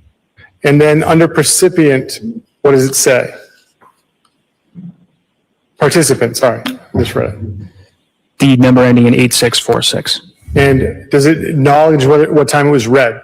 Yes. What time was it read? January 2nd, 2023, 2:26 p.m. Going down, please, Ms. Gilman. Who's sending this text? What number? The number ending in 6708. Jem? Yes. And what is the body of this? Last night was so good, exclamation, thank you. What is the date and time of this text? Or that it was read? It was read January 2nd, 2023, 2:26 p.m. Going down to the next text. Which number is sending this? The number ending in 6708. And what is the body of it? The chef, world class, and company equally so. And when was this read according to the phone? January 2nd, 2023, 2:26 p.m. Can we scroll down to the top text on page 3? On the top text of page 3, which number is sending this? The number ending in 8646. And what is the body of it? Looking good, buddy. Thomas just found my phone. It was in William's bed. Another amazing New Year Eve together as a triumvirate. Looking good in your new necklace. And scrolling down to the final text. Which sender is this? The number ending in 6708. And what is the body of it? My new necklace made a big splash yesterday as I wore it everywhere. I got double takes in the streets and at Whole Foods in Swampscott. And what was the time that the text was read? January 2nd, 2023 at 4:13 p.m. May I approach, Your Honor? You may? Showing you another text thread. Is this another one that was created another report you were able to create from the phone? Yes, sir. And does this only have 2 numbers associated with it? Yes. What are the 2 numbers associated with it? The number ending in 8646 Yes, sir. and the number ending in 6708. And that also has a contact designation of Jem. Yes, sir. The Commonwealth would seek to enter this as the next exhibit, Your Honor. The text thread between 8646 and 6708. Any objection? The text of thread between 8646 and 6708 is in evidence as 167. Then I can put it on. 167?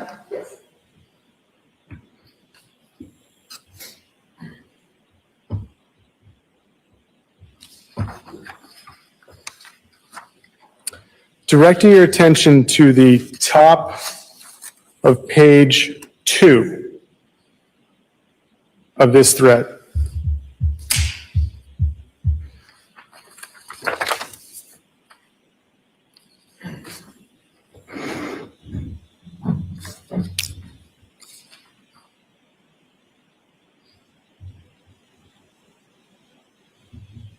you have a publisher? Oh, yes, I apologize. I neglected to ask that. Your Honor, may I publish this? Sure. Thank you, Your Honor. Appreciate it. Ms. Gilman, if we could go to the top of page 2. And I imagine, Trooper, it's a whole lot easier to see it now? Yes, thank you. Okay, thank you. Now, who is the sender of this? The number ending in 6708. And what is the body of this first message? Merry Xmas to you, buddy. I miss you. Merry Xmas to all of you. Date and time? That December, it was read. December 25th, 2022, 9:45 a.m. Going down to the next text, who's the sender of that next one? The number ending in 6708. And what does the body of that say? Her phone is going directly to voicemail. And what was the date and time that this message was read? January 4th, 2023, 10:54 a.m. And the next text in that thread? Which number sends that? 6708. And what is the body of that? Any news? Question mark. Have you alerted everybody at her work and the DC police? Question mark. Now, I'd like to scroll down to page 4. In the middle of that, which is the sender of this blue text? The number ending in 6708. And what does the body of it say? Hey, buddy, can you send me the photos we took on New Year's Eve? NYE? Question mark. What was the date and time it was read? January 5th, 2023, 11:17 a.m. And the next thread, the next text down, sir? What number is sending that? The number ending in 8646. And what is the body of that text? All the photos were taken on Anna's phone. I don't have any. And when was that text delivered? January 5th, 2023 at 11:30 a.m. You can close out of that, Ms. Gilman. Thank you.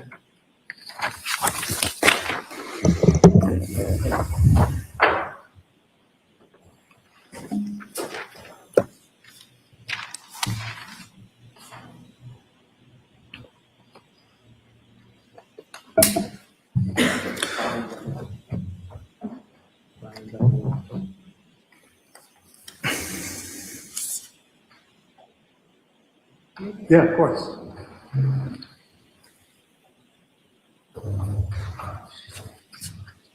Would you like to? I'm sorry. I was just listening to this ordinance. What a gentleman.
Your Honor, this next collection of text, I would actually ask the NARC for ID. I will show it to the witness, but I would not seek to enter as an exhibit at this point in time. All right, and I think consistent with this morning, this is the first one. Is this, what do we say, I for ID? So we'll mark this exhibit as I for ID. And Jersey, I just remind you that things that get a designation as a letter designation and for identification isn't evidence unless and until the parties move it in and I move it in. The numbered exhibits are the ones that you have as evidence with you in the back. Your Honor, may I approach? Yes? So first, I'm showing you what's been marked I for ID. Can you tell us what this is? Yes, it is a text message report created by me on Celebrate. Okay. And can you tell us the two numbers that are associated with this? Yes, the first number is ending in 8646. Okay. And the second number? the second number is the number ending in 7966. And who are the contacts designated with this? The 8646 is Brian Walshe, and the 7966 is Anna New.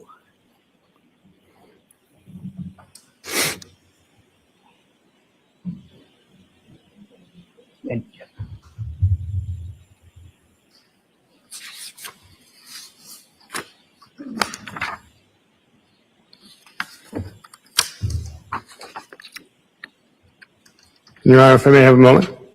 Yes. Thank you, Your Honor.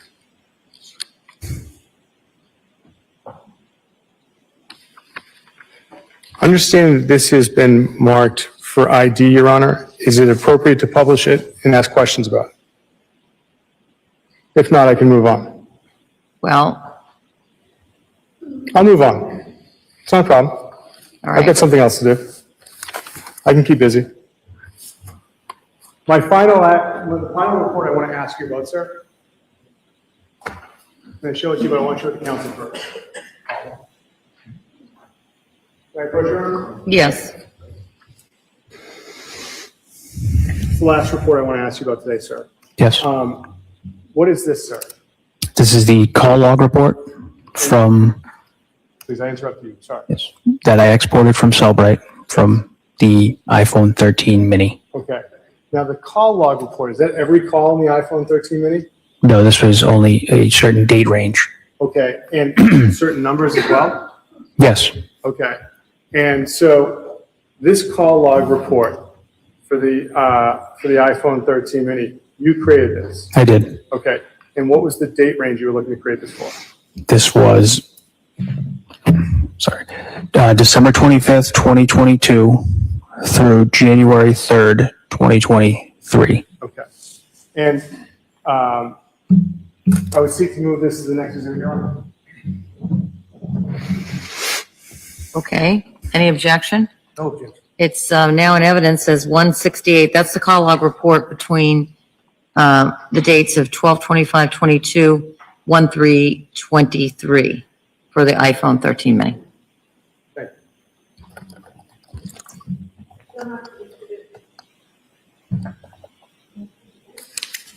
168.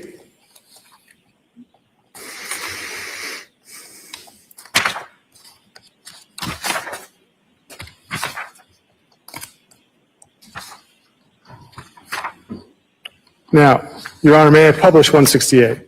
You may. Thank you.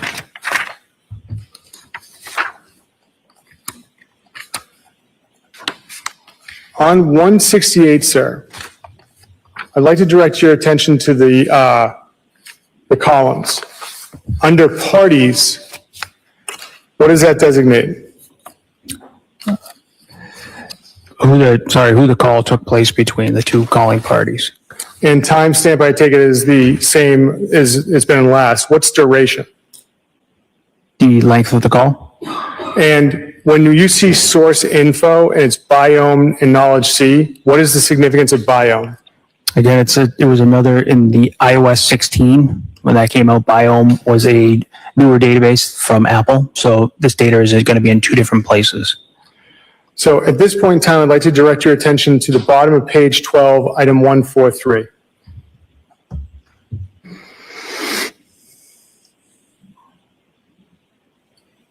What phone number is being called, sir? This is an outgoing call to number ending in 7966. And what is the date and time of the phone call? December 25th, 2022 at 11:52 a.m. And what is the duration of the call? 33 seconds. And if we could scroll up, Ms. Gilman? Thank you. And could we go up a little bit further to the next page, please? Continuing. All right, so Ms. Gilman, can you please continue up to, further up, please? There we are. On item number 129, what is the timestamp of that, 129? December 25th, 2022 at 1:40 p.m. And what number is being called? It's an outgoing call to number ending in 7966. And what is the duration of that call? 1 hour, 22 minutes, and 33 seconds. And could you continue up, Ms. Gilman? Thank you. Directing your attention to item 123 on page 10. What number is making the phone call? This is an incoming call from 7966. And what is the duration of this call? 1 hour, 27 minutes, and 7 seconds. And what is the timestamp on this call? December 25th, 2022 at 4:11 p.m. Now, if we could go to item number 13, I believe it's the top of page 2. Bless you. Sir, what number is being called? It is an outgoing call to number ending in 7966. And what is the date and time of the call? December 31st, 2022 at 9:52 a.m. And what is the duration of the call? 4 minutes, 5 seconds. And if we could continue up from there, Ms. Gilman? Going to item number, pause if I may. Could we go to item number 9? What is the number what number is making that phone call? Number 9, you said, sir? Number 9? Number 9. An incoming call from number ending in 7966. And what is the date and time of that call? December 31st, 2022, 7:27 p.m. And what is the duration of that call? 0 seconds. Looking at the item above it, item number 8, what number is being called? It is an outgoing call to number ending in 7966. And what is the date and time of that call? January 3rd, 2023, 8:28 a.m. And how long is that call? 15 seconds. Does that mean that the phone's connected if it's 15 seconds? No. What can happen? What is an alternative explanation then? Voicemail. And do you see can we go up to 7 through 1? Do you see any incoming calls from the 7966 from entries 8 through 1? No, I do not. And do you see any calls longer than 17 seconds in entries 8 through 1? No, I do not. And Your Honor, may I have a moment? Yes?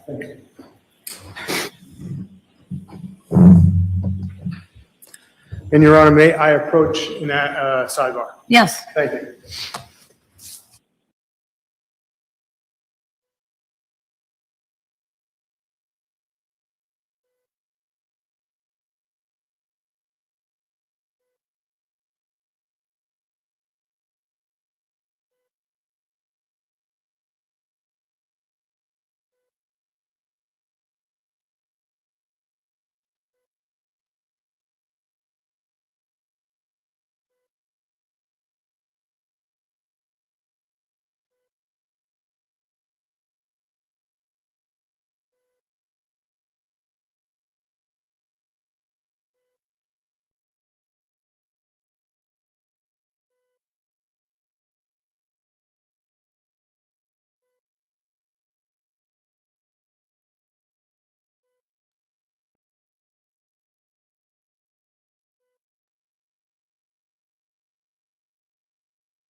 before the 4 o'clock hour. I know it's been a long day for you. I appreciate your attentiveness. You may catch me frequently. I know a number of you have, looking over and making sure everybody's still able to do their jobs. And I think I've said this to you a number of times. Sitting is very difficult all day. You're doing a marvelous job at it. You're all attentive, and I appreciate, and I know the parties appreciate your continued attentiveness to the case. And I appreciate your obedience to the rules, and I'm going to remind you of again before we leave today. Don't approach any social media or any news media. Don't do any research about the case. Talk to anyone about the case and continue to have open minds as you listen to the evidence in this case. I remind you tomorrow, 9 to 1. Have a good night, jurors. All right, please. Jurors, close your notebooks. Follow me.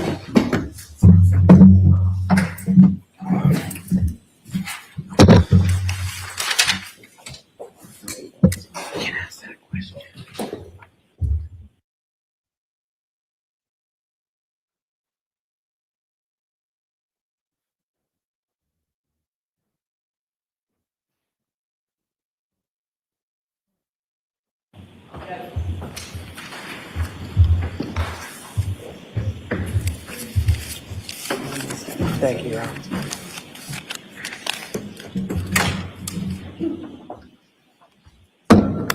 Good to see you.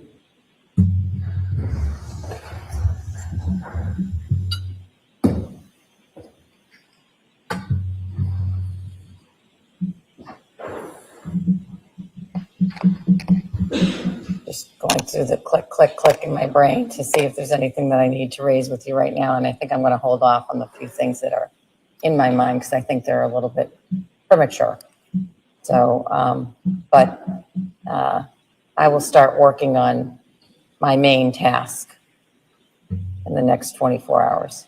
And so we'll talk a little bit more about that tomorrow. Anything that the Commonwealth needs to discuss before I get off the bench? No, Your Honor. And anything that the defense needs to discuss before I get off the bench? No, Your Honor. Thanks for your work today, and we'll see you back here tomorrow morning. Thank you, Your Honor. All rise.